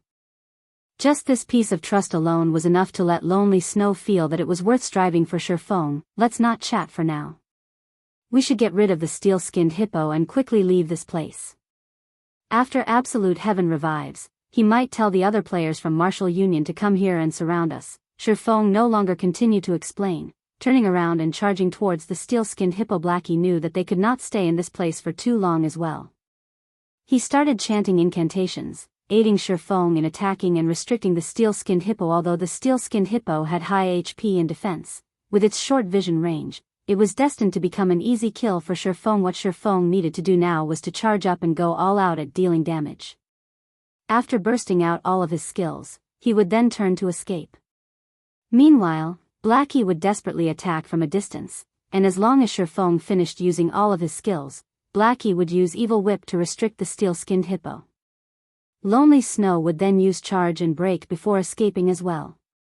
After Shi Feng was more than 25 yards away from the steel-skinned hippo, the steel-skinned hippo would lose its target, dumbly rushing about. When the cooldown for Shi Feng's skills ended, he would then continue with another round of bombardment, repeating the cycle all over again. This time, Shi Feng did not keep his strength hidden away. He immediately used the ice blue devil flame, increasing his damage output by 20%. Simultaneously, the power of Ice-type and Fire-type skills was increased by 40%. With such an increase, Shi Feng's damage against the steel-skinned hippo instantly soared. Even his normal attacks could deal around 50 to 60 damage now. As for Thunder Flame Explosion, the skill could cause over 400 damage to the steel-skinned hippo. Even if the steel-skinned hippo had high HP, it still frantically decreased under the fierce onslaught. Several minutes later, the steel-skinned hippo let out a blood-curdling shriek as its body fell to the ground with a boom. It dropped 4 items and gave a large amount of EXP after it died. Amongst the 4 items, 2 of them were level 15 bronze equipment, while the remaining items were a tier 1 strength gemstone and a bronze-ranked leatherworking material. The effects of the Shadow's blessing was fully displayed here. Otherwise, aside from giving out a lot of EXP, a level 15 elite would at most give out a piece of equipment and some materials. Only let's go somewhere else to kill swamp hippos. After killing the steel-skinned hippo, Ye Feng brought Blackie and Lonely Snow to another grinding spot. The silent swamp was extremely large in size. Its size was at least 2 to 3 times that of the Gale Valley. Meanwhile, the habitat of the swamp hippos took up 1/10 of the entire silent swamp. Moreover, they were scattered throughout the entire silent swamp. With the 1 to 200 members of Martial Union, it would be hard-pressed for them to locate Ye Feng's party successfully. Moreover, Ye Feng was very familiar with the silent swamp. He had once lived at this place for over 20 days in his previous life, so he knew which locations had the highest number of swamp hippos and also the locations with the fastest respawn rates. Ye Feng also knew the spawn locations for the elite monsters in Silent Swamp. However, with the strength of their party of 3 right now, the only elite monster they could deal with was the steel-skinned hippo, as the other elite monsters did not possess any clear weaknesses. If they were to go against these elite monsters, they would have to risk their lives doing so. Leveling up at this place is just too awesome. Originally, I thought that the leveling speed at Gale Valley was already extremely fast, but after coming to this place for less than 2 hours, I've already managed to reach level 9. If we are to continue in this trend, within 3 hours, I would definitely reach level 10 and be able to enter White River City. At this speed, the elites of those major guilds have probably just reached level 9. Blackie excitedly said, if Cola and the others didn't die and were with us right now, we 6 would be able to enter White River City today, becoming the first party to enter White River City. Lonely Snow nodded, agreeing with Blackie's statement. He too could not help but admit to the invigorating feeling of having Ye Feng power leveling them. This leveling speed was at least 10 times faster than the other players. Even if Martial Union surrounded them and killed them once right now, with Ye Feng carrying them, they would quickly recuperate their losses. They did not need to fear having a confrontation with a large guild like Martial Union at All Red Leaf Town. Slum's Absolute Heaven was currently drinking away his sorrows in the enchanted bar. When the others saw Absolute Heaven, they all obediently distanced themselves to a corner, not daring to go near him at all. The reason was due to the waves of killing intent radiating off of Absolute Heaven. There was nobody who was willing to come into contact with that aura dam. I made a huge loss this time. Sooner or later, I will definitely have my revenge. Though Absolute Heaven did not feel heartache over the loss of his levels, it was a different story for the equipment he lost. It was especially true for the Blade of Assassination. As long as he put some time into it, he could easily catch up in terms of EXP. However, it was a different story for equipment. It was especially true for top-tier equipment. Those top-tier equipment were only obtainable through killing monsters or doing high-level quests. They were not something that could be obtained within a short amount of time. The opportunity was also needed to obtain them. Just what is that clear blue flame? After equipping his weapon, he could actually destroy my mysterious iron equipment with such ease, and even greatly reducing the durability of my secret silver weapons. Recalling the ice blue devil flame that surrounded Ye Feng's body, Absolute Heaven could not help but shudder in fear. To every player, the destruction of their equipment was much more terrifying than facing death itself. Just considering the future, every time he fought Ye Feng, he would once again risk the possibility of all of his hard-earned, top-tier equipment being destroyed. It was truly a nightmare. Brother Absolute Heaven, long time no see. I see that you still love drinking like always, a short-bearded man wearing a black cape said as he sat opposite to Absolute Heaven. South Wolf, why do you have the time to come looking for me? When Absolute Heaven looked at the person speaking to him, his previous indifferent attitude was completely gone. Of course, it is to congratulate you. The man named South Wolf said with a laugh, didn't you always want to join Underworld? Right now, the higher-ups have already recognized your potential, and you already have the rights to become an outer member of Underworld. In the future, you too will be one of Underworld's members. I think you should know what this means, right? What? I passed the test? Absolute Heaven nearly jumped up from excitement. The frustration and depression Absolute Heaven felt from being killed by Ye Feng before were immediately swept clean. He no longer minded even the loss of the Blade of Assassination, as there was nothing more joyous than being able to join Underworld. In order to join Underworld, Absolute Heaven had spent 3 full years undergoing over a dozen assessments and tests. Now, he finally obtained Underworld's recognition, officially becoming one of Underworld's outer members. Underworld was a very mysterious organization. Its strength in the real world was extremely terrifying. The resources, influence, and information it possessed was not something any outsider could imagine. Just based on some of the identities of the outer members of Underworld that Absolute Heaven knew of was enough to astonish him greatly. However, for reasons unknown, Underworld started investing into virtual reality games some 10 years ago in order to join Underworld. The real-world assassin, Absolute Heaven, had also started playing virtual reality games right now. Underworld was paying unprecedented attention towards God's domain. Hence why Absolute Heaven decided to fully devote himself into God's domain. Now that he finally managed to become an outer member of Underworld, how could he not be excited? Absolute Heaven, weren't you level 9 the last time I saw you? Why are you level 8 now? You couldn't have been killed by a player, right? The man named South Wolf joked as he downed his drink. He was extremely clear about Absolute Heaven's strength. Absolute Heaven was definitely a top-tier assassin. Moreover, the equipment on him was all of excellent quality, and he even had secret silver weapons. He also learned plenty of rare advanced skills. There were only a scant few players in Red Leaf Town who were capable of directly confronting Absolute Heaven. Moreover, the majority of these players would not have a win rate of over 60%. As for players who would have a win rate of 80% and above, in the entire Red Leaf Town, only the famous Snow Goddess could possibly achieve such a feat. It was absolutely impossible for other players. Moreover, if Absolute Heaven were to put all his might into escaping, even the Snow Goddess would not be able to hold him down. Now that Absolute Heaven lost a level, there was a high possibility that it was due to him accidentally dying while carrying out a high-difficulty quest. However, after hearing South Wolf say so, Absolute Heaven's expression abruptly turned gloomy, his mood turning extremely sour. It can't be, right? Were you really killed by someone? Who did it? Don't tell me you went and provoked the Snow Goddess, Gentle Snow? You couldn't have been so foolish, right? Daring to provoke even her. Looking at Absolute Heaven's dark expression, South Wolf immediately knew that he guessed correctly. He couldn't help but abruptly spit out all the alcohol in his mouth. Chapter 149, Freezing Shadow. I'm no fool. Why would I dig my own grave by provoking Gentle Snow? Absolute Heaven shook his head. If you didn't provoke Gentle Snow, then who killed you? I doubt that there is another expert like her in the entire Red Leaf Town. South Wolf could not help but become curious. Based on the information he obtained, the experts in Red Leaf Town only numbered so many. If it wasn't a top-tier expert like Gentle Snow, could there possibly be another top-tier expert appearing in Red Leaf Town without him knowing? South Wolf's curiosity deeply pierced Absolute Heaven's pride. He tightly gripped his fist to the point where blood almost came out. He had spent such a long time planning and preparing so many measures. Originally, he had a 100% possibility to kill Ye Feng.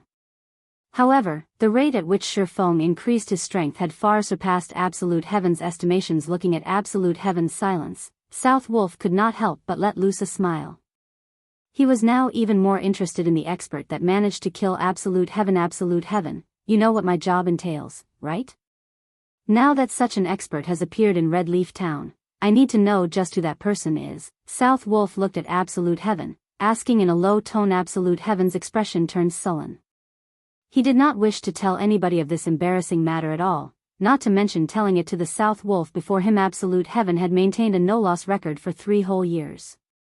Yet, today that record was ripped apart by the unknown Ye Feng. Moreover, today was even the big day where he got to join Underworld. With such an incident happening, it would definitely affect his standing in Underworld in the future. I can understand how you are feeling right now. You've managed to join Underworld after much difficulty, yet, you were immediately met with such an incident. It would definitely have a huge impact on your mood. However, this is my job. If you do not cooperate, as an outer member, you might even be expelled from the organization. You should think clearly about your decision, South Wolf said strictly. You, Absolute Heaven was extremely aggravated. However, he could not retaliate against South Wolf's words at all. He could only forcefully suppress the burning rage in his heart, saying in a low tone, the person's a swordsman called Ye Feng. Swordsman Ye Feng? Isn't that the Ye Feng that cleared the hell mode of the Dark Moon graveyard together with gentle snow? South Wolf entered into deep thought. I've seen his battle recording before, and I've also analyzed his strength. He is indeed an expert, but it is only up to a normal standard. He has no qualifications to join Underworld at all.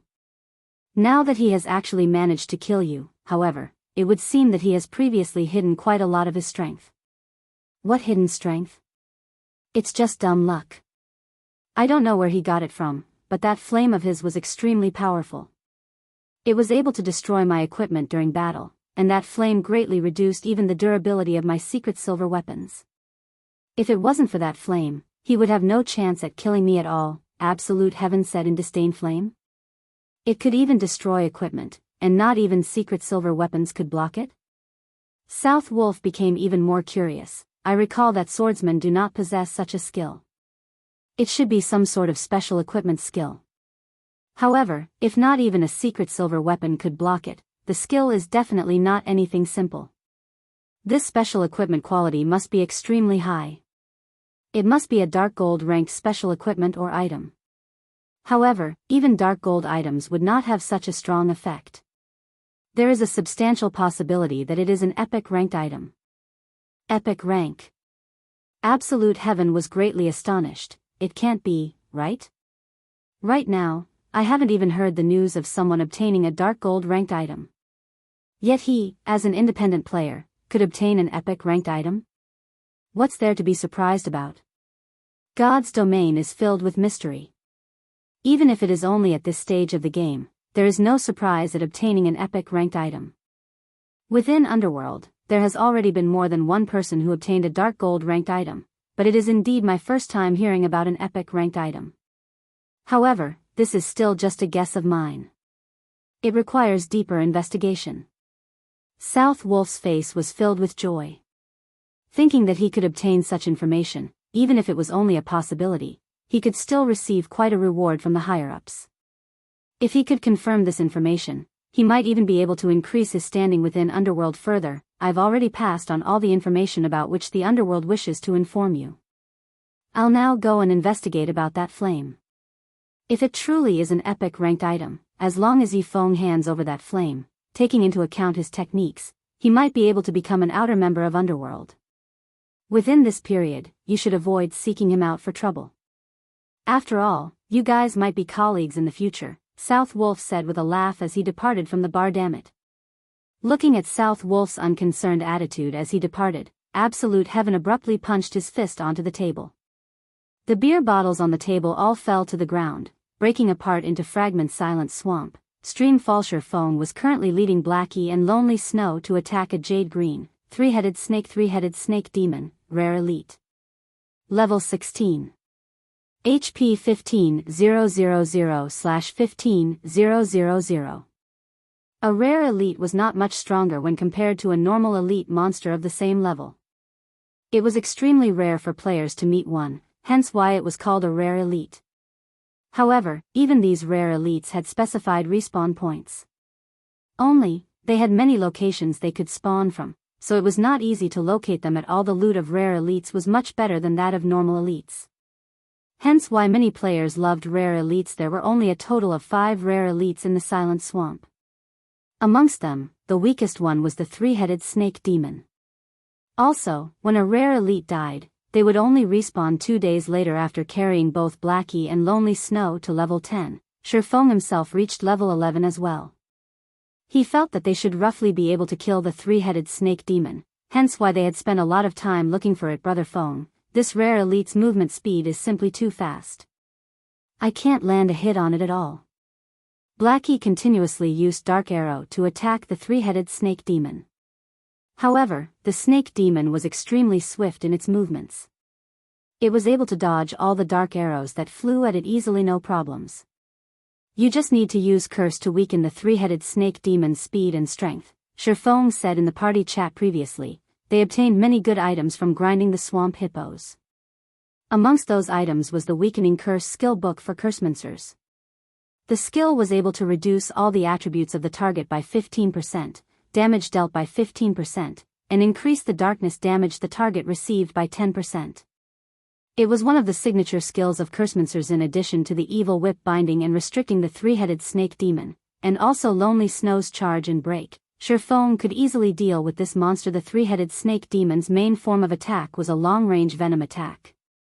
This venom was extremely terrifying, and even a level 15 MT would not be able to withstand the sustained damage caused by the venom. Moreover, basic antidotes were completely ineffective against it. On the bright side, the three-headed snake demon had very low physical damage. Moreover, the three-headed snake demon had much less defense when compared to the steel-skinned hippo. Just Ye Feng's normal attacks alone could deal over -150 damage to the snake demon. In addition to the damage amplification effect from Thundering Strike, each of Ye Feng's normal attacks could deal close to -200 damage. If he were to use a skill, then the damage dealt would exceed 300 to 400 points.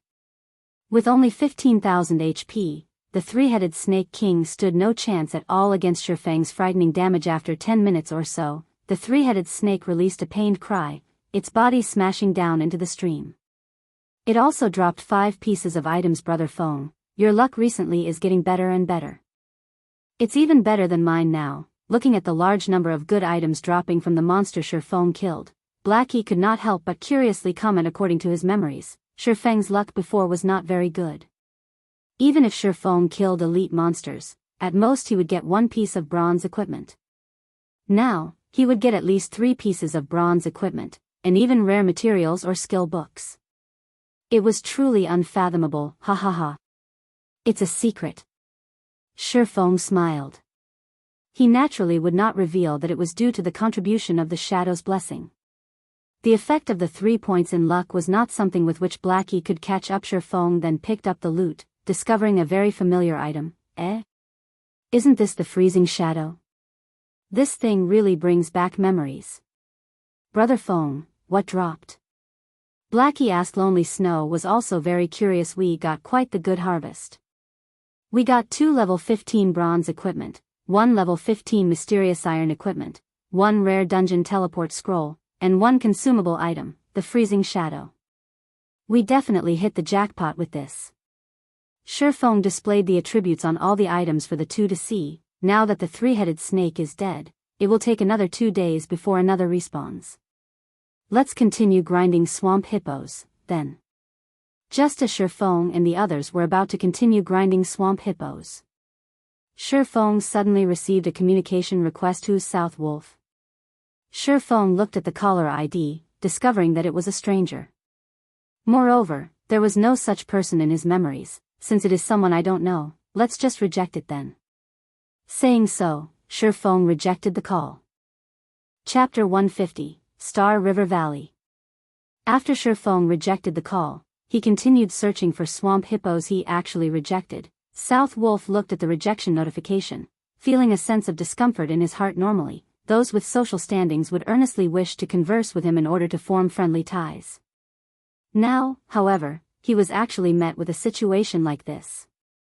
It was definitely a first for him. However, the ones above had already given him the command to make contact with Ye Feng.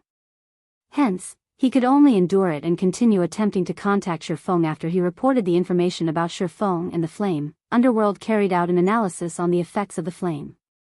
They immediately discovered that the flame was definitely extremely precious, and there was over a 70% chance that it could possibly be an epic ranked item. Hence, South Wolf was tasked with negotiating with Ye Feng to obtain the flame for Underworld. South Wolf sucked in a few deep breaths, calming down his mood. He then sent another communication request to Ye Feng. However, every single request for communication was met with rejection. Crap. I can't believe this.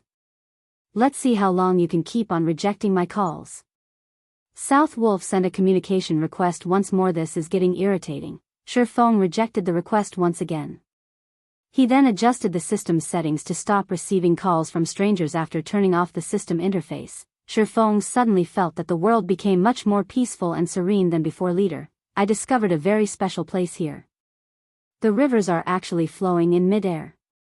There are also lots of golden-colored fish swimming in the silver-colored river.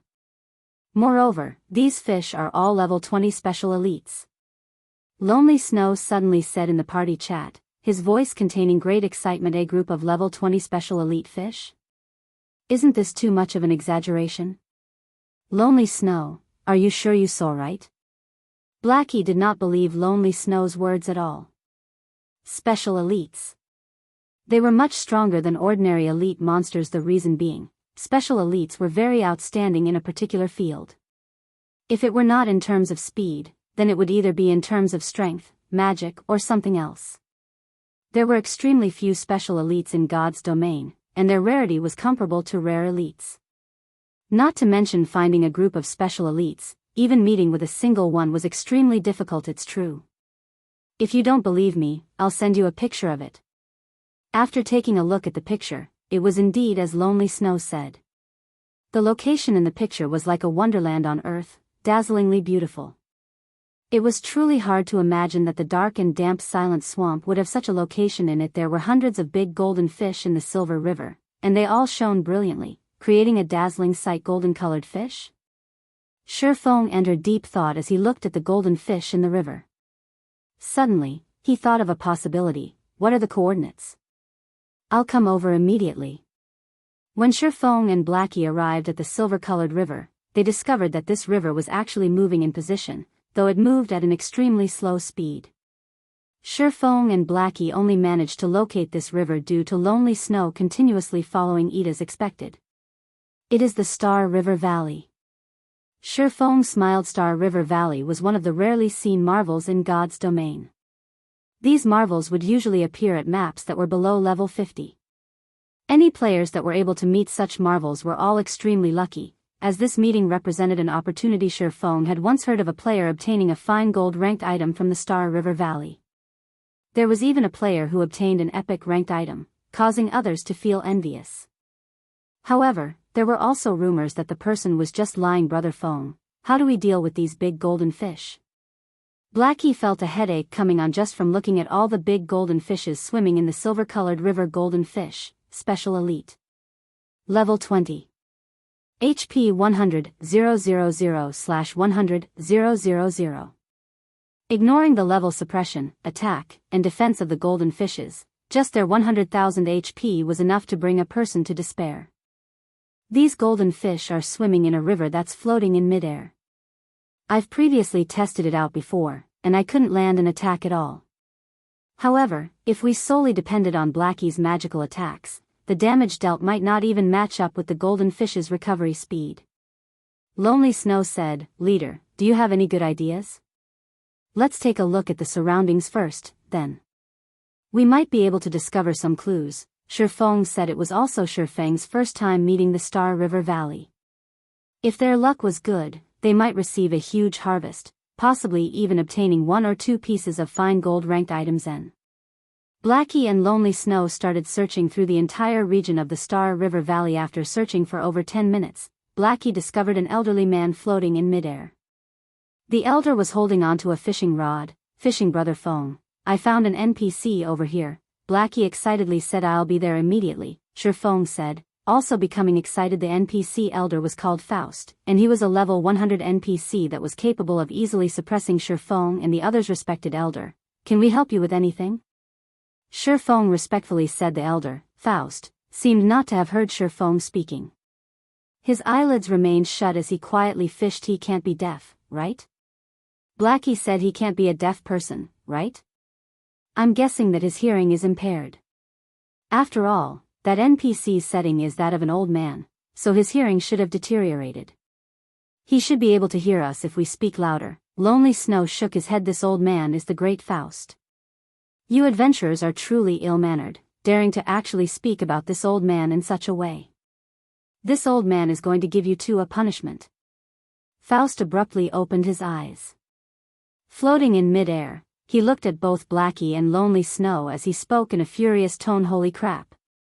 This NPC doesn't react to praises, but immediately reacts when we talk bad about him? Isn't his IQ too high? Blackie was shocked. Lonely Snow was also incomparably shocked. However, before the two of them could recover from their shock, Faust casually pointed a finger at them. The two of them suddenly floated high up into the air, before plunging down to the ground, nearly dying from the fall. After teaching the two a lesson, Faust started fishing once again. You two, Shi Feng laughed as he spoke in the party chat. the NPCs in God's domain possess extremely high intelligence. This is especially true for almost all high-level NPCs. They are totally different from the average Joe. You guys should treat powerful NPCs with respect in the future. This time, Faust could be considered to have given you a light lesson. If he were to become truly angry, there is the possibility that he might even kill you. In Ye Feng's previous life, many players who paid little respect to NPCs. In the end, they were killed off by said NPCs. Ye Feng had even seen more severe cases where NPCs would kill off a player whenever they met Brother Feng. Why didn't you say so early? Blackie complained I wanted to say it, but you guys spoke before I had a chance to say anything. Ye Feng shrugged, shoving away the blame. Just as Ye Feng was about to reveal his strategy, the system's message notification constantly rang out. One after another, the message notifications created a symphony of beeps. Ye Feng became speechless. Just where did so many messages come from? Why is it South Wolf again? Ye Feng did not think that this person called South Wolf would be so persistent. The person had actually sent several hundred messages over. He was truly insane. Do you dare accept a voice call? Do you know who I am? Are you reading this? I know you're reading this. There is a big opportunity awaiting you right now. You best contact me immediately. Looking at these messages, speaking from a certain perspective, this person called South Wolf was indeed a very awesome person. Ye Feng was extremely curious about why this person was trying to look for him. He also could not continue involving himself with this person, so he readjusted the system settings to allow calls from strangers again. Chapter 151, Come If You Can. Very quickly, South Wolf's communication request arrived. Who are you? If you have something to say, then say it quickly. I'm very busy, Ye Feng said in an annoyed tone after picking up the call. You. Do you know who I? Ye Feng's words nearly caused South Wolf to lose it. However, in the end, he still endured it. After all, this was a task handed down to him from above, so he needed to carry out the job properly. If it were any other person who dared speak to him in such a way, they would definitely face a tragic end. If you have nothing to say, then I'm hanging up, Ye Feng said. South Wolf furiously said, Why would I look for you if I have nothing to say? Then speak of it quickly. I'm very busy, Ye Feng said, annoyed. There was a huge opportunity right before his eyes, so where would he find the time to bicker with a stranger? South Wolf nearly burst out in rage once again at Ye Feng's words. A loose expert like Ye Feng dared to speak to him in such a way. However, after giving it some thought, South Wolf realized that Ye Feng only dared to speak to him in such a way due to not knowing his real identity. I need to calm down. Calm down, South Wolf consoled himself, saying, as long as he knows my identity, he will definitely be shocked witless. I am the spokesperson for Underworld. I assume that you have never heard of the name of Underworld, right? That's because Underworld is a gigantic hidden organization. If a person does not reach a certain degree of standard, they will have no qualifications for knowing about our existence at all. As for the strength of Underworld, I can tell you about it right now. Even if it is an assassination expert like Absolute Heaven, after striving for 3 years, only now did he manage to obtain the qualifications to become an outer member of Underworld. Until now, he was just in existence at the very bottom. What? Absolute Heaven is just an outer member of Underworld? Ye Feng was slightly shocked indeed. He had never heard of the name of Underworld before. He also did not know how powerful it was. However, if a top-tier assassin like Absolute Heaven was just an outer member, it could be seen just how unfathomable a background Underworld possessed. Ye Feng also did not think that South Wolf was speaking a lie. After experiencing so many things in God's domain, Ye Feng was rather proficient at determining whether a person was lying or not. Moreover, the way South Wolf spoke carried the hint of someone speaking down from high above, like an emperor overlooking commoners. This was not an action that could be faked. They can't be wanting to take revenge because I killed Absolute Heaven, right? Ye Feng inwardly guessed. Previously, he had not discovered any guild emblem on Absolute Heaven's person. Hence, he always thought that Absolute Heaven was a hidden expert working as a solo assassin. He did not think that Absolute Heaven would have such backing. Hearing Ye Feng's shock, South Wolf felt slightly satisfied actually, this isn't anything special. Underworld also possesses an unimaginable influence in the real world. The resources and information we possess far exceed your imagination. Even as an outer member, the strength you possess could cause even a major corporation in a city to tremble. Even the snow goddess, Gentle Snow, that you're very familiar with, has to treat an intermediate member of Underworld with respect, not to mention the upper management of Underworld. South Wolf laughed, proudly saying, by telling you all this information, I am not trying to brag about Underworld, but instead, I am telling you just how powerful of a background Underworld possesses. If you don't believe me, you can go ask Gentle Snow. Without sufficient strength, one would not even have the qualifications to know about the existence of Underworld. I'm contacting you to tell you that you have already received the attention of Underworld. You now possess the qualifications to join Underworld. Is it because I killed Absolute Heaven? Ye Feng calmly asked. You can put it that way. If you did not have the strength to kill Absolute Heaven, then you really would not be able to catch the attention of Underworld. South Wolf was slightly astonished. Ye Feng was actually not the least bit excited after hearing his words. If others were to receive a similar message, they would normally be ecstatic, wishing they could join immediately. After all, by joining Underworld, one could have many chances to become acquainted with a group of large characters. Carrying out tasks in the future would also become much more convenient. The information Underworld possessed far exceeded what one could imagine, and it would have an unimaginable benefit towards one's future development. So you're saying, as long as I agree, I can become an outer member of Underworld immediately? Ye Feng had long since weathered through plenty of storms. He was no longer that immature youth in his early 20s. Hence, he reacted extremely calmly. In Ye Feng's previous life, as the guild leader of Shadow, he had never heard of the existence of Underworld. However, Ye Feng did not find it strange either. After all, Shadow was only a second-rate guild. In the eyes of first-rate guilds, they were but an ant on the road, not worthy to be mentioned at all. You can put it that way as well. However, it would not be easy if you wished to join Underworld. Right now, you only possess the qualifications to join. Moreover, in Underworld, we have always believed that, if you wish to obtain something, then you need to pay an equivalent price for it. Only when you can afford the price to join Underworld, would you be able to officially become an outer member. Can you tell me what sort of price I need to pay? The price to join Underworld is a considerable amount. Even Absolute Heaven spent 3 years to join. However, you are extremely lucky. From my previous investigations, I discovered that there is a certain flame in your possession that is able to greatly increase your attack and destructive power. As long as you hand over that flame, and pay a monthly membership fee of 10 gold coins, you will officially become an outer member of Underworld. I see. Realization structure phone. The organization, Underworld, was similar to a grand chamber of commerce in real life. If one wanted to join the organization, then they needed to pay the membership fee. However, not just anybody possessed the qualifications to join the organization. Within the organization, members would be able to form platforms for mutual assistance, information sharing, and resource sharing. With this, members would be able to obtain many more business opportunities to develop their own enterprises further. Since you understand, when are you prepared to pay the price? I can't stay too long in Red Leaf Town. I still have many other things that I need to do, South Wolf said with a laugh. As long as he could obtain the epic ranked flame in Ye Feng's hands, coupling it with several years of accumulated contributions, he would be able to officially become an intermediate member of Underworld. At that time, he would be able to call the wind and rain as he pleased. Sorry, but I refuse to join.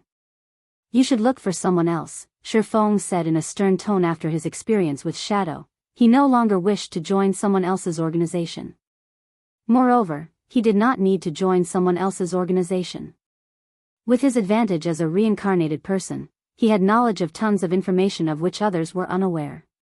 He also knew the trends in which the future would develop toward. If Underworld was seeking him out to cooperate as equals, then he could put some consideration into the matter. However, for him to become a member of Underworld, it would only be a different form of slaving off for someone else. Fortunately, he did not possess such a hobby right now. He could already start establishing a large workshop. The goal of establishing a large guild was also within close sight, so he truly did not see any need to join Underworld. The most valuable thing one could obtain within Underworld was information about God's domain. In the eyes of others, although such information was extremely precious, to Shi Feng it was common knowledge the reason he spoke so much was simply to find out more about Underworld. What did you say? South Wolf thought he had heard incorrectly. After speaking for such a long time, Shi Feng had simply rejected him. I'm not interested in joining Underworld. You should look for someone else, Shi Feng reiterated once more after speaking so much. In the end, you are just toying with me? South Wolf angrily said, do you know what kind of consequences your actions will bring? It is you who contacted me first. Now that I don't wish to join Underworld, are you going to threaten me to join? Shi Feng sneered. Since you dare to toy around with us, Underworld, you naturally have to pay the price. Hand over the flame, and I'll consider it as if this matter never happened. Otherwise, prepare to suffer Underworld's wrath. South Wolf threatened in a cold tone. Ha ha ha. You finally revealed your fox's tail. Since the beginning, your goal has always been the flame, right? You found out from absolute heaven that my flame is not anything simple, so you wish to have it for yourselves now, is it? Shi Feng calmly said, I only have one sentence to say to you. If you guys have the ability, then come. Chapter 152, Legendary Character. South Wolf fell silent at Shi Feng's calm reply. He clearly informed Shi Feng of Underworld's background and its frightening might, yet, Shi Feng still resolutely chose to oppose Underworld, refusing to hand over the flame. This was the first time South Wolf encountered such a case. If you think that, just by being acquainted with and backing of a gentle snow, Underworld will not dare target you, you couldn't be more wrong. South Wolf sneered, even the currently famous Ouroboros does not dare possess enmity against Underworld, not to mention a measly first vice leader. I'll give you one last chance to hand over the flame. That way, you can still play in God's domain comfortably. Otherwise, there will be no place to accommodate you in all of God's domain. It looks like you really don't understand human words. Or is there a problem with your intelligence? Shi Feng laughed disdainfully. You wish to take something that belongs to me just with just a few words? Do you think that your family runs God's domain or something? I'll tell you one more time, if you have the ability, then come. I'm eager to see just what you can do to me. If it were his last life, Shi Feng might have yielded. However, it was a different story altogether now. In this life, he possessed both the capital and confidence to challenge a gigantic existence like Underworld. After reincarnating, Shi Feng's goal in life was to complete the dream he never accomplished in his previous life, establishing his own virtual empire. On this path, he was destined to make enemies of the many major powers of God's domain. If he lowered his head to Underworld now, how could he challenge the tyrants of God's domain in the future? How could he compete over the resources, territory, equipment, and such in God's domain? Although Underworld's influence was massive, and its influence in reality similarly great, when faced with God's domain, the globally acknowledged Second World, nary a power in the world could interfere with the main God system, not to mention a measly Underworld. Even if Underworld wished to investigate Shi Feng's identity in real life, it was an impossible task to achieve. After over 100 years of operation and improvements, the privacy of players in virtual reality games was nigh perfect. It was also impossible to uncover a person's identity through virtual trades. Very good. Since it seems that you have truly steeled your heart to oppose Underworld, you better make your preparations to enter hell. South Wolf was so angry, he smiled. He truly did not think that there would be a person who did not fear death. Shi Feng was but a single independent player, and he only dared speak those conceited words because he did not know the terror of Underworld at all. In South Wolf's view, Shi Feng was just an arrogant and presumptuous fool who did not know fear. Underworld's main influence covered 2 empires and several kingdoms, Star Moon Kingdom included. As long as he reported this matter to the higher-ups, within a few days, an independent player like Shi Feng would no longer remain mingling in God's domain. At that time, Shi Feng would have no choice but to offer up that epic ranked flame. Hell, is it? I've enjoyed its atmosphere plenty of times before, and entering yours won't make any difference. Shi Feng shrugged, smiling insolently as he spoke. Shi Feng now possessed the ice-blue devil flame. With his current battle prowess, he did not fear any player in the least. If they wished to gang up on him, he would use guerrilla warfare to deal with them. His leveling speed was extremely rapid, so he could afford to face off against them. He did not believe that there was any guild or power that could afford to waste that much manpower and resources to continuously battle him in Red Leaf Town. After speaking his piece, Shi Feng disconnected the call. Brother Feng, what happened? Blackie could feel Shi Feng's rage from the conversation he just had. Nothing much, it was just someone trying to rob me. Shi Feng shook his head, casually describing Underworld as a bandit. We're better off thinking of a way to get information off of that elderly NPC. Okay, Blackie nodded, agreeing. Although Shi Feng spoke lightly, Blackie knew that the matter was not as simple as Shi Feng described. Blackie inwardly hated himself for not being any help to Shi Feng. If he could become more powerful, he might be of help to Shi Feng in the future. In actuality, Blackie was not alone in this train of thought. Lonely Snow also detected the abnormality in Shi Feng's tone, and he similarly hated himself for being so weak and helpless. I must work harder to improve my technique and strength.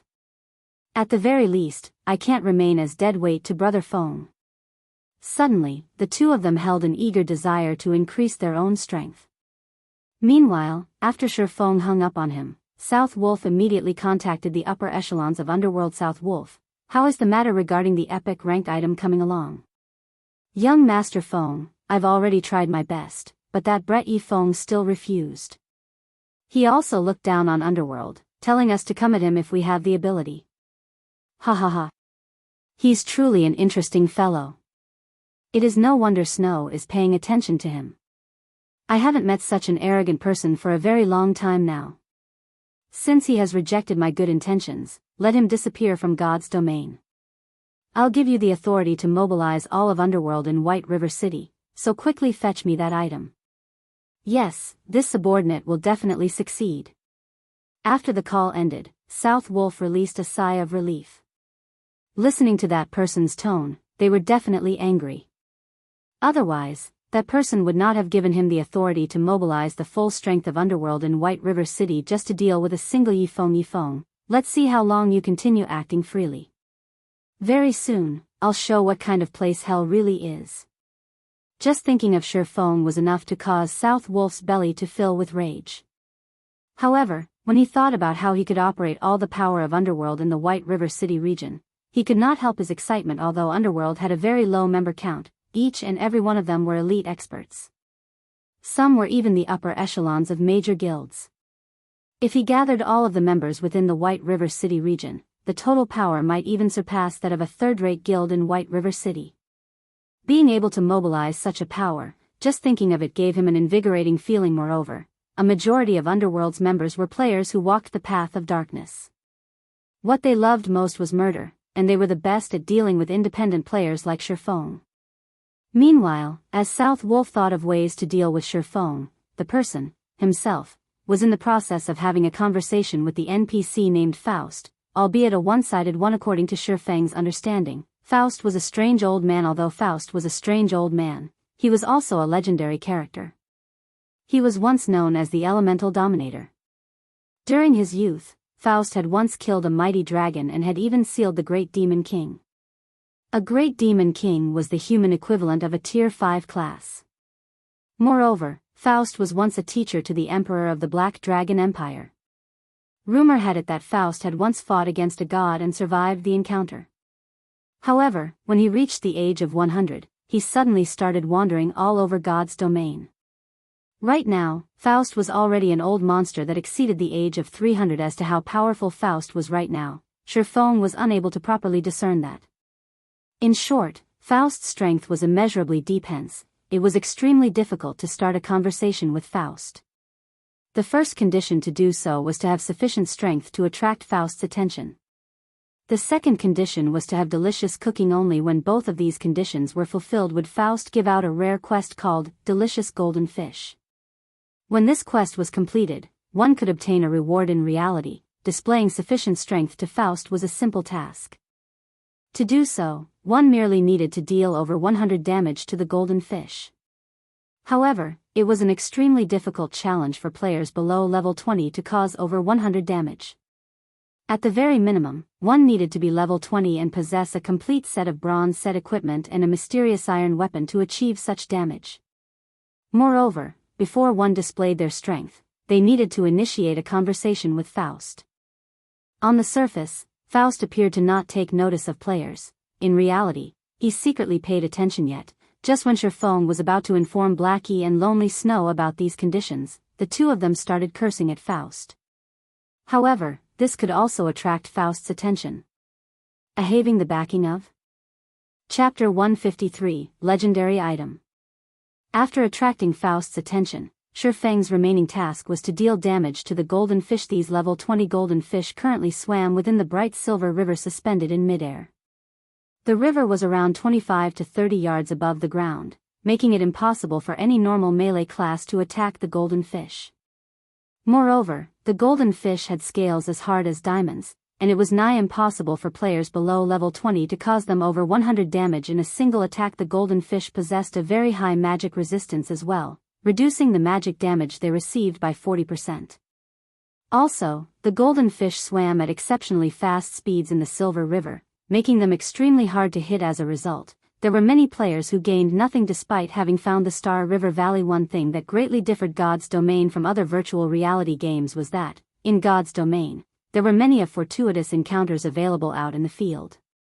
These encounters could allow a player to soar to fame and power overnight, and Ye Feng had seen many such examples before. However, even though there were plenty of fortuitous encounters available in God's Domain, encountering one did not necessarily guarantee any harvests. Whether one could obtain anything from such an encounter depended on one's abilities. Blackie, Lonely, you two take this. Ye Feng took 2 basic frost grenades from his bag, passing them to the 2 previously. To obtain the ice blue devil flame, he used a lot of the frost grenades he stocked up. Right now, there were less than 20 remaining, and they were not enough to deal with all the golden fish in the Silver River. Aren't these frost grenades effects too powerful? These are godly tools for PK and grinding. If we could use them without limit, then our leveling speed would be absolutely heaven-defying. Blackie said, shocked, after taking a look at the frost grenades introduction. Just imagine if they used these frost grenades to grind on groups of level 30 monsters. They might even level up once every minute. At that time, what would martial union amount to them? Just the level suppression alone would be enough to oppress them to death. It would be fantastic if we could get more of these. In the future, if pikers surround us, we wouldn't even have to use a single skill to deal with them. Just by throwing a dozen or so of these frost grenades, they would definitely fall dead. However, with effects as good as these, I'm guessing that these items should be extremely rare and precious. Lonely Snow lamented indeed. Not to mention using them for grinding and PK. Just having a few of these tools of massacre as lifesavers would be good enough. The longer Blackie looked at the frost grenade in his hand, the more he could not bear to part with it. With this item in hand, he could use it to save his life at the most crucial of moments. Ye Feng only revealed a smile at the two's reactions. He took out another frost grenade for himself, turning to look at the golden fish in the suspended river, saying, stop chatting. In a moment, I'll count down to 3. And we'll all throw our frost grenades at the golden fish together. Blackie and Lonely Snow looked at the frost grenades in their hands, reluctance filling their eyes. Brother Feng, using the frost grenades to deal with these golden fish is just too wasteful.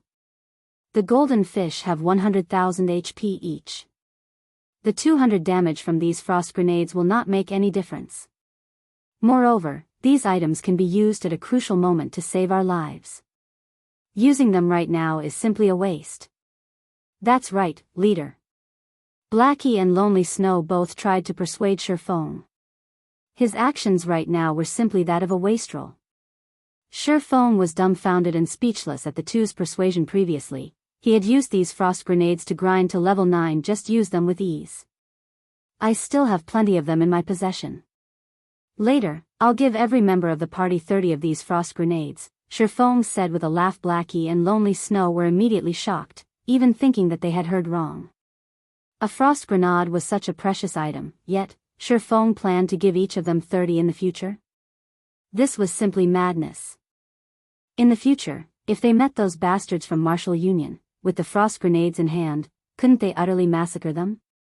With Ye Feng's assurance, the two of them followed Ye Feng's instructions, throwing their frost grenades at the golden fish suspended in mid-air. Boom. The frost grenades exploded in the midst of the Silver River. Even though the golden fish were adept at dodging, the explosion radius of the frost grenades was extremely wide. Some of the golden fish that did not manage to escape immediately froze solid, damages of over -100 points appearing above their heads. Faust, sitting suspended in mid-air, stroked his white beard. He nodded his head, saying, "Not bad. It seems that you guys have some ability to actually cause some damage to these golden fish. Esteemed Lord Faust, we are only here to catch some golden fish to cook. We hope that our brutish actions did not disturb you." Shi Feng acted courteously as he said, "Oh, I didn't think that you guys would be interested in cooking these golden fish." When Faust heard the word cook, a flash immediately appeared in his eyes. "Since you guys wish to catch the golden fish, I wonder if you can help me catch some live ones as well? My strength is too strong, and I will simply kill these golden fish if I am not careful. This dilemma has left me with no choice but to slowly fish here." "This," Shi Feng said with a hesitant expression, "relax, I won't mistreat you all. As long as you can obtain a satisfactory amount of golden fish for me, I can trade some items for them. How about it?" Faust casually waved his hand, and immediately, tens of items with pleasing appearances appeared and floated in mid-air. Every single one of these tens of items was extremely valuable. Moreover, beside the item's introduction, the amount of golden fish required to trade for the item was displayed as well. "Brother Feng, look. That's a level 15 secret silver ranked staff. There. That's a mysterious iron ranked mage robe. Wah. That's a fine gold ranked cloth armor arm guard." Blackie instantly drooled at the sight of these items. Lonely Snow also discovered a level 15 fine gold ranked two-handed axe, his eyes sparkling at the sight of the weapon. Moreover, the attributes of the weapon were simply mind-blowing. If he equipped that weapon, his attack power would instantly soar by several times. He could get rid of an MT of the same level with just 2 to 3 attacks. However, amongst the many items, an item with a faint orange glow attracted Shi Feng's attention. That was the glowing effect only found on legendary ranked items.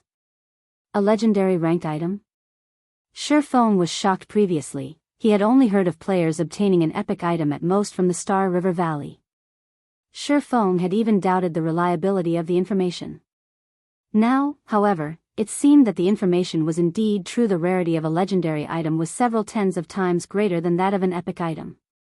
If a legendary item were already present among the rewards, it would not be strange for there to be an epic item as well. In Shi Feng's previous life, even after he reached level 200 and became a top-tier sword king, he did not possess a single legendary ranked item. To Shi Feng, a legendary ranked item was but a fleeting dream. Only the extremely few tier 4 Apex experts would possess 1 or 2 legendary items. It was obvious just how rare a legendary item was. Meanwhile, these players who possessed 1 or 2 legendary items, even if they were only at the peak of tier 4, their battle prowess would not be any weaker than a tier 5 player that did not possess any legendary items. It was apparent just how much of an improvement a legendary item provided to a player's strength. Shi Feng did not think that, in this life, he would bear witness to a legendary ranked item. This situation was no different than a dream. It was not just Shi Feng who discovered the legendary ranked item. Even Blackie and Lonely Snow noticed it, as the orange glow that the item gave off was simply too eye-catching. "Brother Feng, I'm not dreaming, right? That's a legendary ranked item, right?" Blackie pinched his own cheeks, saying. Meanwhile, Lonely Snow was speechless from excitement. He kept clapping Blackie's shoulders as he pointed towards the legendary item. "You guys are not hallucinating. That is indeed a legendary ranked item. It is also something that I chanced upon. However, this item is useless to me. Although it is possible to obtain this item if you want it, it won't be so easy." Faust stroked his beard as he said with self-satisfaction. He felt extremely satisfied by the shocked expressions of Shi Feng and the others at this time. Shi Feng had calmed down. Although a legendary item was right before his eyes, obtaining it was an entirely different matter. As for snatching the item away from Faust, that would be no different than suicide. They could only follow the rules to obtain it. Shi Feng then clicked to look at the legendary item's introduction. Heavenly Dragon's Sacred Breath, Fragmented Legendary Rank. Chapter 154, A Quest That Is Impossible to Complete. Fragmented Legendary Rank? Shi Feng was slightly surprised, but he still felt that it was reasonable. In Shi Feng's previous life, the statistics showed that, after operating for over 10 years, there were no more than 3,000 legendary ranked items discovered in God's domain right now. However, God's domain had only recently started operation. So, how would it be possible for a legendary item to appear here so easily? Just a fragment alone was already a miracle in and of itself. Blackie and Lonely Snow were dumbfounded after seeing that the item was only fragmented legendary rank. They got all excited over something that was completely different from what they imagined. As a result, their fiery, passionate hearts instantly cooled. Isn't this just a scam? Didn't you say that it was a legendary item? Why is it only a fragment? Blackie complained to Faust. It was no wonder the strange old man was so generous as to take out a legendary ranked item. In reality, it was only a fragment. It was not even close to a legendary item at all. You little brats, aren't you being too greedy here? Do you think that legendary ranked items are like cabbages? Do you think you can just find one in any random place? Faust, flabbergasted, scolded. Moreover, do you think that you brats can successfully obtain it? You're better off looking for something else. I'm not trying to belittle you all, but with your current abilities, it is an absolutely impossible goal. Don't waste your energy on such thoughts. I will cast a spell to strengthen you all, give you the ability to float in mid-air, and deal increased damage to the golden fish. As long as you severely injure the golden fish, for a short time, the golden fish will enter a crippled state and won't be able to move. At that time, use these magical nets to catch them. Following which, Faust took out 3 golden-colored, magical nets, handing them over to Ye Feng's group. He then chanted some incantations, providing Ye Feng's group with over a dozen buffs, greatly increasing the three's attributes. Their attributes multiplied by almost 3 to 4 folds, and at the same time, they could ignore up to 15 levels. Who says we won't obtain? With such powerful attributes, the heavenly dragon's breath will definitely be ours. Looking at his increased attributes, Blackie's confidence instantly grew by over 100-fold. Lonely Snow nodded in agreement as well. He could not help but wish he could begin his assault on the golden fish immediately. Regarding Ye Feng's strength, the two of them held an almost blind faith in it. Ye Feng had simply shown them too many miracles. His battle techniques were even matchless. Ha ha ha. Young folk being so confident is a good thing indeed. However, you should first look at the exchange quantities. Faust stroked his white beard as he laughed. He did not mind Blackie's words at all. The three of them immediately checked the exchange quantities. Level 15 bronze ranked item and level 20 bronze ranked item required 1 to 2 golden fish. Level 15 mysterious iron ranked item and level 20 mysterious iron ranked item required 3 to 5 golden fish. Level 15 secret silver ranked item and level 20 secret silver ranked item required 10 to 15 golden fish. Level 15 fine gold ranked item and level 20 fine gold ranked item required 30 to 50 golden fish. Level 15 dark gold ranked item and level 20 dark gold ranked item required 100 to 200 golden fish. Fragmented legendary ranked item required 1000 golden fish. There were a lot of golden fish in the entire Silver River. At a single glance, one could tell that there were several thousand golden fish in the river. Blackie and Lonely Snow could not help but smile. Here I thought you required some astronomical amount. Isn't it just 1,000 golden fish? We'll quickly gather them up for you. Blackie laughed. Ye Feng also felt that it would not be difficult for them to obtain 1,000 golden fish. Only, it would require a lot of time to do so. However, to obtain a fragmented legendary rank item, even spending several days would be worth it. Just as Ye Feng and the other two were about to take action. Before you all start, I need to give you a small reminder. The Star River Valley will not remain in the Silent Swamp for too long. At most, it will disappear from the Silent Swamp in 4 to 5 hours. I, too, will disappear with it. If you do not hand the golden fish to me before that happens, you won't receive any rewards. Faust revealed a slight smile as he spoke. System, rare quest, delicious golden fish, accepted. Within the allocated amount of time, catch as many golden fish as you can and hand them over to Faust. The more you catch, the better the rewards will be. Although there was a time limit, Blackie and Lonely Snow still brimmed with confidence. Even if they could not obtain other equipment, it would be enough if they obtained the Heavenly Dragon's breath. 4 to 5 hours, is it? Ye Feng looked at Faust's smiling figure, inwardly feeling that the matter was not as simple as it appeared. Otherwise, why would Faust be so generous as to show off a fragmented legendary rank item for exchange? However, time was of the essence. The three of them immediately started catching the golden fish at this moment. Shi Feng's communication notification rang up again. The call's requester was Gentle Snow. Miss Snow, I truly have to thank you for your support last time. Otherwise, those internet trolls would have painted me as a scammer, Shi Feng jokingly said. In his heart, Gentle Snow was definitely someone worth his friendship, and all her care and aid towards him had clearly proven this matter. At least you still have a good heart, Gentle Snow laughed sweetly. More importantly, I'm contacting you this time just to ask you about a single matter. What happened? Shi Feng inwardly felt that Gentle Snow behaved somewhat strangely today. Did you come into contact with people from Underworld? Gentle Snow suddenly asked. That's right, they contacted me, Shi Feng nodded his head, saying. Hearing Shi Feng's acknowledgement, Gentle Snow could not help but ask in curiosity, just what happened between you? Nothing much. They just wanted something from me, and I refused to give it to them, Shi Feng calmly said. How could this be? Although I don't know what actually happened, don't try to trick me. If it is only a small matter like this, that person from Underworld would not specifically send me a message, telling me not to get involved. What exactly happened between you two? If you tell me the truth right now, I might be able to offer some help. Underworld strength is definitely not something an unrated guild like Martial Union could compare to. Just its strength in White River City alone is probably more than 10 times that of Martial Union. There are also plenty of top-tier experts amongst their ranks that walk the path of darkness. If they go all out to deal with you, it might not even be safe for you to stay within the confines of the town. Gentle Snow's tone turned grave as she spoke. A hint of fear towards Underworld's power also colored her tone. She simply could not understand how an independent player like Shi Feng could anger Underworld to such a degree. It was truly unbelievable. It's true. Why would I lie to you? They only wish to obtain something that I possess. I simply refused them and told them to bring it on, if they can. There really isn't anything else, Shi Feng said with a bitter smile. You call that nothing else? I truly admire you right now. You are the first one to actually dare provoke Underworld in such a way. Gentle Snow nearly choked when she heard Shi Feng's words. Fortunately, your matter isn't too severe. I'll try to explain to the management of Underworld and see if this matter can be settled. Hopefully this event will become bygones.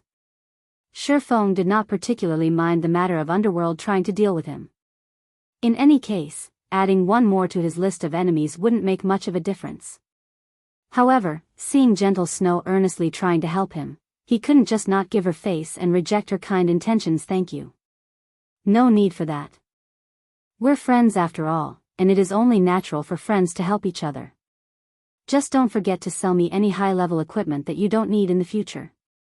Gentle Snow revealed a faint smile before hanging up soon after. Shi Feng joined Blackie and Lonely Snow's fishing party. However, before Shi Feng had even reached the golden fish and attacked them, he quickly discovered a problem. After his attributes increased, Blackie was comparable to a powerful level 20 Cursemancer equipped with a complete secret silver set equipment and a fine gold weapon. However, even then, Blackie's attacks dealt less than 400 damage to the golden fish. Moreover, the movement speed of the golden fish was extremely quick in the Silver River. Even if Blackie's techniques improved by quite a lot, out of 10 dark arrows he sent out, only 5 managed to find their targets.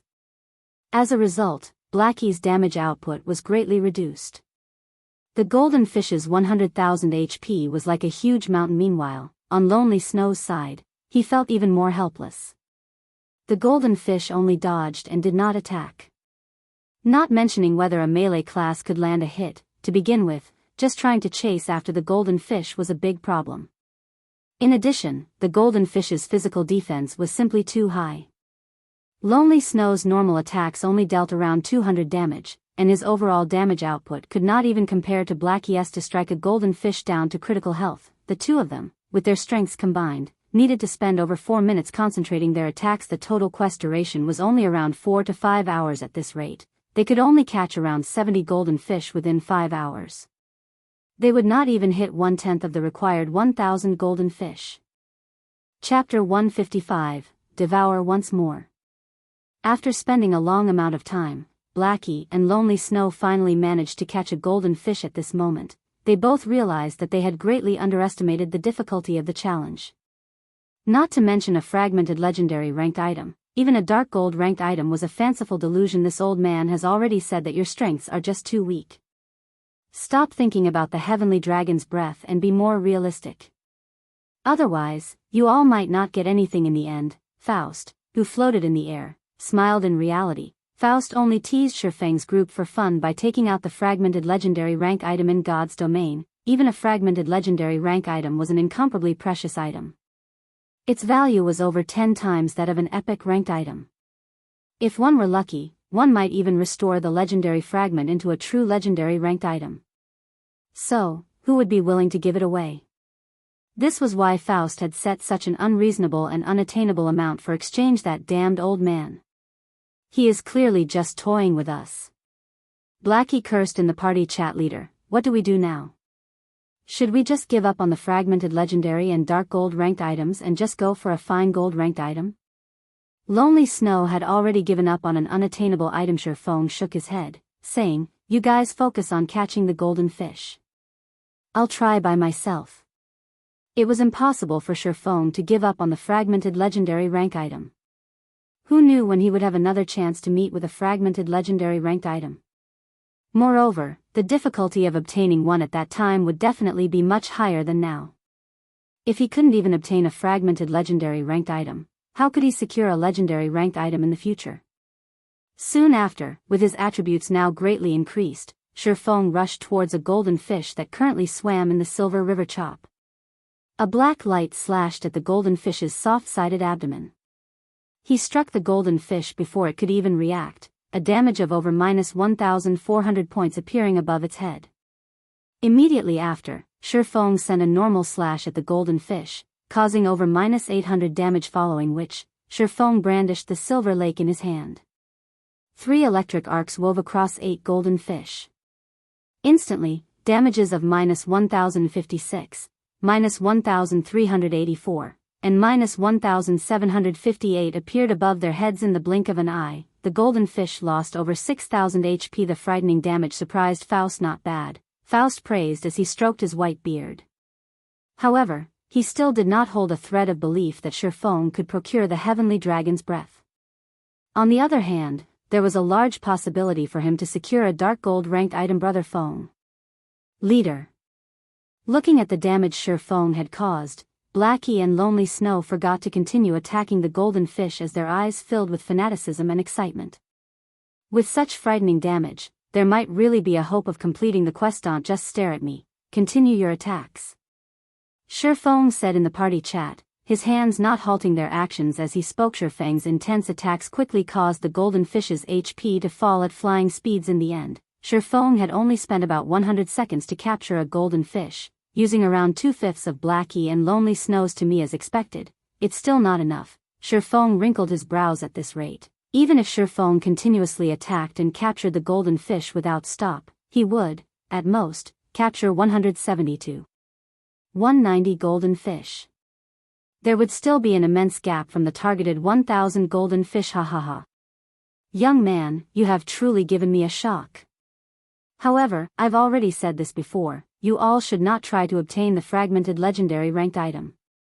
With all 3 of you combined, it would be good enough to trade for 1 or 2 dark gold ranked items. Faust laughed with confidence. Naturally, Shi Feng did not give up at Faust's words. Suddenly, a clear blue flame appeared floating above Shi Feng's palm. This flame was the ice blue devil flame. The ice blue devil flame wrapped around Shi Feng's entire body, increasing Shi Feng's damage by 20%. I've truly underestimated you. You can even control a mysterious flame. When Faust saw the ice blue devil flame, he was once more given a shock. Looking at the mysterious flame's power, it should be a tier 2 mysterious flame. Mastering a tier 2 mysterious flame at such a young age, you are truly not a simple fellow. Unfortunately, it is still not enough. With the support of the ice blue devil flame, Shi Feng's damage soared once more. He then attacked zealously, filling the sky with sword images. Now, his normal slashes alone could deal over 1,000 damage, while his chop dealt over -1,700 damage. The most frightening was the thunder flame explosion, dealing over -3,000 damage in the end. Shi Feng only spent around 1 minute to successfully catch a golden fish. Moreover, Thundering Flash, Earth Splitter, and Thunder Flame Explosion also dealt some damage to the other golden fish. Only, the cooldowns for these skills were too long. In addition to the golden fish constantly swimming about, never staying in a single place, the effects of these AoE skills were extremely limited. Continuing at this pace, Shi Feng could catch somewhere over 300 golden fish in 5 hours. However, it was still a great distance from 1000. Am I really not able to attain the fragmented legendary ranked item? Shi Feng felt very reluctant. No matter what was said, a fragmented legendary ranked item was simply too rare. Finding one now was only due to heaven-defying luck. Hahaha. Don't be discouraged, young man. You have already performed quite well. If you all can capture 400 golden fish, I can trade you an epic ranked item. Consider it as a reward for your efforts. Faust smiled, consoling. It had been very long since he had seen a youth with such a fighting spirit. However, with Shi Feng and the others' current standards, there was not a great likelihood they could earn even an epic ranked item. That damned old man. He only knows how to toy with us.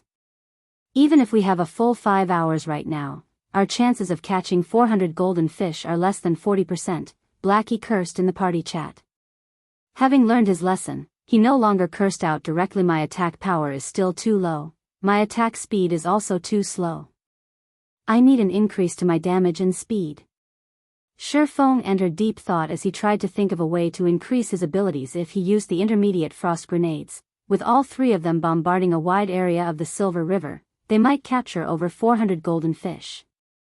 The problem was, however, that he simply did not have that many intermediate frost grenades. Moreover, each intermediate frost grenade cost 10 silver coins. A single intermediate frost grenade could deal around -500 damage to the golden fish. Then, killing a golden fish would require 200 intermediate frost grenades, which would cost up to 20 gold coins. Taking into account the effective area of the frost grenades, every 200 frost grenades would kill around 20 golden fish, making the value of each golden fish the equivalent of 1 gold coin.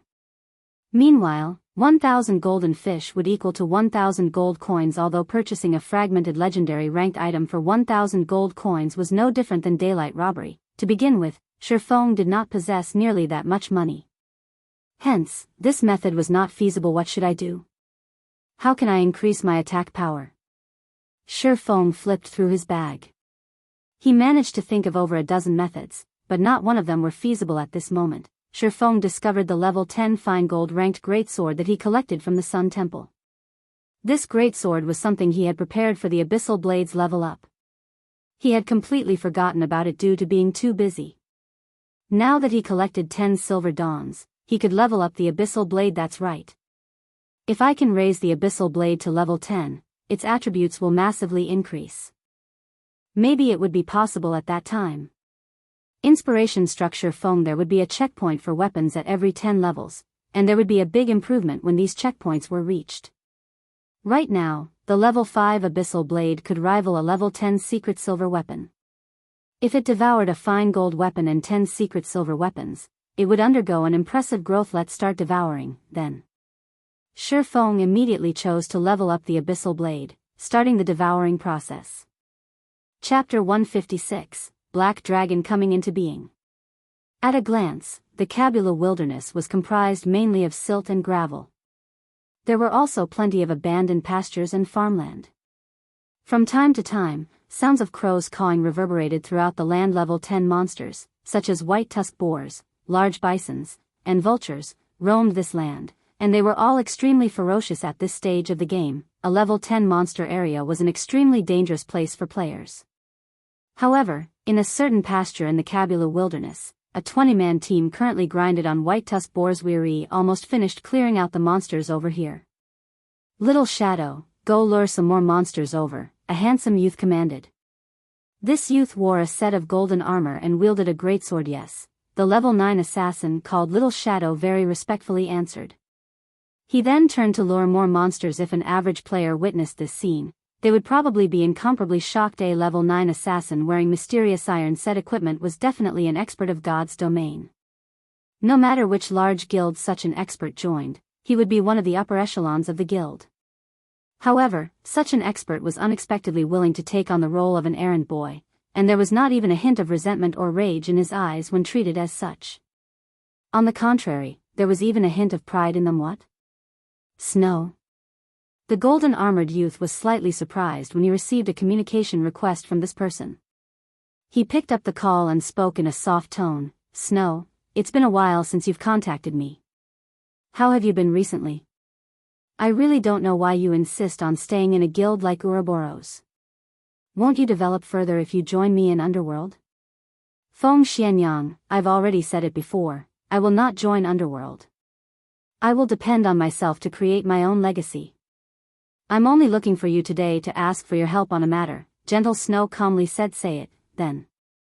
As long as it's a request from you, Snow, I will strive to fulfill it, the golden-armored youth immediately said with a smile.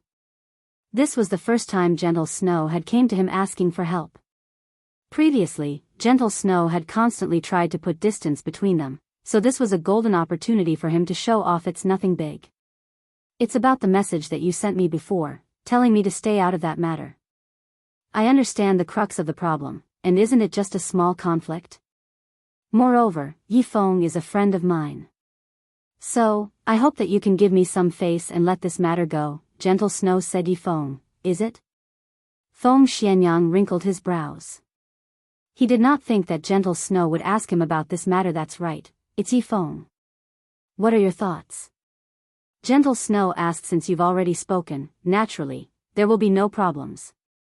You can rest assured, I'll talk to my subordinates about it. Feng Xianyang smiled soon after. Gentle Snow disconnected the call. Snow, why would you care so much about the Ye Feng? You don't usually pay much attention to anyone else. Don't tell me you've taken a liking to that brat. Zhao Yueru, who stood beside Gentle Snow, giggled, the expression she revealed suggesting the two must be involved with each other. Yuri overthinking things. Gentle Snow rolled her eyes at Zhao Yueru. She then said in a soft tone, moreover, don't forget who it was that gave us the potion-making recipe. Not only did it allow you to become an intermediate potion-making apprentice, but you are also earning a lot of money with it. Aren't you happily counting your silver coins all day right now? Fine, I admit that he was indeed a great help, so we ought to help him in return this time. Hearing Gentle Snow saying so, Zhao Yueru was like a kitten that had its sore spot poked, acting pitifully. Moreover, Ye Feng's help isn't limited to just that one time. It was only thanks to him that we managed to clear the hell mode of the Dark Moon Graveyard, allowing my position in Ouroboros to rise rapidly. Many elders in the guild have also changed their initial attitudes towards me, choosing to stand on my side instead. This result has saved me from many troubles, and I haven't even gotten the chance to thank Ye Feng for this yet. Helping him with a small matter like this is nothing. Gentle Snow then continued, if Underworld still doesn't give up and still wishes to deal with Ye Feng, I can only use that move. However, since Feng Xianyang has already agreed, there should be no problems. On the other side, after Feng Xianyang ended the call, his face paled with anger. Feng Xianyang could not understand just what sort of relationship Gentle Snow had with the Ye Feng for her to actually speak up for him. Feng Xianyang had been trying to woo Gentle Snow for so long, yet, she had paid him no attention from the start. Right now, Underworld was just teaching Ye Feng a lesson, yet Gentle Snow immediately came calling. The degree of care that she gave Ye Feng was abnormally high. It had even reached a degree that caused Feng Xianyang jealousy. Feng Xianyang had both money and power. He was also incomparably handsome. He was hundreds of times better than the Ye Feng in every way. Yet, Gentle Snow chose to pay attention to Ye Feng instead. There must be a problem here. However, Feng Xianyang was extremely clear about Gentle Snow's daily lifestyle. There was no chance that a minor character like Ye Feng could meet her in real life.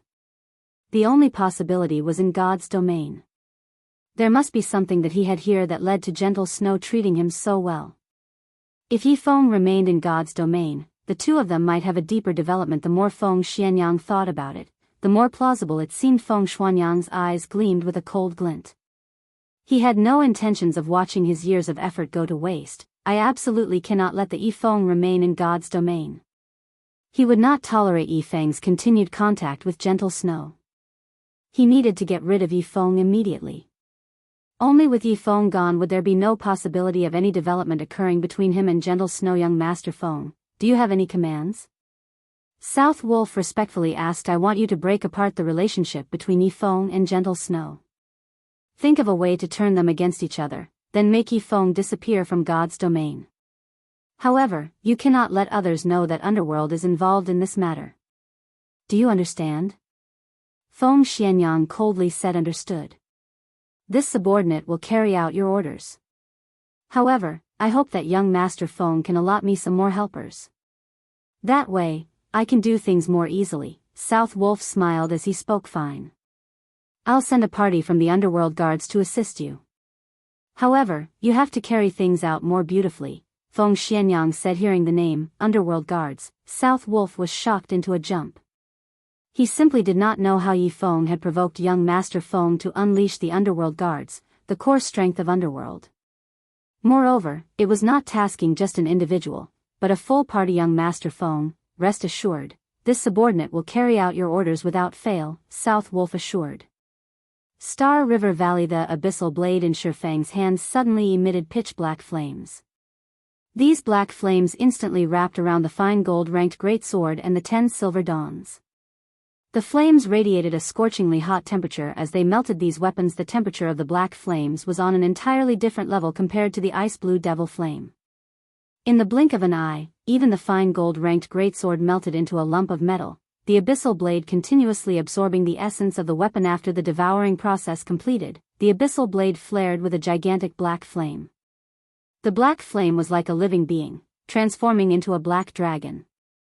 The size of the dragon was like a great mountain with the height of around 200 to 300 meters, and pitch-black scales that were even harder than steel covered its entire body. Soon after, the black dragon released a heaven-shaking roar, instantly scattering the dark clouds in the sky. The roar of the dragon shocked the entire Star River Valley, and even the golden fish in the Silver River were shocked still, not moving at all. Magic weapon. Faust, who floated in mid-air, instantly knew what was happening when he saw the black dragon's appearance from the abyssal blade. His constantly calm expression before even showed signs of shock. Right now, how is this possible? A young fellow like you actually controls a magic weapon and haven't felt its curse yet. Chapter 157, Battle Prowess dramatically rises. The appearance of the black dragon instantly sent Blackie and Lonely Snow into shock. Just standing on the ground and feeling the roar that rang through the skies was enough to cause one to tremble with fear. As for the flames surrounding the black dragon, the temperature it radiated increased the temperature throughout Star River Valley by more than 10 degrees. The black dragon had thoroughly frightened them stiff. The black dragon glanced at its surroundings, its sight stopping on Faust momentarily before shifting to Xianxia. It isn't trying to kill me, right? This was the first time Xianxia had personally witnessed a dragon in God's domain. Dragons were the symbol of power and destruction. It was obvious just how terrifying dragons were. Not to mention, the dragon before him right now was a king amongst dragons, the Black Dragon King. Young man, relax. It died long ago, and this is merely a phantom of its past. It cannot hurt anybody at all.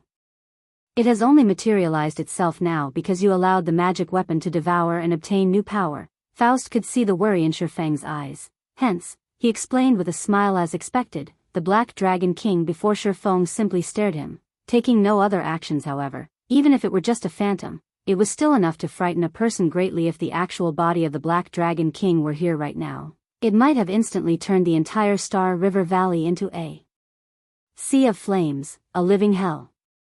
Xianxia and the others would not have remained standing there, safe and sound. After a moment, the shadow of the Black Dragon King dissipated, turning into black flames as it returned into the abyssal blade. Immediately, the abyssal blade began its transformation. Unknown silver-colored runes suddenly appeared on the pitch-black blade in Xianxia's hand. The abyssal blade itself gave off a faint illusion of being surrounded by black flames. There was also a dragon coiling around the hilt of the sword now. A single glance was enough to tell that the abyssal blade was no ordinary item. Is this the new power of the abyssal blade? As Xianxia held the abyssal blade, he felt the misconception of two minds connecting with each other. It felt as if the abyssal blade were becoming another part of his body, and moving it was no different than stretching his own arm. Aside from this misconception, the attributes of the abyssal blade also underwent an earth-shaking transformation. Abyssal blade, one-handed sword, magic weapon. Attack power plus 96. All attributes plus 22. Attack speed plus 6. Ignore levels plus 7. Attacks have a 30% chance of causing 200% damage, 10% chance to cause 300% damage, 20% chance to induce Doom Curse, reducing all attributes by 40%, lasting 30 seconds if wielder belongs to any swordsman job, all skill levels plus 3. Increase free ability points received by 2 points for every increase in level equipment level 10. Can be leveled up.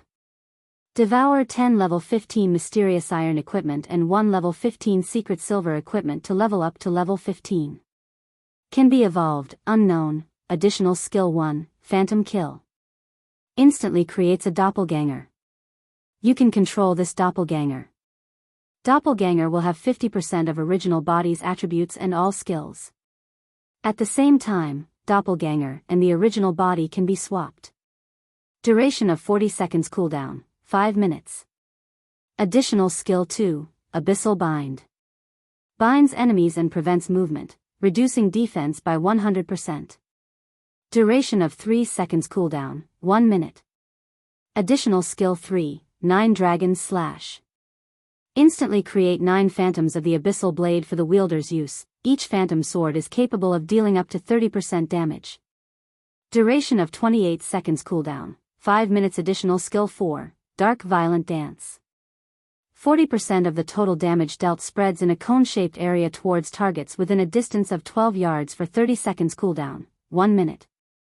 The Abyssal Blade was personally created by Master Smith Alice's using the Black Dragon King's fangs as material. It is one of 36 famed swords, and it is ranked 31st. However, this sword has been cursed by the Black Dragon King. Aside from providing the wielder with immense strength, there will be a backlash every period of time. However, after being remodeled by Jack using a star crystal, the strength of the backlash has been greatly reduced. If the wielder is unable to suppress the backlash, the wielder will receive the curse of the Black Dragon King, permanently reducing all attributes by 50%. Unable to be dropped, unable to be traded. It looks like, if the Abyssal Blade devours better quality weapons, the resulting improvements are also greater. Ye Feng was extremely satisfied by the Abyssal Blade's improvements right now. The Abyssal Blade's attack power has reached the standard of a level 10 Dark Gold rank 2-handed weapon, not to mention its frightening attributes.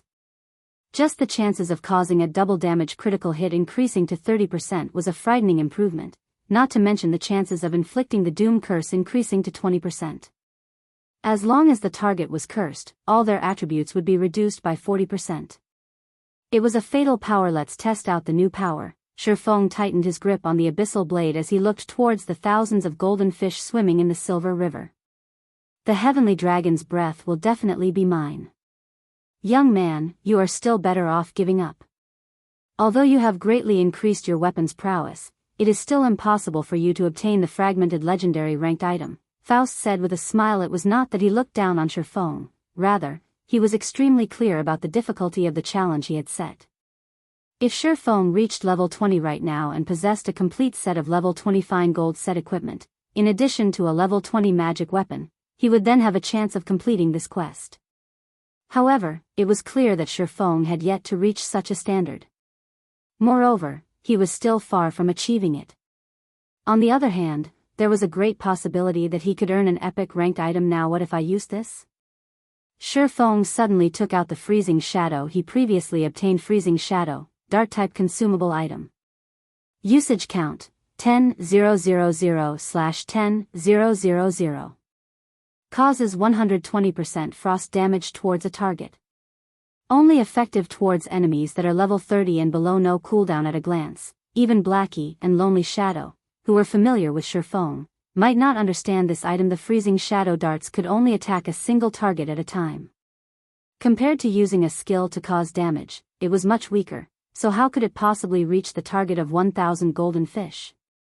Faust could not help but shake his head, silent as he turned back to his fishing. Blackie, Lonely Snow, come over here and help me capture the golden fish. Ye Feng flew up to the Silver River as he spoke to his companions. Although the two did not know what Ye Feng was trying to do, they still chose to trust him unconditionally. Let's start, then. After the two of them made their preparations to capture the golden fish with the magical net, Shi Feng also finished his own preparations. Immediately after Shi Feng activated the ice-blue devil flame, he rushed towards the group of fish with the abyssal blade in one hand and the freezing shadow in the other. Shi Feng then slashed the abyssal blade towards the spot with the highest concentration of golden fish. Thundering flash. Instantly, 3 electric arcs weaved across over 20 golden fish, inflicting frightening damages of -1846, -2389, and -3201. There were also some golden fish that received critical hits, doubling the damage they received to -3692, -4778, and -6402. There were even some that felt the doom curse upon them, immediately reducing their attributes by 40% and their maximum HP to 60,000 points. Earth Splitter. Thunder Flame Explosion. After the 3 massive AoE skills, every golden fish Shi Feng struck lost at least 20,000 HP. The ones that received critical strikes lost over 30,000 HP, while those that received the Doom Curse instantly lost close to half of their HP. Seeing these damages, Blackie and Lonely Snow were both dumbfounded. They even thought that they were dreaming. Scatter and Go, Dark Violent Dance. After using the 3 massive AoE skills, he wielded the freezing shadow as he activated the Dark Violent Dance. Shio. Instantly, more than 10 freezing shadow darts pierced the golden fish inflicted with the Doom Curse. Every dart caused over -1700 damage. Simultaneously, the damage spread effect of the Dark Violent Dance caused over -600 damage to each of the surrounding golden fish in the blink of an eye. Over 100 golden fish had their HP reduced. Unlike the frost grenades, the freezing shadows did not have a cooldown. The number of darts a player could toss out within a fixed period of time depended solely on their attack speed. Due to the attribute improvement of the abyssal blade, Shi Feng's attack speed had become much faster. In addition to Faust's buff, Shi Feng could easily throw out 20 freezing shadow darts simultaneously. However, in an attempt to pursue stability and accuracy, Shi Feng limited the number of darts he tossed out to 12 at a time. Due to Shi Feng's unrestrained damaging, the HP of the golden fish afflicted by the Doom Curse madly reduced. Very quickly, the 60,000 HP of these golden fish fell to a critical level, forcing them into a crippled state. Chapter 158, The Final Violent Dance. Lonely, I'm not dreaming, right? Blackie slapped Lonely Snow's shoulders, his finger pointing towards the group of crippled golden fish. Lonely Snow's gaze turned sluggish as he shook his head in a daze. Compared to the rapid decrease of the golden fish's HP, Lonely Snow was more shocked by Shi Feng's techniques. He only managed to see the countless shadows left behind by Shi Feng's hands.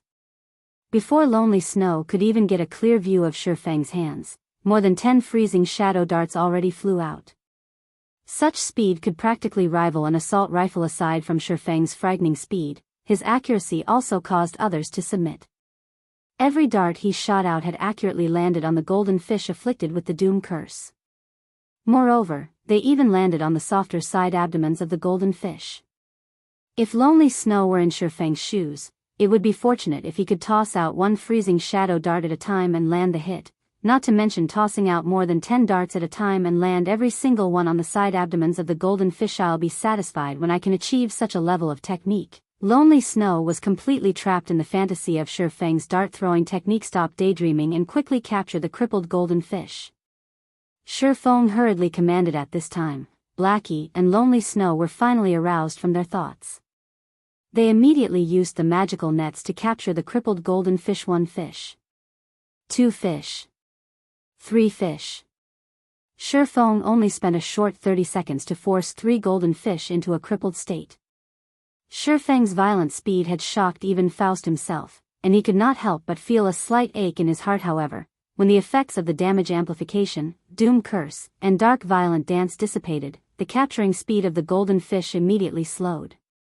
Shi Feng could only wait until the cooldown for Thundering Flash, Earth Splitter, Thunder Flame Explosion, and Dark Violent Dance to finish before renewing his assault. Overall, Shi Feng's group captured an average of 5 golden fish per minute.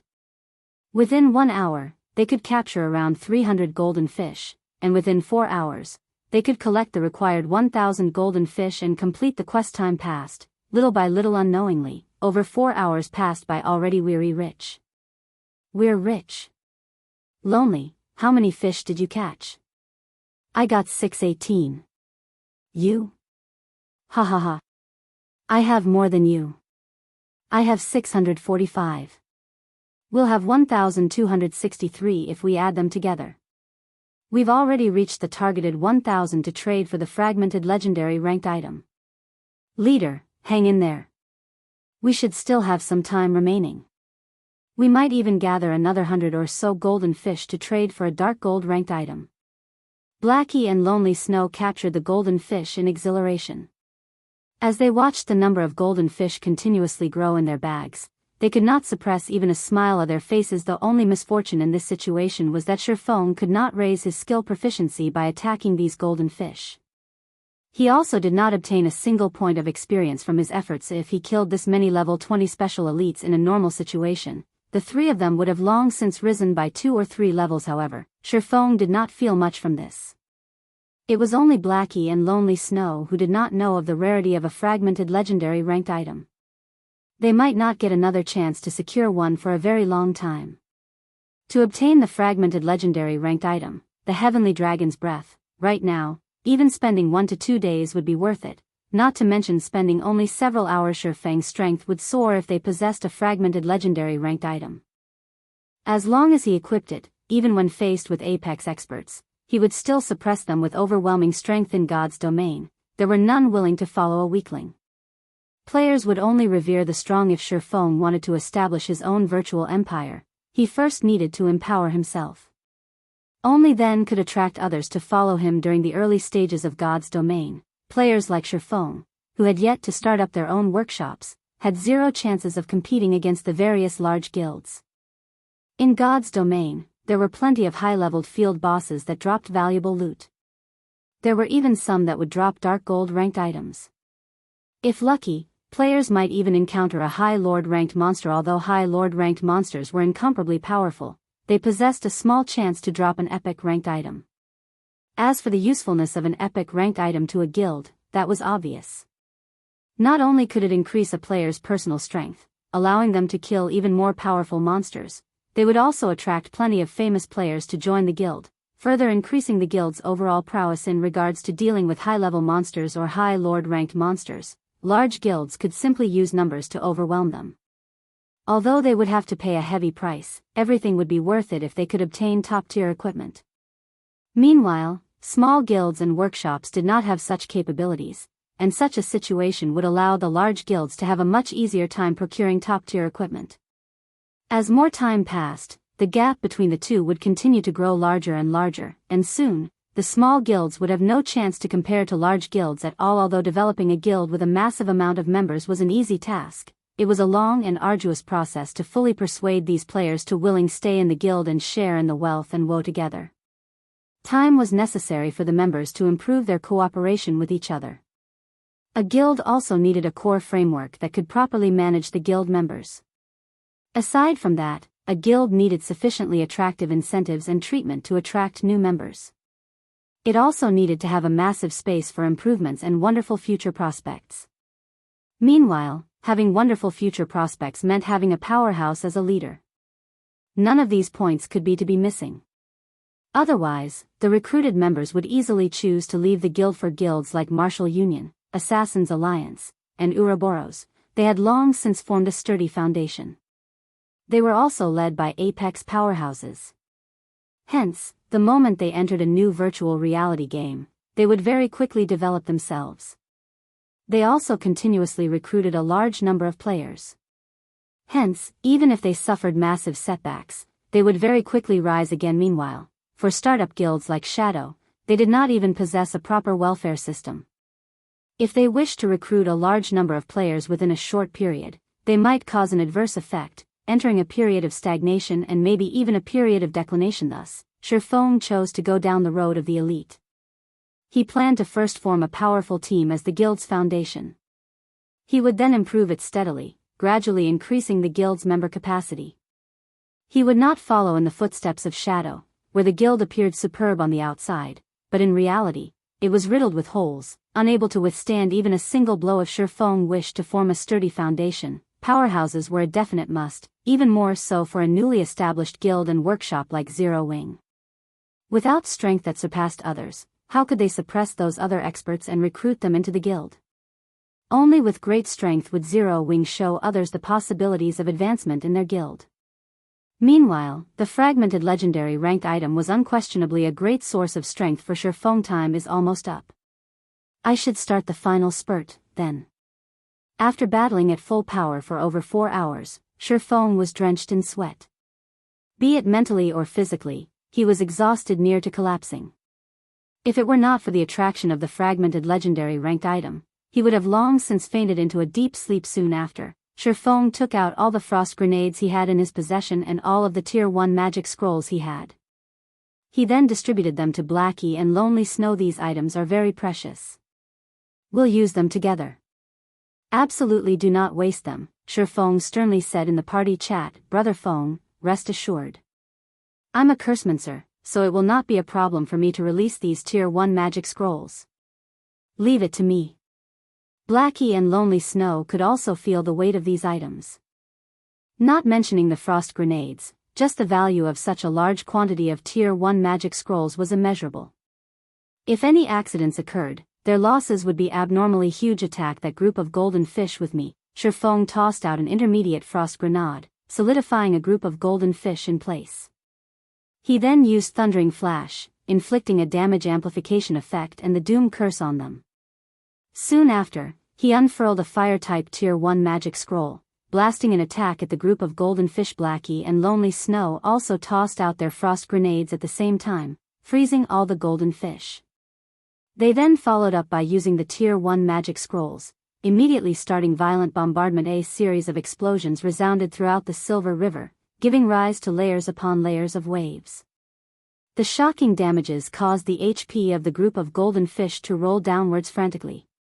Compared to Shi Feng's initial burst, this burst was much more powerful. Watching this, Faust could not help but wipe away the cold sweat that formed on his forehead. Are these young lads trying to snatch even my family inheritance away? Chapter 159, The Forgotten History. The power of Tier 1 magic scrolls far surpassed the capabilities of the magic of players at this stage of the game. The might of fire-type and ice-type magics that Shi Feng wielded was especially frightening. A Tier 1 AoE scroll, Flame Explosion, instantly caused over -6,000 damage to the golden fish, while another Tier 1 AoE scroll, Cold Wind Blowing, caused over -5,000 damage. With all 3 members of Shi Feng's group attacking simultaneously, the golden fish had nowhere to hide due to being frozen by the frost grenades. The golden fish were unable to move at all. Tier 1 magic scrolls bombarded them with magical attacks, one after another, rapidly reducing the golden fish's HP and sending them into a crippled state. After an all-out burst lasting more than 10 minutes, Shi Feng completely exhausted all of the attack-type Tier 1 magic scrolls he obtained from the Moonlight Forest. They had also fully depleted the frost grenades he bought from the Blackwing City. If totaled, the value of all of the items used was at least 20 gold coins. This loss could bankrupt a normal guild. However, their harvest during these 10 minutes or so was bountiful. They captured a total of 247 golden fish during this time, increasing their total accumulated number to 1510 golden fish, far exceeding Shi Feng's initial estimation. They had perfectly achieved the quest's targeted number. Brother Feng, here's the golden fish I collected. Here's mine as well. Blackie and Lonely Snow excitedly handed over all the golden fish they captured to Shi Feng. Anticipation filled their eyes as they waited for Shi Feng to trade for the Heavenly Dragon's Breath. They wanted to see just how powerful the attributes of fragmented legendary ranked item were. Just as Shi Feng received all the golden fish, hesitation appeared on his face. Originally, his goal from the beginning had been the Heavenly Dragon's Breath. Now, however, he had an additional 500 or so golden fish in his possession, far exceeding his initial estimates. He did not know just what sort of items he should trade for with these extras. Brother Feng, what's wrong?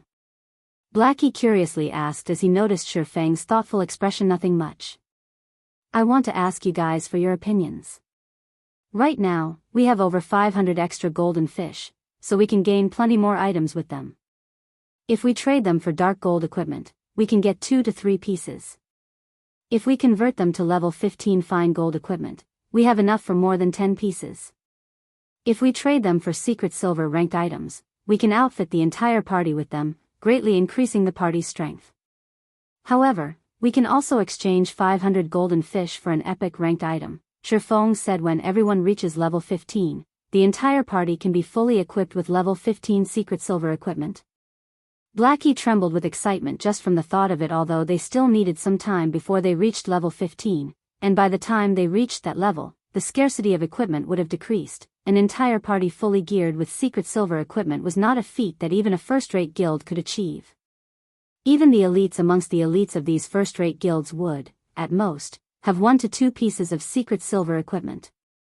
Moreover, the equipment would be level 10, not level 15 possibly. Only those very few apex experts that reached level 15 could gather a full set of secret silver equipment.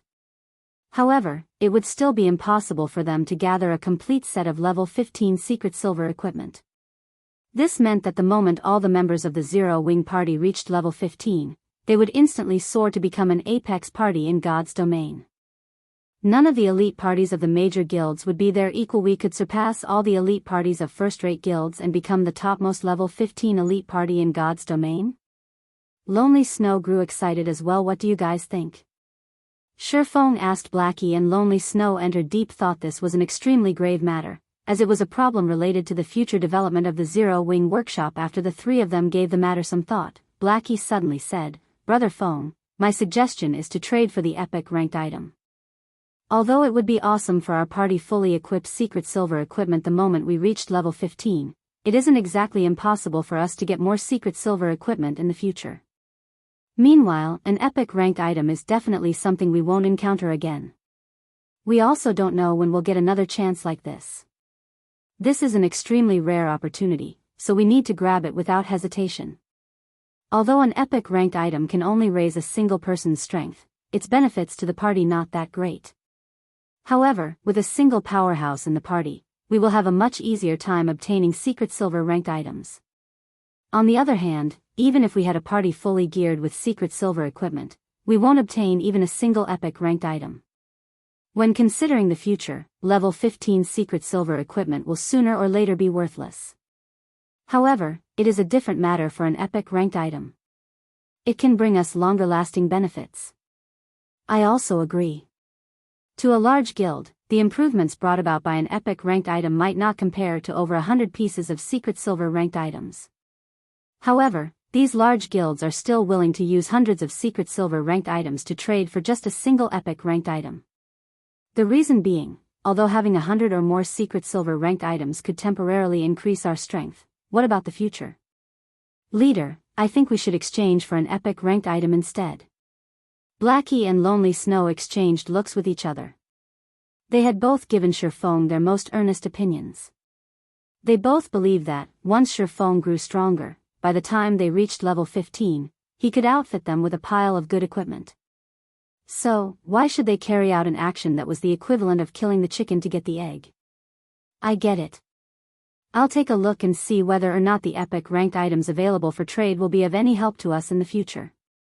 If they are useless, then I'll exchange for a dozen or so fine gold ranked items. Ye Feng nodded his head. In reality, Ye Feng had thought of this matter as well. However, he couldn't be too selfish either. Compared to a fragmented legendary ranked item, an epic ranked item was not as important. Hence, when trading for other items, he needed to consider everyone else's opinions. After all, this was a result that was only possible through everyone's joint efforts. Young adventurer, here is the list of items. Have a look, and simply tell me whichever items you wish to trade, Faust said with a stiff expression. He truly did not expect the young fellow before him to be so powerful. To actually obtain the heavenly dragon's breath that he had treasured for so many years. He had not been willing to sell it in the past, even when someone offered 30,000 gold coins. Yet, today, he was trading it away for only 1,000 golden fish. Ye Feng looked at the list of items, discovering that there were 3 additional epic ranked items available for trade. There was a necklace called Heart of Light, a longbow called Starchaser, and a staff called Mavis's Guardas for the dark gold ranked items and fine gold ranked items. There were a ton of them available. Almost every kind of item was available. However, the item that aroused the most attention was still the fragmented legendary ranked item, the Heavenly Dragon's Breath. It was needless to be mentioned that the Heavenly Dragon's Breath had to be purchased. As for the remaining 3 epic ranked items, one of them was a longbow, a weapon for rangers, and it was useless to their current party. Hence, only the necklace and staff remained as options. However, when Ye Feng looked at both the attributes of these items, he was instantly speechless. He could not decide which item would bring the greatest personal improvement to his party. Which one should I choose? Ye Feng's gaze kept switching between the 2 epic ranked items before him. Indecisive Faust only revealed a smile at this sight. What he loved watching the most was the distressed appearance of young people after hesitating for a long time. Ye Feng suddenly recalled a name in his memories from long ago. This name had once resounded throughout God's domain. However, after going through the ravages of time, this name slowly became unknown and forgotten. Esteemed Lord Faust, I wish to exchange for the Heavenly Dragon's Breath, Mavis's Guard, and this level 15 secret silver ranked ring, the Ring of Glory. Ye Feng said. How do you know about this matter? Listening to the items that Ye Feng wanted to exchange, Faust was instantly dumbfounded. He fixedly stared at Ye Feng, asking in disbelief. Chapter 160, Shocking Attributes. Great. The gamble paid off. It really is a treasure left behind by that great existence. Ye Feng inwardly felt immense excitement. However, he did not reveal it on his face, maintaining a calm outward expression to Faust's shock and questioning. Ye Feng did not give out an answer. He only revealed a mysterious smile at Faust. Esteemed Lord Faust, I wonder if I can purchase these items? Ye Feng asked once more. Ha. Maybe this too is fate, Faust sighed. He then said, since you've already made your choice, you have to use this strength properly. The total is 1,510 golden fish for all 3 items. Esteemed Lord Faust, here are 1,510 golden fish. Ye Feng handed over the golden fish, receiving 3 items in return. He had made a huge profit from this trade. Actually, Ye Feng did not think that his luck would be so heaven-defying after his reincarnation in Ye Feng's previous life. 6 years after God's domain began, Shadow accidentally discovered a level 150 lost ruin. Moreover, to fully explore the lost ruin, they had sacrificed a disastrous amount of resources. However, they did not obtain anything significant from this exploration, only managing to find a golden book on a goddess statue. There was nothing special about this book. It was simply a book made of pure gold, so it did not rot easily. Recorded in the book was a segment about a long-forgotten history. Meanwhile, one of the phrases within the book contained the name, Mavis. During that ancient era, Mavis was likened to a god, and she was referred to as the god of light. Compared to the strange old man, Faust, Mavis was much stronger. Aside from that, Ye Feng had not a clue about who Mavis was. Even so, an item left behind by a legendary existence much stronger than Faust would not be an ordinary item. Meanwhile, Blackie and Lonely Snow stood silently in confusion as they watched Ye Feng. They did not understand why Ye Feng was so joyful. However, listening to Faust's words, they faintly felt that they had gained a great advantage from the trade. Young man, seeing that fate has allowed us to meet, let me give you a warning. The magic weapon in your hand is extremely terrifying. Sealed within the magic weapon is the curse of the Black Dragon King, which even I will not face. This curse is extremely formidable, and even if the lucky stone suppresses it, sooner or later, you will have to face it. Faust's caution was grim. He then continued, saying, while you allow your magic weapon to absorb more power, you also strengthen the curse suppressed within the weapon. Remember that a magic weapon is a double-edged sword. If you wish to obtain extraordinary strength, your will must be extraordinary as well. Otherwise, strength will, soon or later, devour you whole. Maybe, this is also fate. Although the Heavenly Dragon's Breath is only a fragmented item, it could still, more or less, aid you in resisting your magic weapon's backlash. If you can fully restore the Heavenly Dragon's Breath, it will bring you unimaginable benefits. Strive harder, young man. Finished speaking, Faust's body vanished, while the entire Star River Valley gradually faded from existence as well. System, rare quest, delicious golden fish, completed. Rewarding 300,000 EXP, reputation in White River City plus 10. Ye Feng instantly rose to level 12, a golden glow enveloping his body immediately after. A golden glow also coated Blackie and Lonely Snow, both of them reaching level 11. This quest is too awesome. It instantly gave me 150,000 EXP. Blackie said, entranced Lonely Snow also nodded, saying with a smile, I also received 140,000 EXP. With this, our Zero-Wing party dominates the top 3 positions of White River City. If others know of this, our Zero-Wing workshop will become famous. We might be more than famous, those other players from major guilds might even be dumbfounded. Those bastards from Martial Union would regret becoming enemies with us. The next time we meet them, I will teach them a good lesson. Confidence about the future filled Blackie's heart.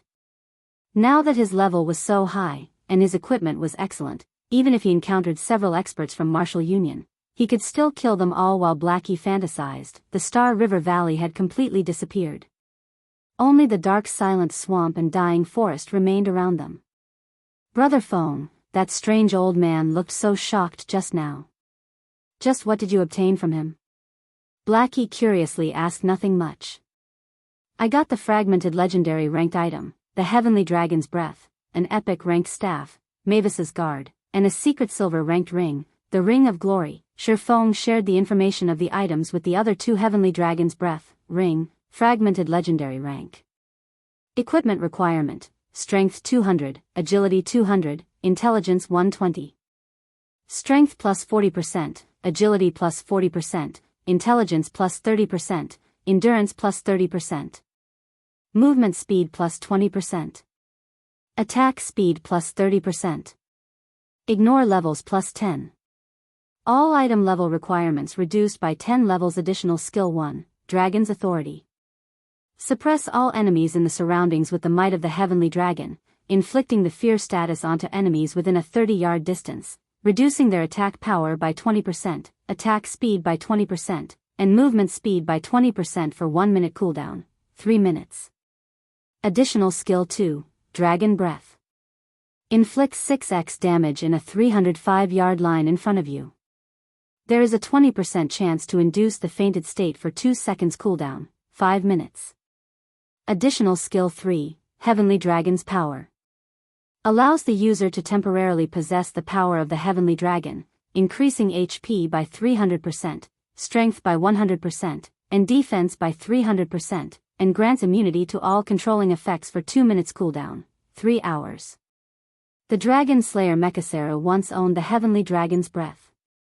It was originally a legendary ranked item possessing the suppressed strength of the Dragon tribe. Due to damage resulting from a war between gods, its might has greatly decreased. However, the Heavenly Dragon's Breath possesses an incomparably strong magic power and possesses the potential to restore itself. Its past glory may be restored with 3 magic stars and 1 dragon's heart. Current restoration, 0/4, Mavis's Guard, Staff, Epic rank.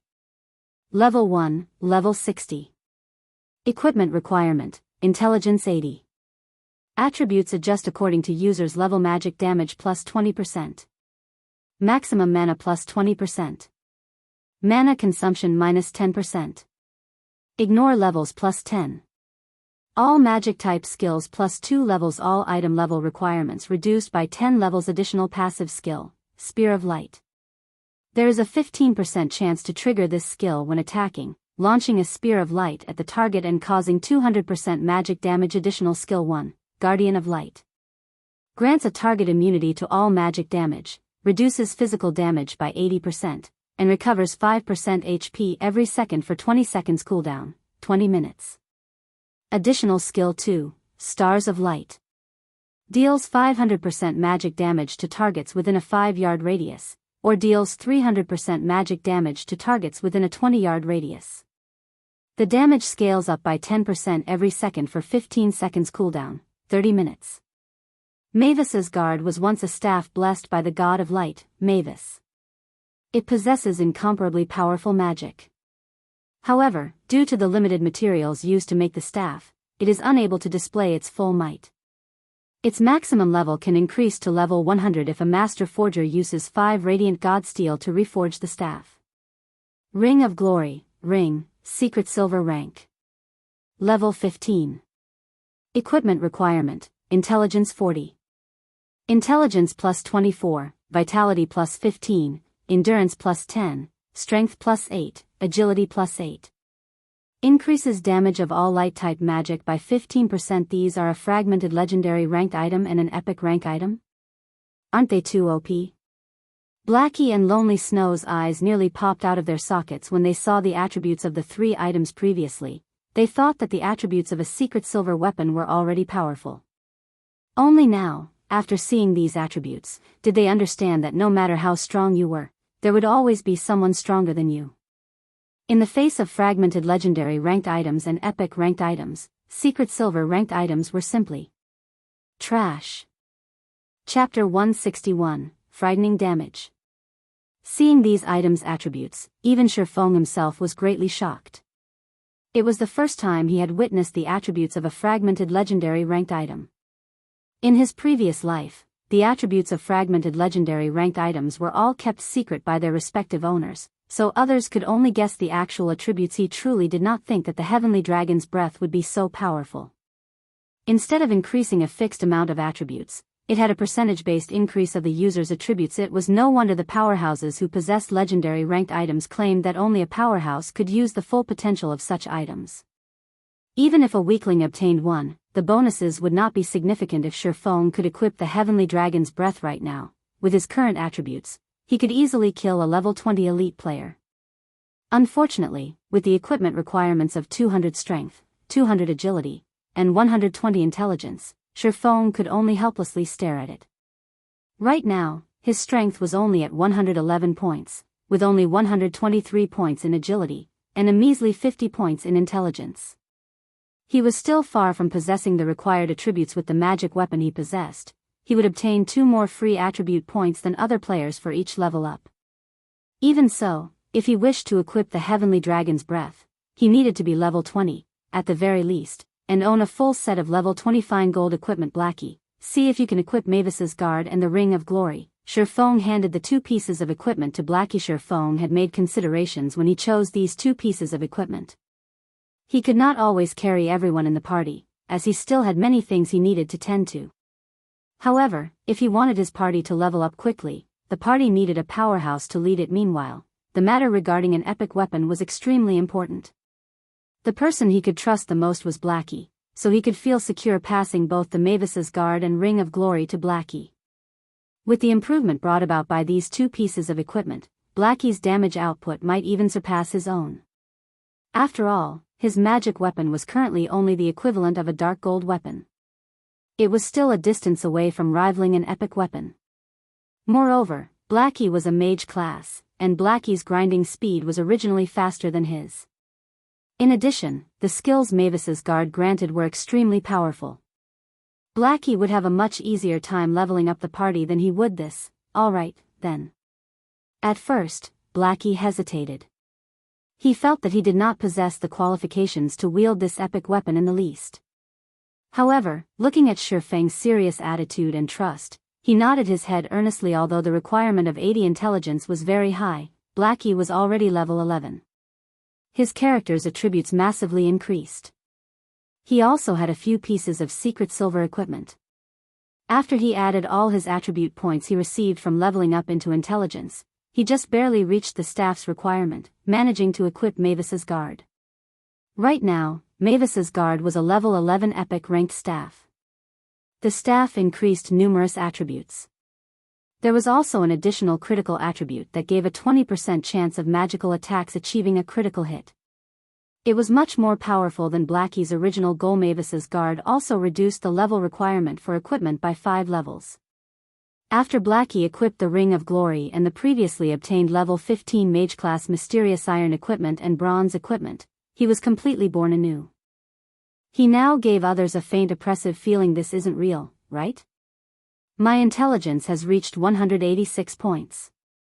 Blackie exclaimed, looking at his attribute panel. Compared to before, the 186 intelligence was more than double what he had before, not to mention the increase in his magic damage. His overall attributes had exceeded even the currently most powerful mage class by at least 2-fold. He could possibly one-shot a properly geared level 10 MT2 powerful. Lonely Snow gazed at Blackie's dazzling attributes with admiration. Even so, he would not feel jealousy over Blackie. After all, this was a natural matter as he had only recently joined Zero Wing Workshop. Just the aid he received in leveling up and the amount of secret silver equipment were already unimaginable, not to mention receiving an extremely important item such as an epic ranked item. On the other hand, it would be extremely strange if he received an epic ranked item that he could use right now. Moreover, when Lonely Snow looked at Feng's carefree reaction as he gave Blackie the epic ranked item, he knew that, as long as he performed well in Zero Wing Workshop, there was bound to be a day where he could obtain his very own epic ranked item as well. Hence, he did not need to be jealous over Blackie. An epic weapon is as frightening as expected, Feng said with a smile, looking at Blackie's attributes normally. An epic ranked item's level would grow along with its user. Only when Blackie reached level 60 could he display the true potential of Mavis's protection. The potential displayed by the level 11 Mavis's guard was but the tip of the iceberg. Moreover, Feng knew of plenty of locations which had epic ranked items. However, he did not have the ability to retrieve them right now.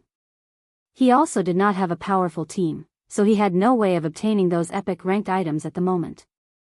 He could only wait until his workshop developed before setting out to claim them. Brother Feng, let's go kill some elite monsters. I want to see the awe of an epic weapon. Blackie looked at Feng, restless with anticipation. Fine, let's go look for some, then, Feng replied with a smile. During that year when he held his first epic ranked item, he, too, was as excited as Blackie right now. He had been extremely eager to test out his strength on powerful monsters very quickly. Under Feng's leadership, the trio located a level 17 rare elite, the Swamp Lizard, rare elite. Level 17. HP 200,000/200,000. I'll lure it over. Lonely, try to restrict it as it attempts to spit out gray fog and use caution. Blackie, pay careful attention while you kite it. Make sure you maintain your distance from it. Feng spoke in the party chat. The Swamp Lizard was the most challenging rare elite in the Silent Swamp. If it was not for reaching level 12, the Abyssal Blade having upgraded to level 10, and Blackie's possession of Mavis's guard now, he would not have chosen to fight this monster at all. The Swamp Lizard was a physical melee-type monster. However, it could deal a lot of damage. With a single claw attack, it could take away more than half of a normal level 15 MT's HP. Its attacks also carried an additional petrification effect that slowed the target.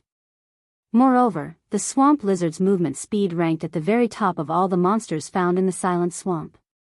If a normal level 15 party met it, the usual result would be a party wipe soon after. Feng circled the Swamp Lizard. Without holding back, he activated the Ice Blue Devil Flame. He then used Wind Blade, his swords piercing towards the back of the Swamp Lizard. 2 damages of -288 and -224 points appeared above the Swamp Lizard's head compared to when Feng dealt with the 3-headed snake demon. His damage had greatly increased. However, to the Swamp Lizard, which possessed 200,000 HP, such damage was negligible. With an angry bellow, the Swamp Lizard slashed its claws at Feng. Feng dodged to the side, sending a level 7 chop slashing towards the Swamp Lizard's waist. A damage of -1058 popped up above the Swamp Lizard's head. The Swamp Lizard immediately released a pained wail. Its steel-like tail turned into a black shadow as it swiped at Feng. Feng quickly reacted. He leaped into the air and dodged the attack, distancing himself from the Swamp Lizard. At the same time, Lonely Snow took this chance to use charge on the Swamp Lizard, interrupting the Swamp Lizard's follow-up attack. He then sent a violent strike at the Swamp Lizard's back, causing -28 damage. Lonely Snow nearly spat out blood when he witnessed this damage. However, he was utterly helpless about it. Not mentioning the level suppression, the Swamp Lizard's physical defense was extremely high. Moreover, Lonely Snow could only deal this amount of damage due to reaching level 11 and wielding a secret silver weapon. Otherwise, he wouldn't even deal over 10 damage. Let me see just how amazing you are, Mavis's guard. Blackie had waited in frustration. He shot out a level 7 dark arrow strengthened by the Mavis's guard. When the skill blasted the Swamp Lizard's body, a damage of -712 points appeared above its head. Immediately after, Blackie's attack triggered the passive skill on Mavis's guard, the Spear of Light. A silver-colored Spear of Light struck the Swamp Lizard once more, landing a critical hit of -1354 damage. The damage was far more powerful than Feng's attacks. Immediately after, Blackie used Evil Whip. 9 thick chains constricted the swamp lizard. When the swamp lizard broke free from one of the chains with much difficulty, a damage of -116 points appeared above its head. By the time it broke free from all the chains, Evil Whip had caused close to -1000 damage due to Blackie's intelligence reaching over 100 points. He activated the intermediate hidden passive skill for intelligence, Quick Chant. The passive greatly reduced the time required for chanting spells, increasing Blackie's rate of attack. As a result, damages in the hundreds continuously appeared above the swamp lizard's head in quick succession, its HP decreasing like water flowing from an open tap. This is too powerful. This is an epic weapon. Lonely Snow was tongue-tied from watching this scene. Blackie was similarly dumbfounded. In addition to Ye Feng controlling and damaging the swamp lizard, before even a minute had passed, the swamp lizard fell dead. It dropped 4 items in total, a level 15 mysterious iron equipment and 3 rare materials. Come on, let's look for a place with plenty of monsters to release the stars of light. Seeing that even normal spells were so powerful, Ye Feng highly anticipated witnessing the staff's additional AoE spell. Chapter 162, Chieftain One-Eye. Level 15 Monster Area, Silent Swamp Leader, where are we headed? Brother Feng, wasn't there a herd of swamp hippos just now? Blackie and Lonely Snow followed after Ye Feng all this time, moving deeper into the silent swamp. They could not figure out just what kind of monster Ye Feng intended to test the stars of light on. The stars of light has a cooldown of half an hour. It would be a huge waste to use it on just a group of level 15 common monsters. Right now, we're going to a place with monsters that are much stronger and more numerous, Ye Feng explained. Even the level 17 rare elite swamp lizard died with ease. It was obvious just how high Blackie's damage had become, not to mention a skill like the stars of light. The skill could possibly one-shot the level 15 swamp hippos with only 2000 HP each. That would not properly display the true might of the stars of light. Only by seeing the skill's full potential could Ye Feng make an accurate judgment. He could then let Blackie lead the others to the most suitable high-level monster area to level up. That way, be it Martial Union or Underworld, neither could locate Blackie and the others, much less surround them under Ye Feng's lead. After the trio reached the core area of the silent swamp, they discovered a large, naturally occurring, marsh. All around, there were a total of 5 groups of level 20 swamp rhinos. Occasionally, they spotted a few level 20 elite twin-horned rhinos. There was also a small island situated in the middle of this large marsh, and a gigantic figure laid flat on this island. This gigantic figure was a 2-story tall rhino. From a distance, the trio could vaguely see the information of this large rhino. It was a monster named Rhino Chieftain One-Eye. Brother Feng, isn't this a little too dangerous? Witnessing so many level 20 rhinos gathered together, Blackie felt his confidence waver. Swamp Rhino, Common Monster. Level 20. HP 3, 200/3, 200. Twin-Horned Rhino, Elite Monster. Level 20. HP 17, 500/17, 5000. Rhino Chieftain One-Eye, Special Elite. Level 20. HP 50, 000/50, 000. Common monsters were still fine. However, it would be extremely dangerous to tangle with elite monsters, not to mention special elites. Even if Ye Feng were very powerful, and his movements extremely agile, when surrounded by so many monsters, he would still meet his end. Only here can the stars of light display its true might. I'll think of a way to lure even more monsters, so choose when you cast the spell carefully. Ye Feng surveyed his surroundings, his mind planning his route. Leader, this is too dangerous. On the off chance that we die, it would be a huge loss. Lonely Snow opposed. The monsters here were not numbered in the 20s or 30s, but in the hundreds. Every one of them could trample a level 15 player with ease, not to mention the elite monsters or the special elite monster. Moreover, with their currently low levels, the monsters would have an easier time discovering them. They could easily be surrounded, and at that time, only death awaited them. If I activate a speed scroll, my speed will be faster than theirs. However, when I lure all of them over, Blackie, I need you to use Guardian of Light on me, then use Stars of Light. You don't need to panic. Just maintain a calm heart and you will be fine. Seeing Blackie's nervous expression, Ye Feng spoke with a smile. I get it, Blackie nodded, suppressing the panic in his heart soon after. Shi Feng sent Blackie and Lonely Snow to a slightly elevated location. On his own, Shi Feng activated a speed scroll before rushing towards the rhinos. The rhinos immersed in the marsh quickly discovered the intruder. After all, Shi Feng's level was simply too low. He was only level 12, and there was a huge distance from level 20. In addition, Shi Feng did not attempt to hide his movements in the least, making it even easier for the monsters to discover him within moments. Over 20 rhinos stood and rushed towards Shi Feng. Although the marsh did not reduce movement speed by half, it still reduced it by 30%. Fortunately, this movement speed reduction was also effective against the rhinos. Now that Shi Feng had used a speed scroll, catching up to him was impossible. Shi Feng followed along the route he had planned before and circled the central island. He intended to lure all the rhinos in the marsh, aside from the one atop the central island. The rhino chieftain One Eye on the central island was extremely difficult to deal with, and it would be a huge loss if he lost his life as a result of an accident. Hence, Shi Feng had no intentions of luring it. Brother Feng. Leader's movement technique is truly powerful. If I were in his place, those rhinos would have already turned me into meat paste. Standing on high ground, Blackie and Lonely Snow watched Shi Feng use various movements and methods to dodge the attacks from the group of rhinos. They could not help but wipe away the sweat permeating their foreheads. The number of rhinos Shi Feng lured grew larger and larger. He had only run half the distance, yet, he lured over 100 rhinos. Every time he dodged an attack, the rhinos would dangerously scrap past his body. However, after witnessing this scene repeat itself over and over, Blackie and Lonely Snow discovered that Shi Feng successfully dodged every single time. He would always dodge the attack at the very last millisecond. He relied purely on technique to do so, and there was not a hint of luck or coincidence at all. Blackie and Lonely Snow both engraved this scene deeply into their minds, resolving themselves to learn from Shi Feng in the future. With an expert like Shi Feng demonstrating the moves, they would not have to spend time slowly exploring these techniques. After watching for only a moment, the two of them had benefited greatly.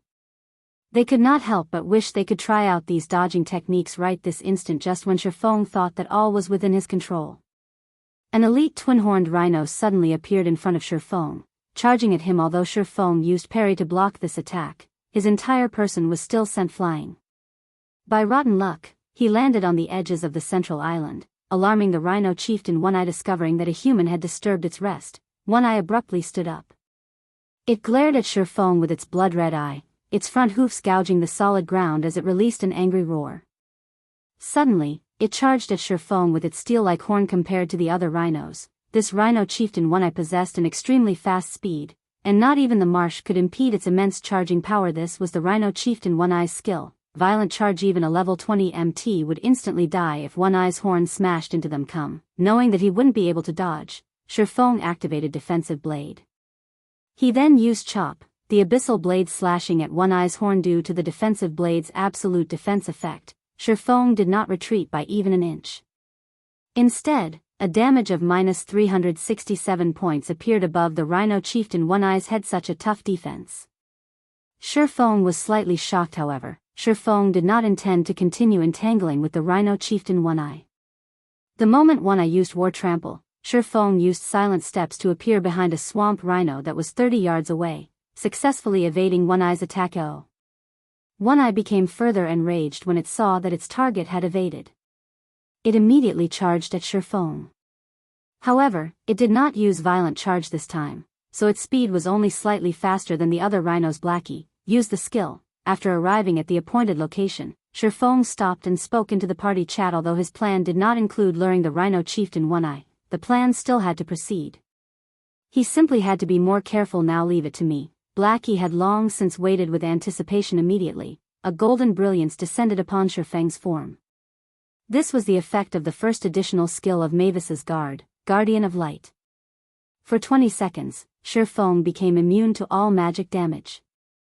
He also enjoyed 80% physical damage reduction and 5% HP recovery every second, following which, Shi Feng activated the Tier 2 Life Shield, his maximum HP soaring over 200. Rhinos surrounded Shi Feng. If it were a level 20 MT standing in place of Shi Feng, that MT would have long since been trampled to death. However, Ye Feng could hold on. Through evading alone, Ye Feng managed to dodge over 60% of the attacks sent at him. In addition to Guardian of Light recovering 5% of his HP every second, he was able to hold on to his life almost.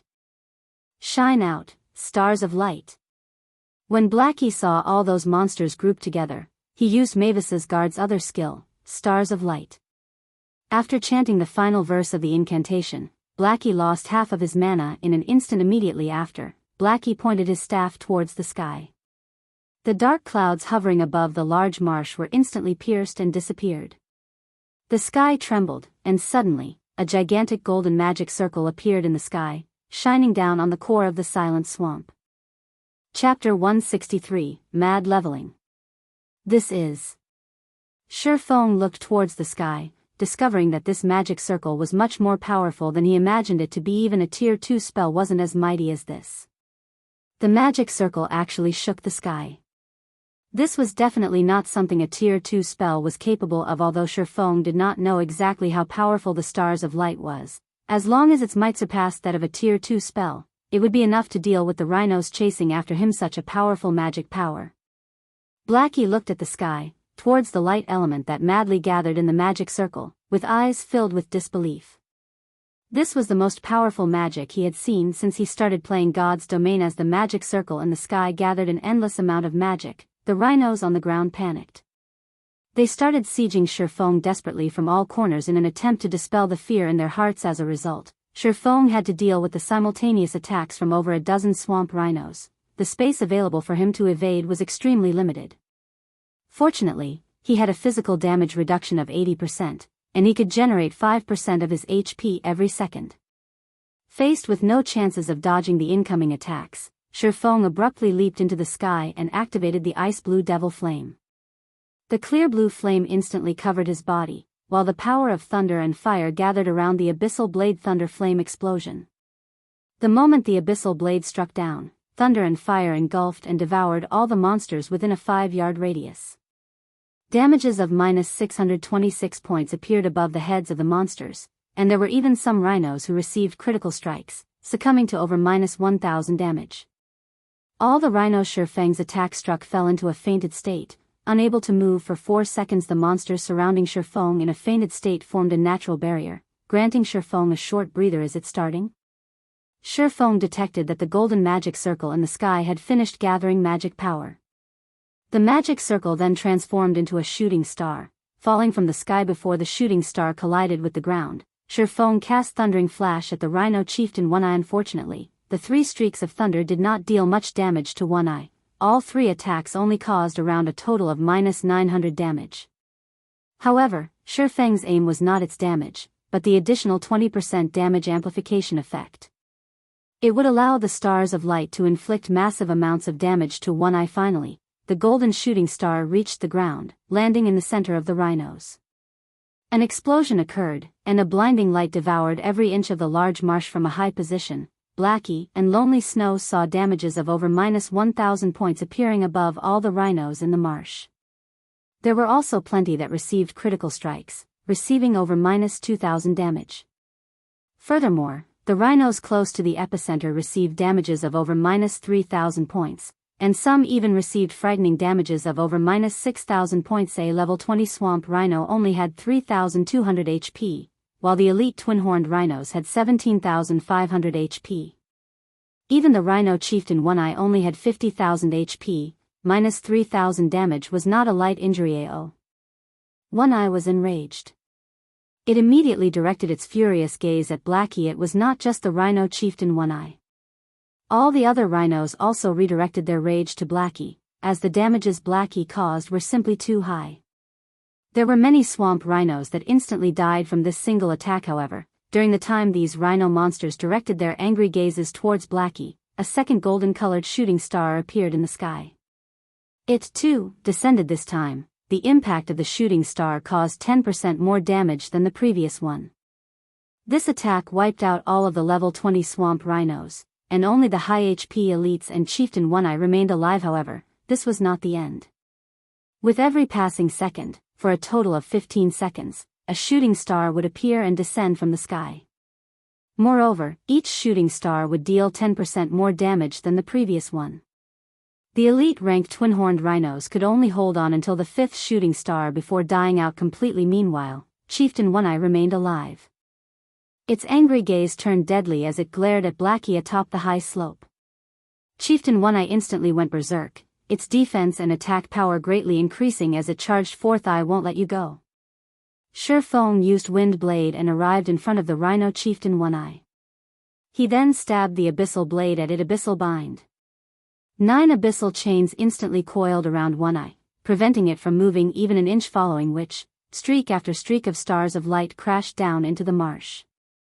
From the initial -3,000 damage, the damage had now accumulated up to over -7,000 damage. Rhino Chieftain One-Eye's 50,000 HP very quickly drained to 0. It then vanished within the blinding light, leaving behind a pile of items. After the stars of light ended, the entire marsh fell deathly silent. All the monsters within had turned into ashes, leaving behind piles upon piles of items. At the same time, golden light surrounded the bodies of both Blackie and Lonely Snow.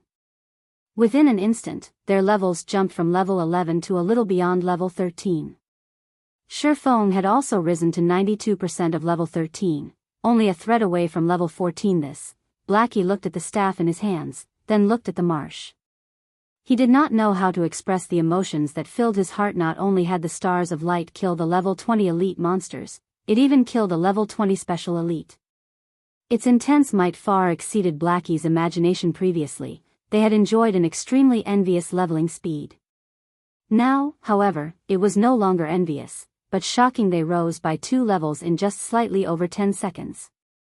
Moreover, they had risen from level 11 to level 13 and not from level 1 to level 3.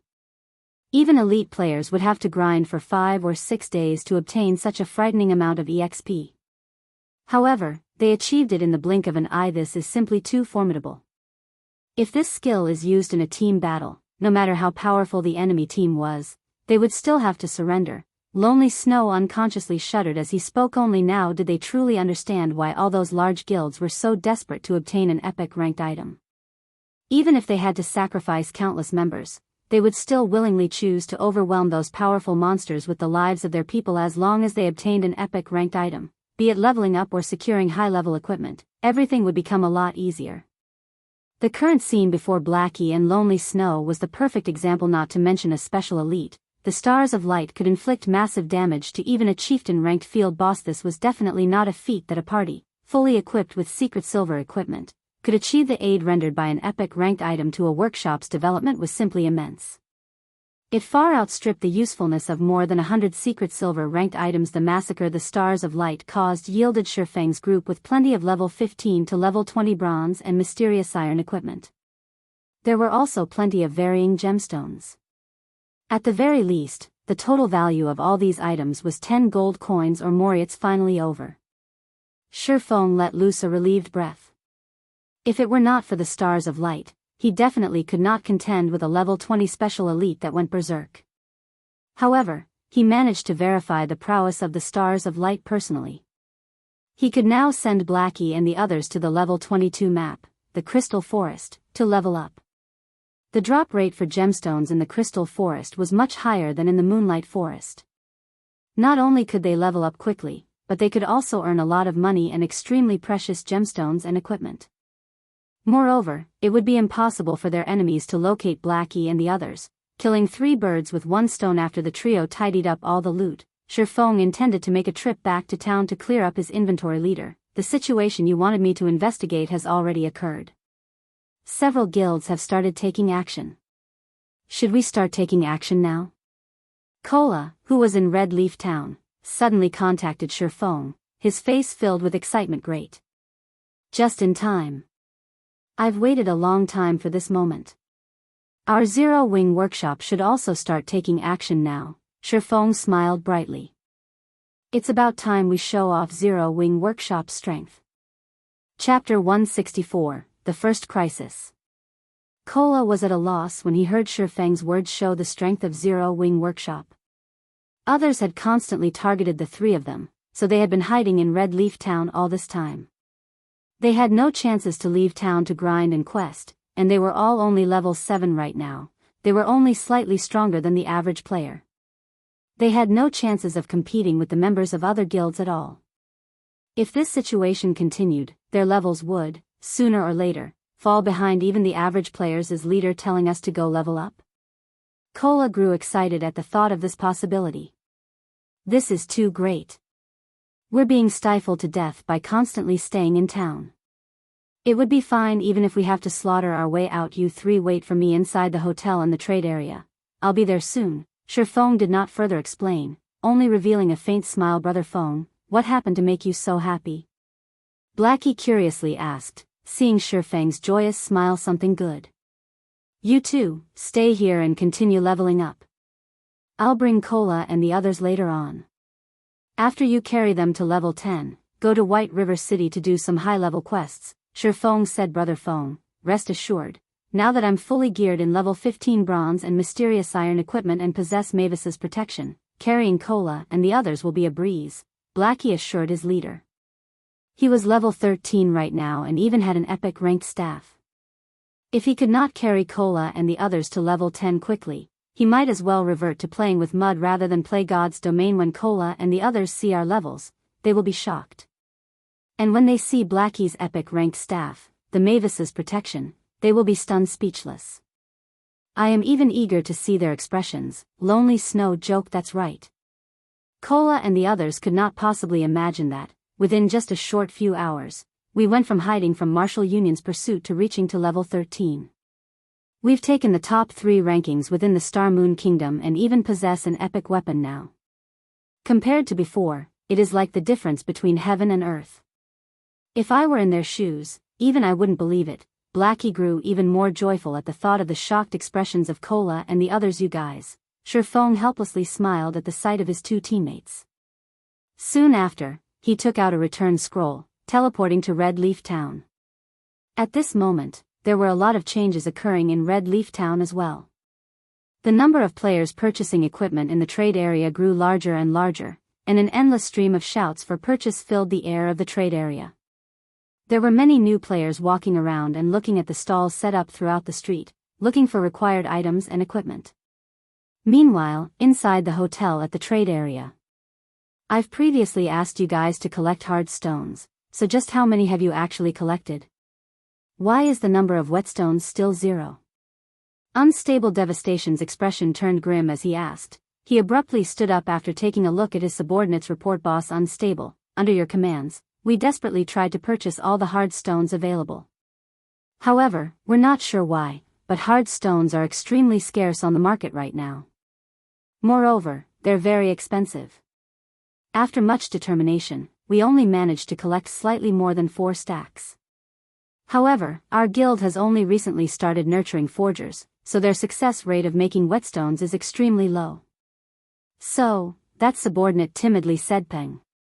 Unstable Devastation slammed his fist onto the table, snarling, you bunch of useless wastes. I clearly notified you all of this matter long ago, and 3 or 4 hours have passed already.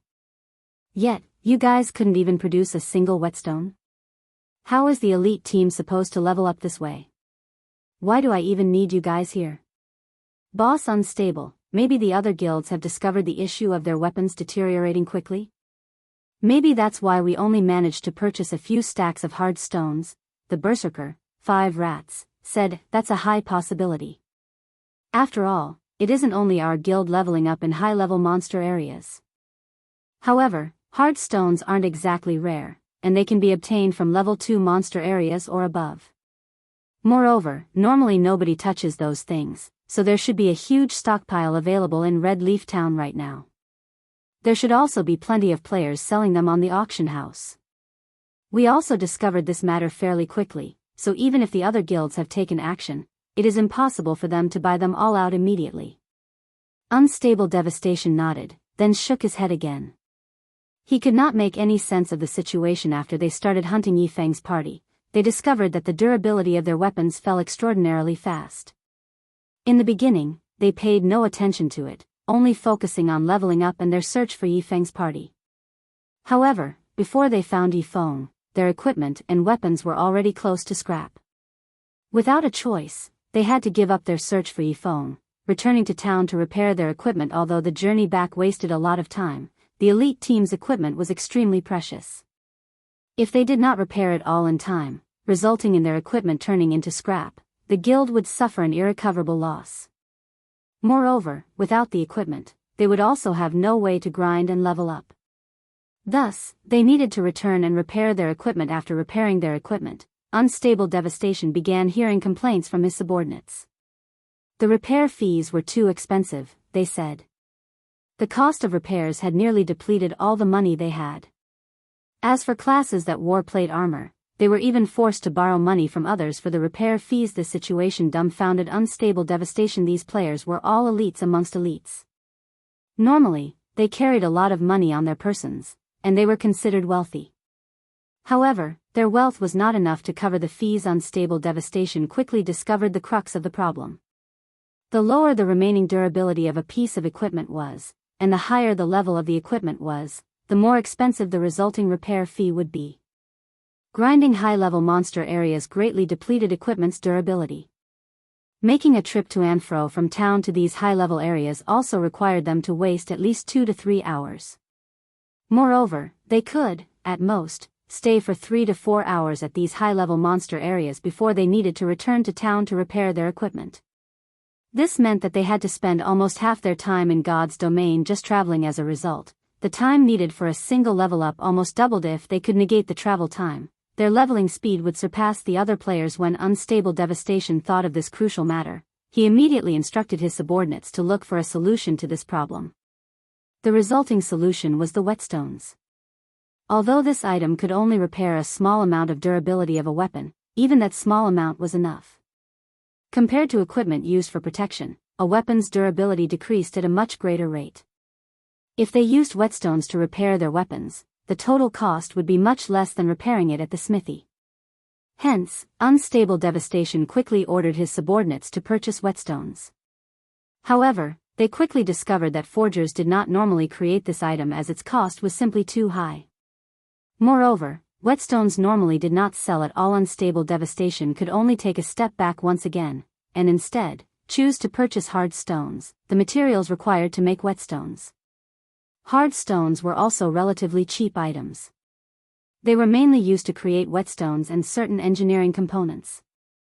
Each stack was only around 30 copper coins, and there were 20 in a stack, which meant that they could make 20 whetstones from a single stack of hard stones. However, unstable Devastation had received even more shocking news.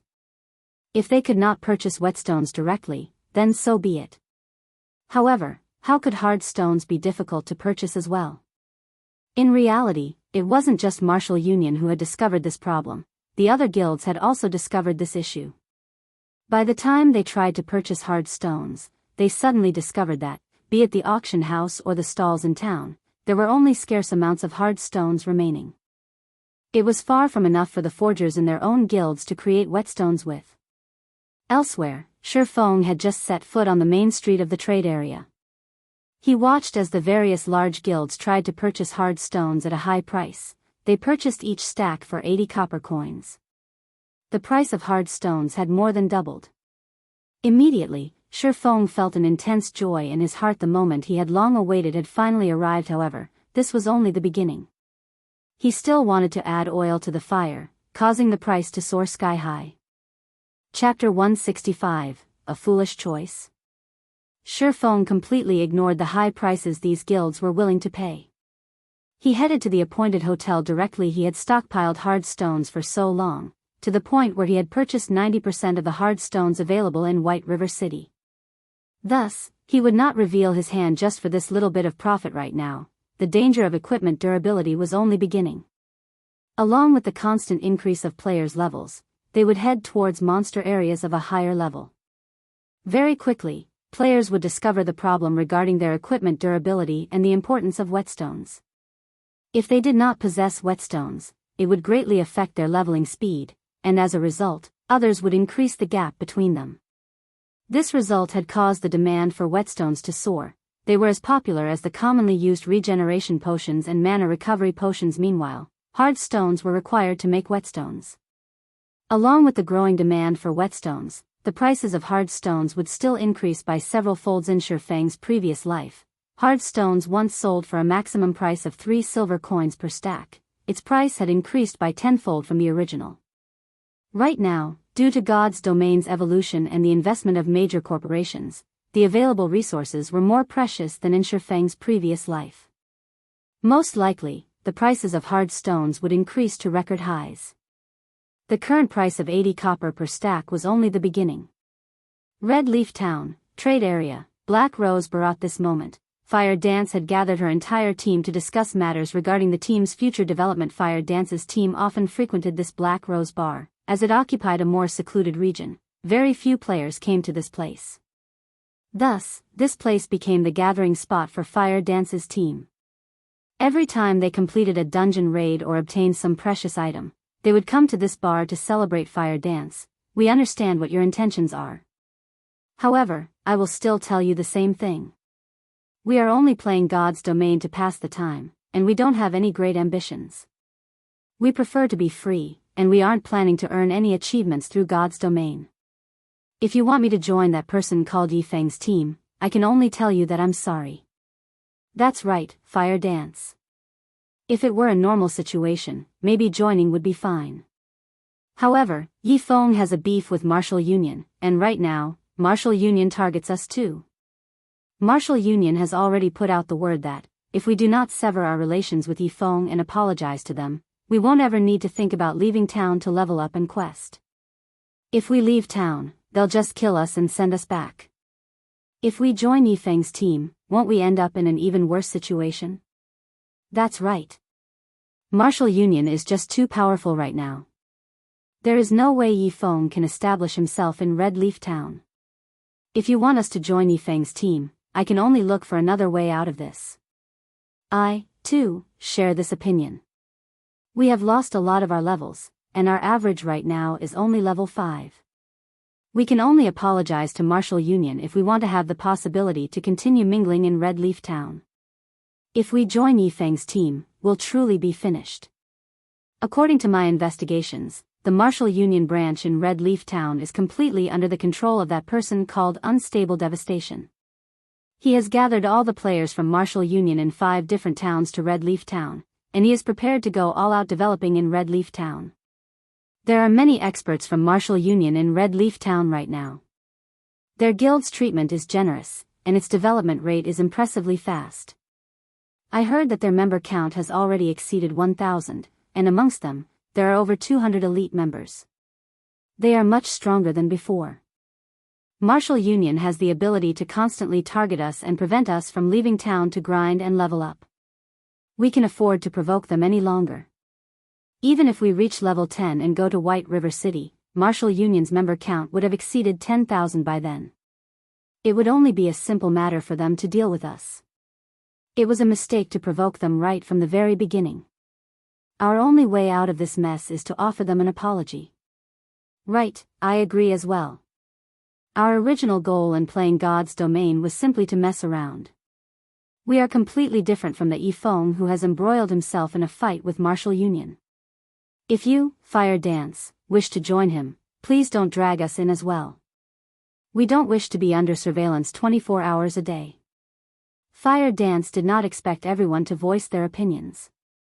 They all expressed their refusal to join Ye Feng's team, and they even wanted her to apologize to Martial Union. I understand. I'll only ask this one last time, then if there are any of you willing to join Ye Feng's team with me, please stand by my side. Fire Dance understood their troubles. Previously, they were all veteran gamers of virtual reality games. However, the virtual reality games they played before only had a player base in the hundreds of thousands. Even until the later stages of the game, a top-tier guild would only have several thousand members. On the other hand, God's domain had made clear to them the true meaning of a large guild and the true power of a game with over 2 billion players across the globe. God's domain was completely different from any other virtual reality games. It had utterly shattered their concept of virtual reality games, as it was practically a second reality previously. They didn't think there was anything special about the various large guilds.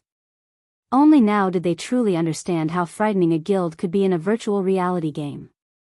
Just the members of Martial Union inside a single town reached the thousands, and it was still increasing. If they reached White River City, their member count would break into the tens of thousands.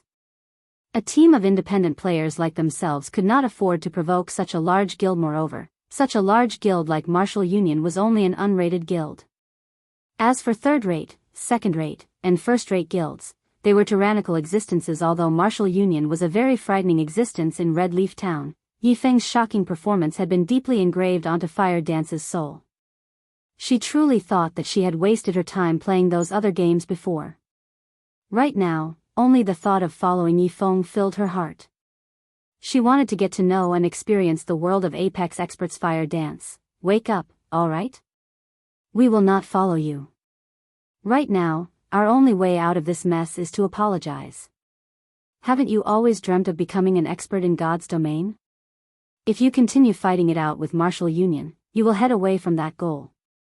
Stop being silly and acting foolish. After Fire Dance finished speaking, aside from Water Buffalo, there was not a single person who walked towards Fire Dance's position. They all had their heads lowered, feeling that Fire Dance was simply too foolish. She had truly been bewitched by the Ye Feng for her to dig her own grave by joining him. Alright, since you guys have decided, Water Buffalo and I will join Big Brother Ye Feng by ourselves. Fire Dance's mood sank after hearing everyone's decision. They had joined each other after much difficulty, dreaming of reaching some achievements in God's domain. Yet, the result was such in the end. Soon after, Fire Dance opened her friends list, selected Ye Feng, and contacted him. Previously, she had told Ye Feng that she would contact him after speaking with her team. Now that everyone had finished their discussion, she had to notify him. Big Brother Ye Feng, I'm done on my side, Fire Dance said, disappointed. Although she had long since guessed such a result, she originally thought that 3 to 5 others would follow her. Now, however, there were only 2 of them. She was too embarrassed to even speak of this matter. That's great. How many people do you have? If we have enough, we can raid a team dungeon. At this moment, Ye Feng had just finished meeting with Cola and the others. He was prepared to focus fully on establishing a core team for Zero Wing. Before that, he sent Cola and the other 2 to visit the auction house to purchase some bags with larger capacities, a large amount of mana recovery potions, and some refreshments. He also asked Violet Cloud to join Blackie to grind and level up. However, he did not think that Fire Dance would contact him just in time. Her timing was impeccable. Chapter 166, Initial Formation of the Team. There are only 2, Water Buffalo and myself. Everyone has their own opinions, so I can't demand this of them. Fire Dance nearly choked on her words after hearing Ye Feng's excited tone. 2 people? That's not too bad, Ye Feng lightly laughed. Do you guys have anything you need to do right now? If not, you can join me. In reality, Ye Feng did not particularly mind the matter with Fire Dance's teammates. Previously, Fire Dance mentioned that her teammates were not ambitious and that they were only casual players in God's domain. Hence, it was best for Ye Feng if all of these people did not join him. It would save him a lot of trouble. He also did not need to waste time on training them. I don't have anything else to do here. Water Buffalo and I will meet you. Previously, Fire Dance had worried that she would disappoint Ye Feng with the news. However, after listening to his relaxed tone, she could not help but sigh in relief. After disconnecting the call, Fire Dance and Water Buffalo bade farewell to everyone else. They did not know when they would meet again. I truly can't understand her. Why is she so obsessed with that guy? An assassin in leather armor said after Fire Dance departed. He could not help but sigh. I am also very curious about the Ye Feng. Just what is so good about him? If she becomes Martial Union's enemy like this, by the time we enter White River City, she might very well still be in hiding in this town, not daring to leave. Would there even be a meaning to such a gaming life? The team members that chose to stay behind voiced their confusion, one after another. Meanwhile, at the Fountain Plaza of Red Leaf Town, although it was still daytime in God's domain, the benches that decorated the plaza were currently overcrowded with players. All around, one could see couples flirting with each other. The scene was the complete opposite of a battlefield. Big Brother Feng, sorry for making you wait. Upon her arrival to the Fountain Plaza, she discovered Ye Feng enjoying the breeze as he waited for someone. No worries. All our members are finally here now. In the future, we will all be members of the same team. Let me introduce you all, then." Shi Feng smiled as he started introducing each of the team members. There were a total of 6 members present, excluding himself: the Guardian Knight, Kola, the Oracle, Drowsy Sloth, the Summoner, Gluttonous Mouse, the Cleric, Violet Cloud, the Assassin, Fire Dance, and the Berserker, Water Buffalo.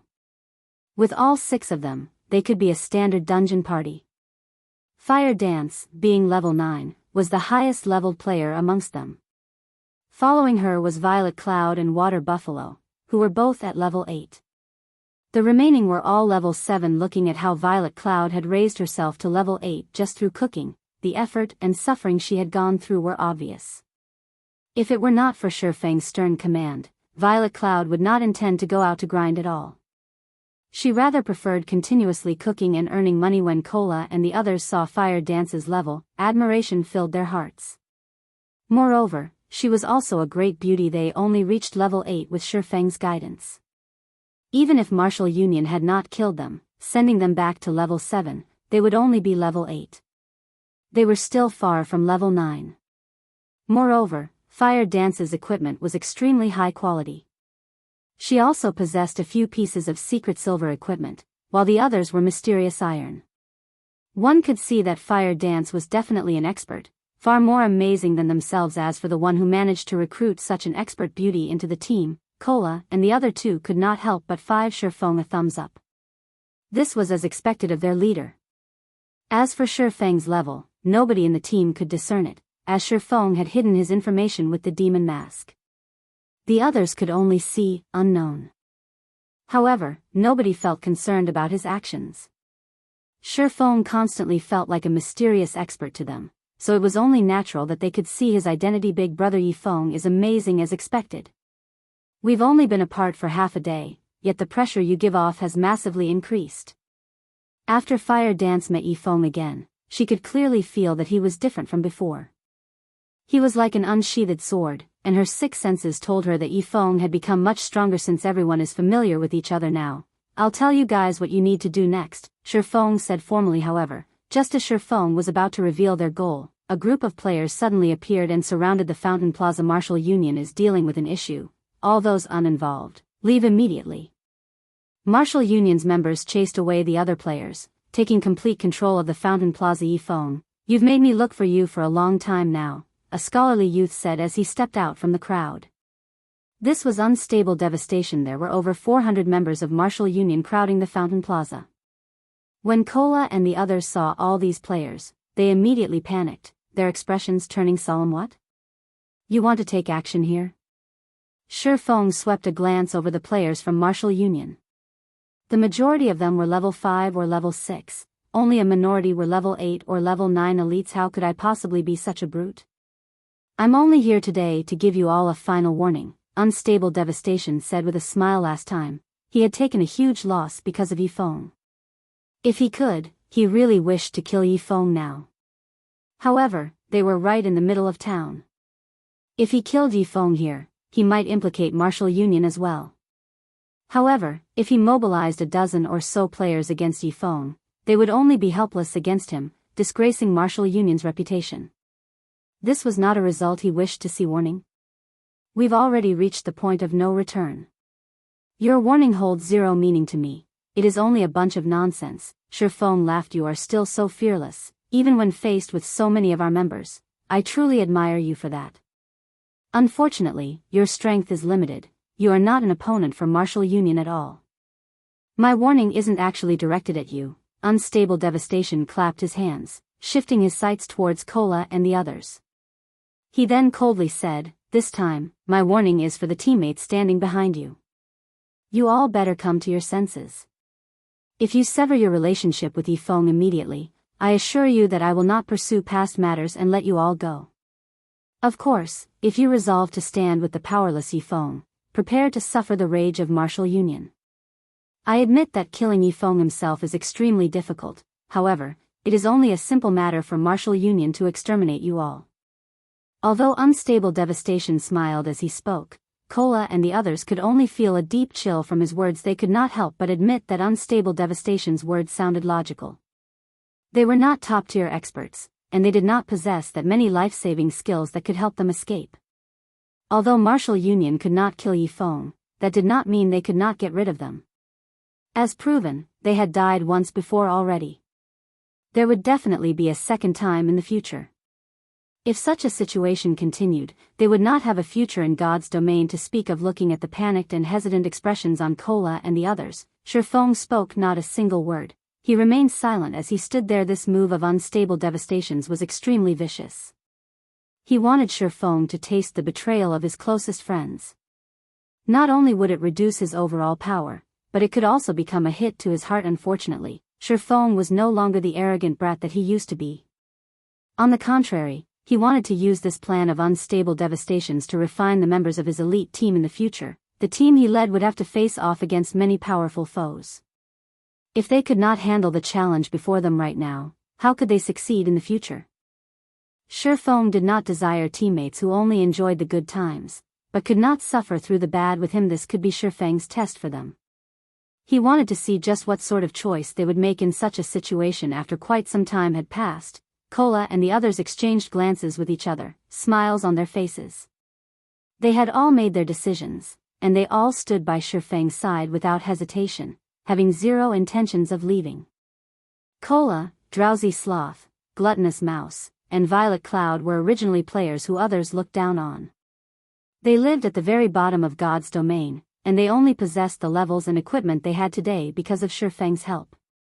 By becoming enemies with Martial Union, at worst, they would only revert to their original states. So, how could they possibly betray Ye Feng in this sort of situation? As for Fire Dance and Water Buffalo, they had long since steeled their hearts to follow Ye Feng. They wished to experience the world of top-tier experts, and faced with such a threat, they paid no mind at all. Unstable devastation, even in death, we would never betray our leader. If you have the ability, then come. Kola laughed loudly as he looked at Unstable Devastation. Good. Very well said. Unstable Devastation smiled with indignation, saying, "Don't say that I never gave you a chance. This is something you've all chosen for yourselves, so don't blame me for not lacking courtesy. Boys, get them." Originally, Unstable Devastation thought that he could take this chance to shame Ye Feng, turning him into a laughingstock. However, he truly did not think that these people would be so muddle-headed. They must have eaten something wrong to follow Ye Feng so steadfastly. Otherwise, Ye Feng must have shown a hopeful fantasy, letting them think that they still had a future. Since he was already here, he would not let Ye Feng and the others escape unscathed. Chapter 167, The Disparity Between Realms. Immediately, more than 400 players in the Fountain Plaza surrounded Ye Feng and the others. They all unsheathed their swords and armed their crossbows as they eyed their prey. However, to Ye Feng's surprise, none of them showed any intentions of rushing forward. Instead, they parted to the sides and opened a path, letting through 20-odd players. When these 20-plus players arrived by Unstable Devastation's side, their complexions were as gloomy as water, and their expressions numbed. These players' levels were not high, only around level 5 or level 6. Their equipment was also nothing special. Compared to the elites of Martial Union, the difference was just too great. They did not seem like players from Martial Union at all. "I'll be looking forward to your performances," Unstable Devastation spoke to these newcomers harshly. He then turned his sights towards Fire Dance, revealing a fierce sneer as he looked forward to the start of a good show. These newcomers nodded their heads indifferently. They took out their weapons and walked towards Ye Feng in the distance. Fire Dance and Water Buffalo were immediately stunned when they saw these players. "You guys, why are you all with Martial Union?" Fire Dance loudly questioned these players. The 20-plus players that walked over were not strangers to Fire Dance. On the contrary, they were the ex-companions with whom Fire Dance shared both bitter and sweet times. At this moment, Unstable Devastation looked at Ye Feng, laughter escaping his mouth as he said, "Ha ha ha. Ye Feng, I am an extremely generous person. Previously, these players aided you in killing many of Martial Union's members. I've promised them that, as long as they kill you and your companions, I will forgive all of their past transgressions, and Martial Union would no longer seek trouble with them. Ye Feng, don't you think that you should do something for them to compensate their losses?" Unstable Devastation jeered. Ye Feng had embarrassed him greatly last time, so he would not let him off the hook so easily. He eagerly wished to see whether Ye Feng would dare take action or not. As long as Ye Feng took action, the headline on tomorrow's official forums would be, "Publicly acknowledged swordsman expert is an extremely treacherous person. He willingly killed his allies to save himself." At that time, only tatters would remain of Ye Feng's reputation. Unstable Devastation wanted to see just how Ye Feng intended to mingle in God's domain in the future. Unable to endure it any longer, Fire Dance abruptly burst out in rage. Her eyes sent a chill as she glared at Unstable Devastation, yelling loudly, "Unstable Devastation, you despicable little man. These people have all killed your martial union members under my commands. If you have the guts, then come at me." Originally, Fire Dance felt extremely joy for being able to join Ye Feng's team. She did not think that she would cause Ye Feng such a mess. If Ye Feng killed all of these people right now, others would gossip, and nasty rumors about him would spread. Ye Feng would be slandered as a merciless person, a person willing to kill even those who had helped him in the past. Although this matter was not of her doing, these people were still her past companions. She was responsible for leading them to kill the members of Martial Union. Now that these people had betrayed her and sided with Martial Union, bringing trouble to Ye Feng, she felt extremely apologetic towards Ye Feng. "Fire Dance, we have no choice in this matter. We have to do this if we wish to obtain Martial Union's forgiveness and continue playing in Red Leaf Town. Fire Dance, this is our only way out. We hope that you can understand." "That's right. They forced us, left us no way out. Let us kill you just this once." Fire Dance's companions closed the distance as they spoke. Some of the mage classes even started chanting their spells, prepared to launch their attacks. "You guys." Fire Dance's complexion turned extremely ugly. She immediately turned towards Ye Feng, apologetically saying, "I'm sorry, big brother Ye Feng. I will definitely give you an account of this matter. Unstable Devastation, you best listen up. I, Fire Dance, will immediately leave the team right now. I will no longer have any relations with big brother Ye Feng, so let me shoulder this debt between us." Fire Dance immediately left the party. After her public declaration, she unsheathed her daggers as she walked forth, towards her companions. She intended to deal with these companions of hers personally. That way, Ye Feng would not experience any sort of slander. After seeing this, Unstable Devastation's complexion turned pale with anger. He did not think that this woman called Fire Dance would be so determined. "Fire Dance, aren't you just making things harder for us? Regardless of the circumstances, we were once companions in the past. How could you treat us like this?" "That's right. We've gone through life and death so many times together. Are you really going to treat us like this?" Fire Dance's previous team voiced their accusations, one after another. These accusations deeply pierced Fire Dance's heart. The laughs and suffering they went through together, all the bonds had simply turned to smoke.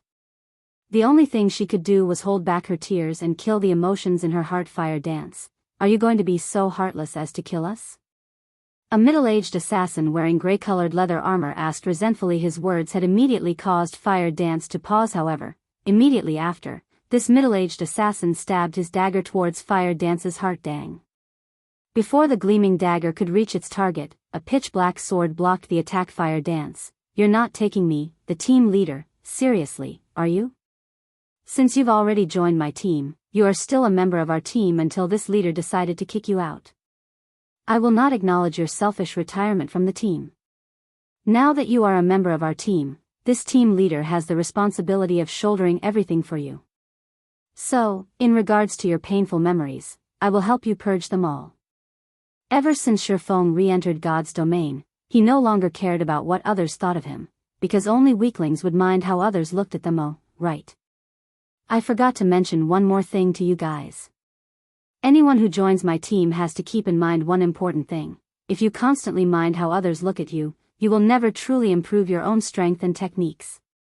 You don't have to care how others look at you. It is enough as long as you advance on the path that you wish to take. Only with that can you become a true expert." Ye Feng suddenly appeared in front of Fire Dance. To Fire Dance, he towered like a mountain before her, blocking any and all dangers from reaching her. "Big brother Ye Feng, Tears inadvertently leaked out from Fire Dance's eyes. Ye Feng's actions and words truly touched her heart. After listening to his words, it was as if the door to the realm of experts slowly opened for her. Maybe her hesitation held her back from becoming a true expert, so what if he killed them? Who cared about others' opinions? The strong would never pay attention to such small matters. The only things they needed to consider were the courage to forge ahead and constantly raising their own strength. By the side, after Water Buffalo listened to Ye Feng's words, his heart was inexplicably moved. He would never have thought Ye Feng would be such a dependable person, a person others could admire. Meanwhile, Cola and the other two merely exchanged glances with each other, smiles plastered on their faces. That's right. This was the leader that they respected and admired. Immediately, Cola and the others stepped forward, one after another, blocking Fire Dance. Well said. So, what are you guys still waiting for? Unstable Devastation felt extreme joy. He had recorded all of Ye Feng's words. When the time came, he could deny his actions. Ye Feng, you despicable little man. We've already helped you so much, yet, in the end, you still wish to kill us? You are simply inhuman. Fire Dance's ex-companions cursed, enraged. They all rushed at Ye Feng, one after another, intending to slash and bash him to death. Ye Feng smiled disdainfully at their actions. Looking at the 20-plus melee and mage class players launching their attacks at him, Ye Feng only lightly waved the abyssal blade. Thundering flash. 3 electric arcs instantly weaved across the bodies of the 20-plus players. Damages ranging from -500 to more than -1000 appeared above everyone's heads, instantly killing everyone. Meanwhile, the green prism marker above Ye Feng's head instantly turned bloody red, giving others a chilling feeling. Big brother Ye Feng. Leader. Fire Dance and the others immediately panicked. If a player actively killed other players within a town, the guards would hunt them until death. Moreover, after the offending player revived, the guards would toss them in jail. Judging by the intensity of Ye Feng's red name, he would lose at least 3 levels after death, maybe even 4. Ha. Ye Feng's name is finally red. Without the town's protection, we can kill you here without any repercussions and make you lose all of your items. Unstable Devastation laughed madly, saying, everyone else, get him. I will immediately promote whoever manages to kill Ye Feng into the leader of an elite team. However, immediately after Unstable Devastation finished his words, a familiar voice sounded from behind him. Has Ironsword Lion never told you how he died? Ye Feng asked coldly, appeared behind Unstable Devastation after using silent steps. Chapter 168, God-Ranked Expert. Ye Feng had previously killed over 20 players in a single move. The frightening damage that he dealt that was over -1000 points completely shocked all of the surrounding onlookers, and now, Ye Feng had appeared right behind Unstable Devastation. Unstable Devastation was both shocked and angered. Indeed, he did not know how Ironsword Lion had died. However, the current Ye Feng was far more powerful than he imagined. Ye Feng's strength exceeded his previous estimates. If he received an attack from Ye Feng right now, he would unquestioningly die. Unstable Devastation almost instinctively used one of his life-saving skills. He dashed forth, unhindered, then leaped high into the air. He was currently immune to all restricting effects, and by the time he landed, he was already 20 yards from his original location. Ye Feng merely smiled at Unstable Devastation's reaction. With his current reaction speed and powerful attributes, it would be an extremely easy task to destroy Unstable Devastation. Or, speaking from another perspective, Unstable Devastation had 0 chances of retaliation. However, since Unstable Devastation dared to make enemies with him, the Martial Union player needed to prepare to enter hell. It would be too good of an ending if he allowed Unstable Devastation to die. Just like that, he wanted Unstable Devastation to feel despair in front of absolute strength and then die. Shield Warriors and Guardian Knights, block him. Elementalists, use Ice Spheres. Focus all attacks and eliminate him. Before Unstable Devastation even landed on the ground, he calmly gave out commands. Reacting quickly, the Shield Warriors and Berserkers immediately used charge at Ye Feng. Seeing that more than 10 warriors charged at Ye Feng and were about to stun him, Ye Feng abruptly leaped up, the abyssal blade carrying with it the power of thunder and lightning. As he landed, boom! A wave of thunder and fire devoured all of the warriors. Even the highest-leveled shield warrior could not react in time and activate shield wall before Shi Feng's thunderflame explosion devoured him. The shield warrior received a critical hit of over -1,700 damage, dying instantly. However, even a normal hit of more than -800 damage was enough to critically slash a level 9 shield warrior's HP, not to mention the berserkers with less HP and defense. They all died in the blink of an eye, leaving behind a pile of equipment. The remaining survivors were all level 8 shield warriors. They were the fortunate ones, spared from a critical hit. However, even though they were alive, they suffered a fainted state for 4 seconds when the players from Martial Union witnessed this scene. They all stared in shock. Previously, it was no big deal when Shi Feng had instant killed those crippled level 5 to level 6 players. However, the players he had just killed were no random Tom, Dick, or Harry. They were all level 8 or level 9 elites of Martial Union healers. Quickly heal them. Ranged players, attack with everything you've got. Only now was unstable Devastation aware of how formidable Shi Feng was. His monster-like attack power could even instantly kill a shield warrior that boasted the highest defense amongst all classes. No one present could defend against his attacks. Fortunately, they had the advantage of numbers. They could exhaust Shi Feng to death immediately after several heals landed on a shield warrior, pulling his HP back up to half. Another of Shi Feng's slashes landed on the shield warrior's HP. A huge damage of over -700 points appeared above the shield warrior's head, his HP plummeting to 0. His body fell to the ground, following which, with every slash of his sword, Shi Feng culled the lives of the surviving shield warriors. Even if the shield warriors possessed the defense of heavy armor and passive skills that reduced the damage they received, every one of Shi Feng's casual attack caused around -300 damage. The healers could not maintain the shield warriors' HPs at all. As for the berserkers without heavy armor, a single sword strike dealt them over -400 damage very quickly. The remaining shield warriors lay flat on the ground. At this moment, the Guardian Knights all activated Protection Blessing as they rushed forward. Meanwhile, the mages behind them shot out streak after streak of magic. Fireballs and ice spheres flew at Shi Feng, one after another. Shi Feng activated wind steps, avoiding more than half of the ranged attacks. Immediately after, he rushed after unstable Devastation. Although Shi Feng dodged more than half of the spells, there were still a few occasional spells that hit him. However, the damage these spells dealt nearly dazzled the backline mages even when blasting a level 9 MT. Skills such as the Flame Explosion and Great Fireball could deal over 100 damage. However, none of them had actually dealt more than 20 damage to Shi Feng. The highest damage was only -15 points, while a majority of the spells only dealt single digits. To Shi Feng, who possessed over 1,500 HP, these spells simply tickled.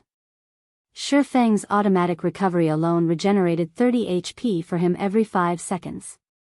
This indicated that, even if Shi Feng received the ice and flame magic attacks from a normal level 7 or level 8 elementalist, Shi Feng would not die. Even if he did nothing. Shi Feng's was currently level 13, and these mages had no idea. Shi Feng also had 20 points in both fire-type and ice-type resistance. Even without the level suppression of 4 or more levels, their damage to Shi Feng would not exceed 40 points. There were many mages on Martial Union's side. However, their damages were too pitiful to watch. Standing behind Shi Feng, Drowsy Sloth and Violet Cloud merely used one heal each, and within an instant, Shi Feng's HP was already back to full. Faced with another wave of melee classes charging at him, Shi Feng activated Dark Violet Dance, using the 12-yard cone attack. Taking a step forward, Shi Feng instantly circled the Guardian Knights, and like a ferocious lion, he pounced on the other melee classes before one of the swordsmen could even use parry. Shi Feng's sword sent him flying. The swordsman died in mid-flight, dropping a piece of equipment as his body disappeared. To Shi Feng, these swordsmen and assassins' attempts to block him were meaningless. With a single earth splitter, more than 10 players lost their lives. Shi Feng's attacks were all one-hit kills. With over 100 points in strength, he could snap a common weapon in half with his bare hands. As for the current Shi Feng, who held the Abyssal Blade and Silver Lake in each hand, a simple slash from either weapon could easily send the assassins and swordsmen flying and greatly damage their weapons. For some who reacted slower and failed to block Shi Feng's attacks, they died under a single slash. Not only did their defensive equipment's durability greatly decrease, but they also dropped a level and lost a piece of equipment. However, this was all. There was still the cleaving effect. Before the players behind could make sense of things, they lost close to half of their total HP, and in the next moment, even that remaining half vanished. As a result, a group of players lay dead on the ground after meeting their inexplicable demise within a short 5 seconds. Martial Union lost over a dozen elite members and several dozen average members. Ye Feng was like the god of death that caused people's hearts to shudder. Meanwhile, unstable Devastation stood only several meters away from that frightening god of death. Ye Feng's chilling gaze landed on unstable Devastation. The intent he radiated sent a chill down the surrounding Martial Union players' backs. Just looking into Ye Feng's cold eyes caused them to retreat backward inadvertently. Everyone, block him for me. Even when bombarded with so many spells and sieged on all sides by so many players, Ye Feng still walked forth, step after step, leaving behind a massacre as he advanced. It was the first time unstable Devastation felt such a deep-seated fear. To unstable Devastation, Ye Feng was no longer a player, but a devil. There was also the tangible killing intent that surrounded Ye Feng. Although unstable Devastation knew that this was only a game, the realistic effects of virtual reality caused unstable Devastation to forget that this was just a virtual world completely. He had even forgotten how many elites of Martial Union had died and how grave losses were to Martial Union. The only thing unstable Devastation knew was that he was in an extremely dangerous situation. If he did not escape immediately, only death awaited him immediately. Unstable Devastation activated a speed scroll. He then turned and ran. Ye Feng simply smiled at unstable Devastation attempt to escape. With a single wind blade, his sword pierced towards unstable Devastation's back. Unstable Devastation spun around, firing an arrow from his bow in an attempt to hold Ye Feng back. However, he immediately discovered that Ye Feng was truly too frightening. Ye Feng's pitch-black abyssal blade easily split the arrow, and in the blink of an eye, Ye Feng arrived in front of him. A silver glow pierced his heart, and immediately after, another black glow slashed across his neck. Unable to stop his HP from madly decreasing, his HP reached 0 in an instant. Even until death, unstable Devastation wore a stupefied expression. The others from Martial Union were similarly shocked as they witnessed this sight. Unstable Devastation was one of the big bosses of Martial Union. He was also a level 9 ranger. Yet, when facing Ye Feng, he had no power to retaliate at all. Just how strong was this Ye Feng?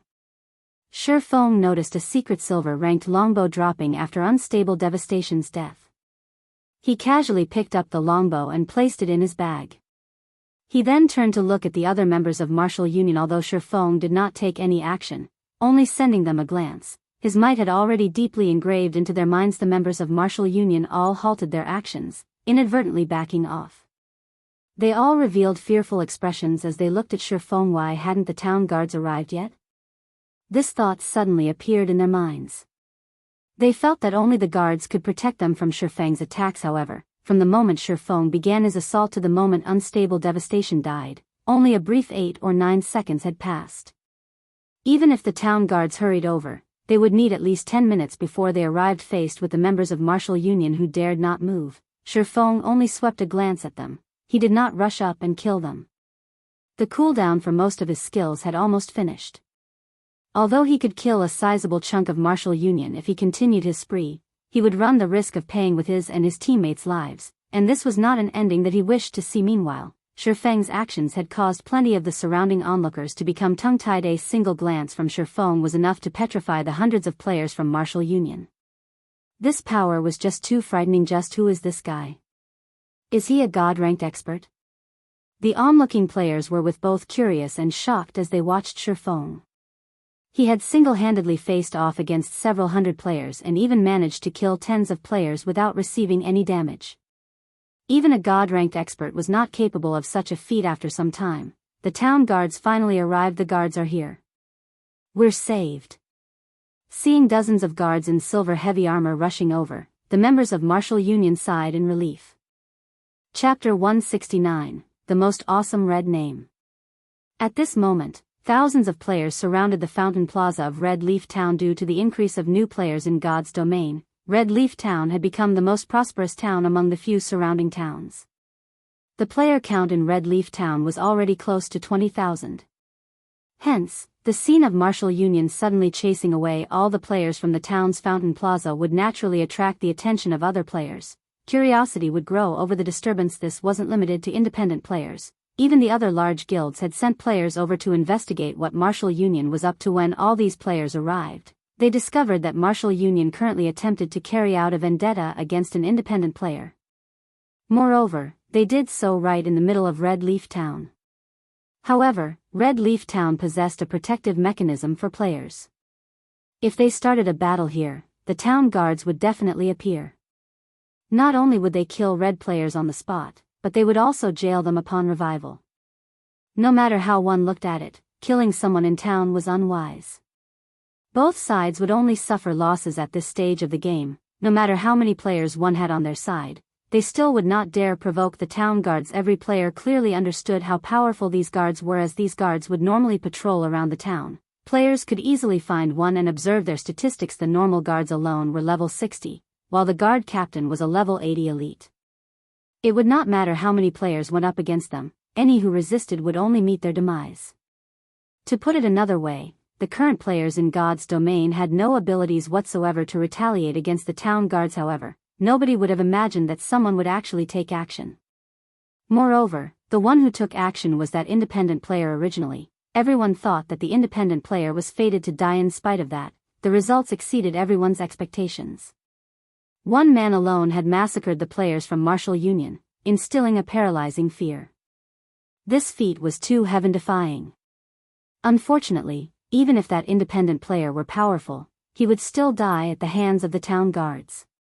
Who told them to start a fight right in the middle of town? The town guards that hurried over had surrounded the fountain plaza, detaining all of the players involved in causing this ruckus. Big brother Ye Feng, I'm sorry.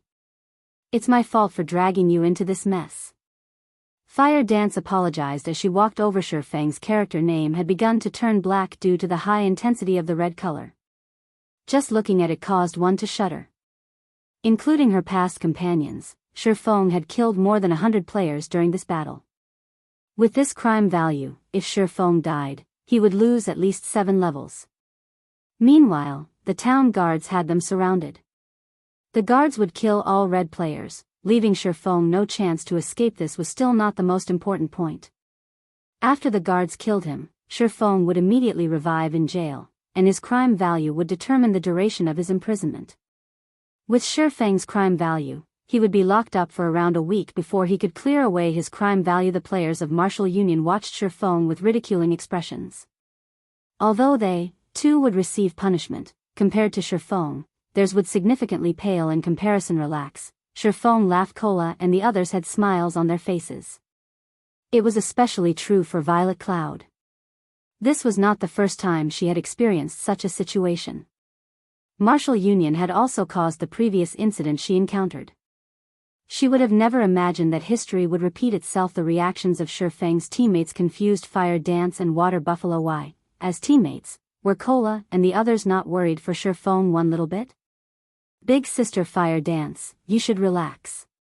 Our leader isn't an ordinary person. Violet Cloud giggled as she spoke. The moment Violet Cloud finished speaking, a guard, donned with silvery gray-colored heavy armor, walked up. Esteemed Lord Demon Hunter, we meet again. How may I be of service to you this time? The guard captain was all smiles as he greeted Shi Feng respectfully. Compared to the last meeting, Shi Feng's current reputation was much higher. Hence, the guard captain spoke to Shi Feng with even more respect. Although Shi Feng and his teammates felt that the guard captain's actions were only natural, this scene shocked the other onlookers. It was especially true for the members of martial union. Their eyes nearly popped out of their sockets in shock. Shi Feng was clearly a devil of massacre, yet, instead of quickly killing him, the guard captain spoke to him with such regard. What was going on in this world?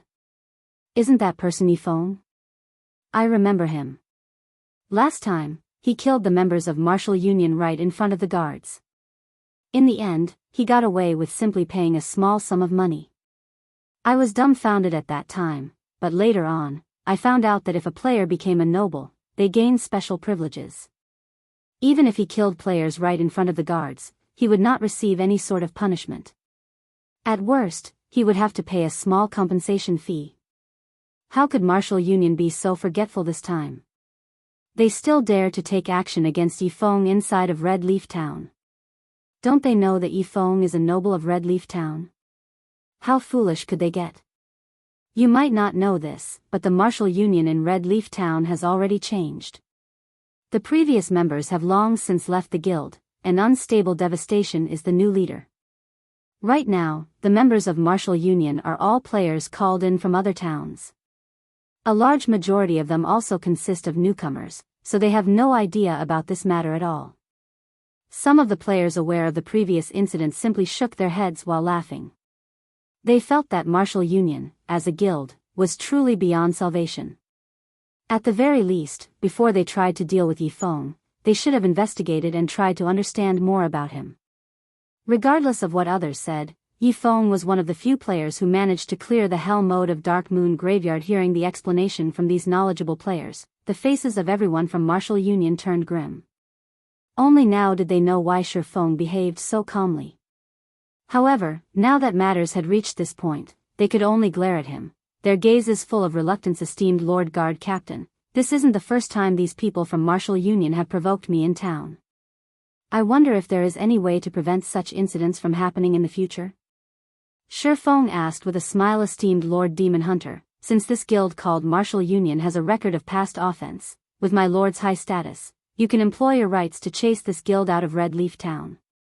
However, you will have to pay a fixed amount of reputation to utilize this right. What will my lord decide? The guard captain stated originally. Ye Feng simply inquired. After all, without a definite degree of status, he could not employ such a right. However, he never imagined that a demon hunter would have such a high social status. Hence, he asked, how much do I have to pay? Since Martial Union does not possess any members of nobility in Red Leaf Town, my lord only needs to pay 100 Red Leaf Town reputation points, the guard captain said. Understand? Ye Feng only had 130 Red Leaf Town reputation points right now. However, spending 100 points as a precautionary measure was nothing of significance. He had the Demon Hunter title in any case, he would be a noble wherever he went, and he did not lack such a small amount of reputation points. I wish to employ this right. System, you have used your special privileges, reputation in Red Leaf Town reduced by 100 points. Red Leaf Town will deport all members of Martial Union as you wish, esteemed Lord Demon Hunter. Immediately, the guard captain gave out the deportation order to his subordinates. However, all members of Martial Union currently in the Fountain Plaza would first sit in jail for 3 hours before their removal from Red Leaf Town. As for the other members of Martial Union, the guards would immediately exorcise them from town, and any who resist would be immediately killed simultaneously. All members of Martial Union within Red Leaf Town received the deportation notice. The notice stunned every one of them, and even Unstable Devastation, who just revived with a stomach full of anger, was dumbfounded. He had already given up on his plan to develop Martial Union in 5 different towns, and after much difficulty, he only just managed to solidify Martial Union's foundation in Red Leaf Town. Just as he was about to welcome a bright future, that future shattered. How could this be? Just what happened? Unstable Devastation's mental state was a mess right now. Everything had happened far too quickly for him to react. He had wasted so much manpower, resources, and a great amount of time, yet it all had gone to waste. Just who was this Ye Feng? Why did he possess such great authority? How could a red player have the authority to deport an entire guild from a town? For a time, countless questions darted through Unstable Devastation's mind. However, regardless of how hard he racked his brain, he could not think of any way to deal with this matter. He also could not change the fact that they were being deported. He could only watch as guards walked up to him, intending to chase him out of Red Leaf Town. Everyone had sentimental attachments for their homeland. If they suddenly moved, within a short time, they could not adapt to the new location. It was even more so for average players. They would not suddenly accept having to leave the location with which they were most familiar. Thus, they all promptly chose to leave Martial Union instead. For a time, the member count of Martial Union frantically decreased. Only a few moments had passed since the deportation started, and the member count had already dropped below 500. The majority of the members who stayed mostly consisted of the members that unstable Devastation had originally brought over from other towns. Hence, they did not choose to leave the guild immediately. However, leaving for another town now would greatly impact their leveling speed. As a result, the guild's development would stagnate for a long period. The loss they incurred was simply immeasurable. Watching the town guards deport the members of Martial Union, the onlooking players were at a loss. They were shocked into speechlessness. Just what was happening here? Could that red player be the new mayor of Red Leaf Town? However, compared to Martial Union's exorcism, the members of other guilds concerned themselves with another matter. Boss, I've discovered big news here. Look at the recording I just sent to you. Vice Leader, I discovered another God-ranked expert. Big bro, something big happened in Red Leaf Town. Someone in the Fountain Plaza has flipped over Martial Union's several hundred players by himself, and even the guards could do nothing against him. The members of various large guilds started contacting the upper echelons of their guilds. They intended to report this unbelievable incident, letting the upper echelons determining their next move. Originally, these upper echelons refused to believe the reports. However, after watching the irrefutable evidence, they were all greatly shocked. Could a single player be so strong?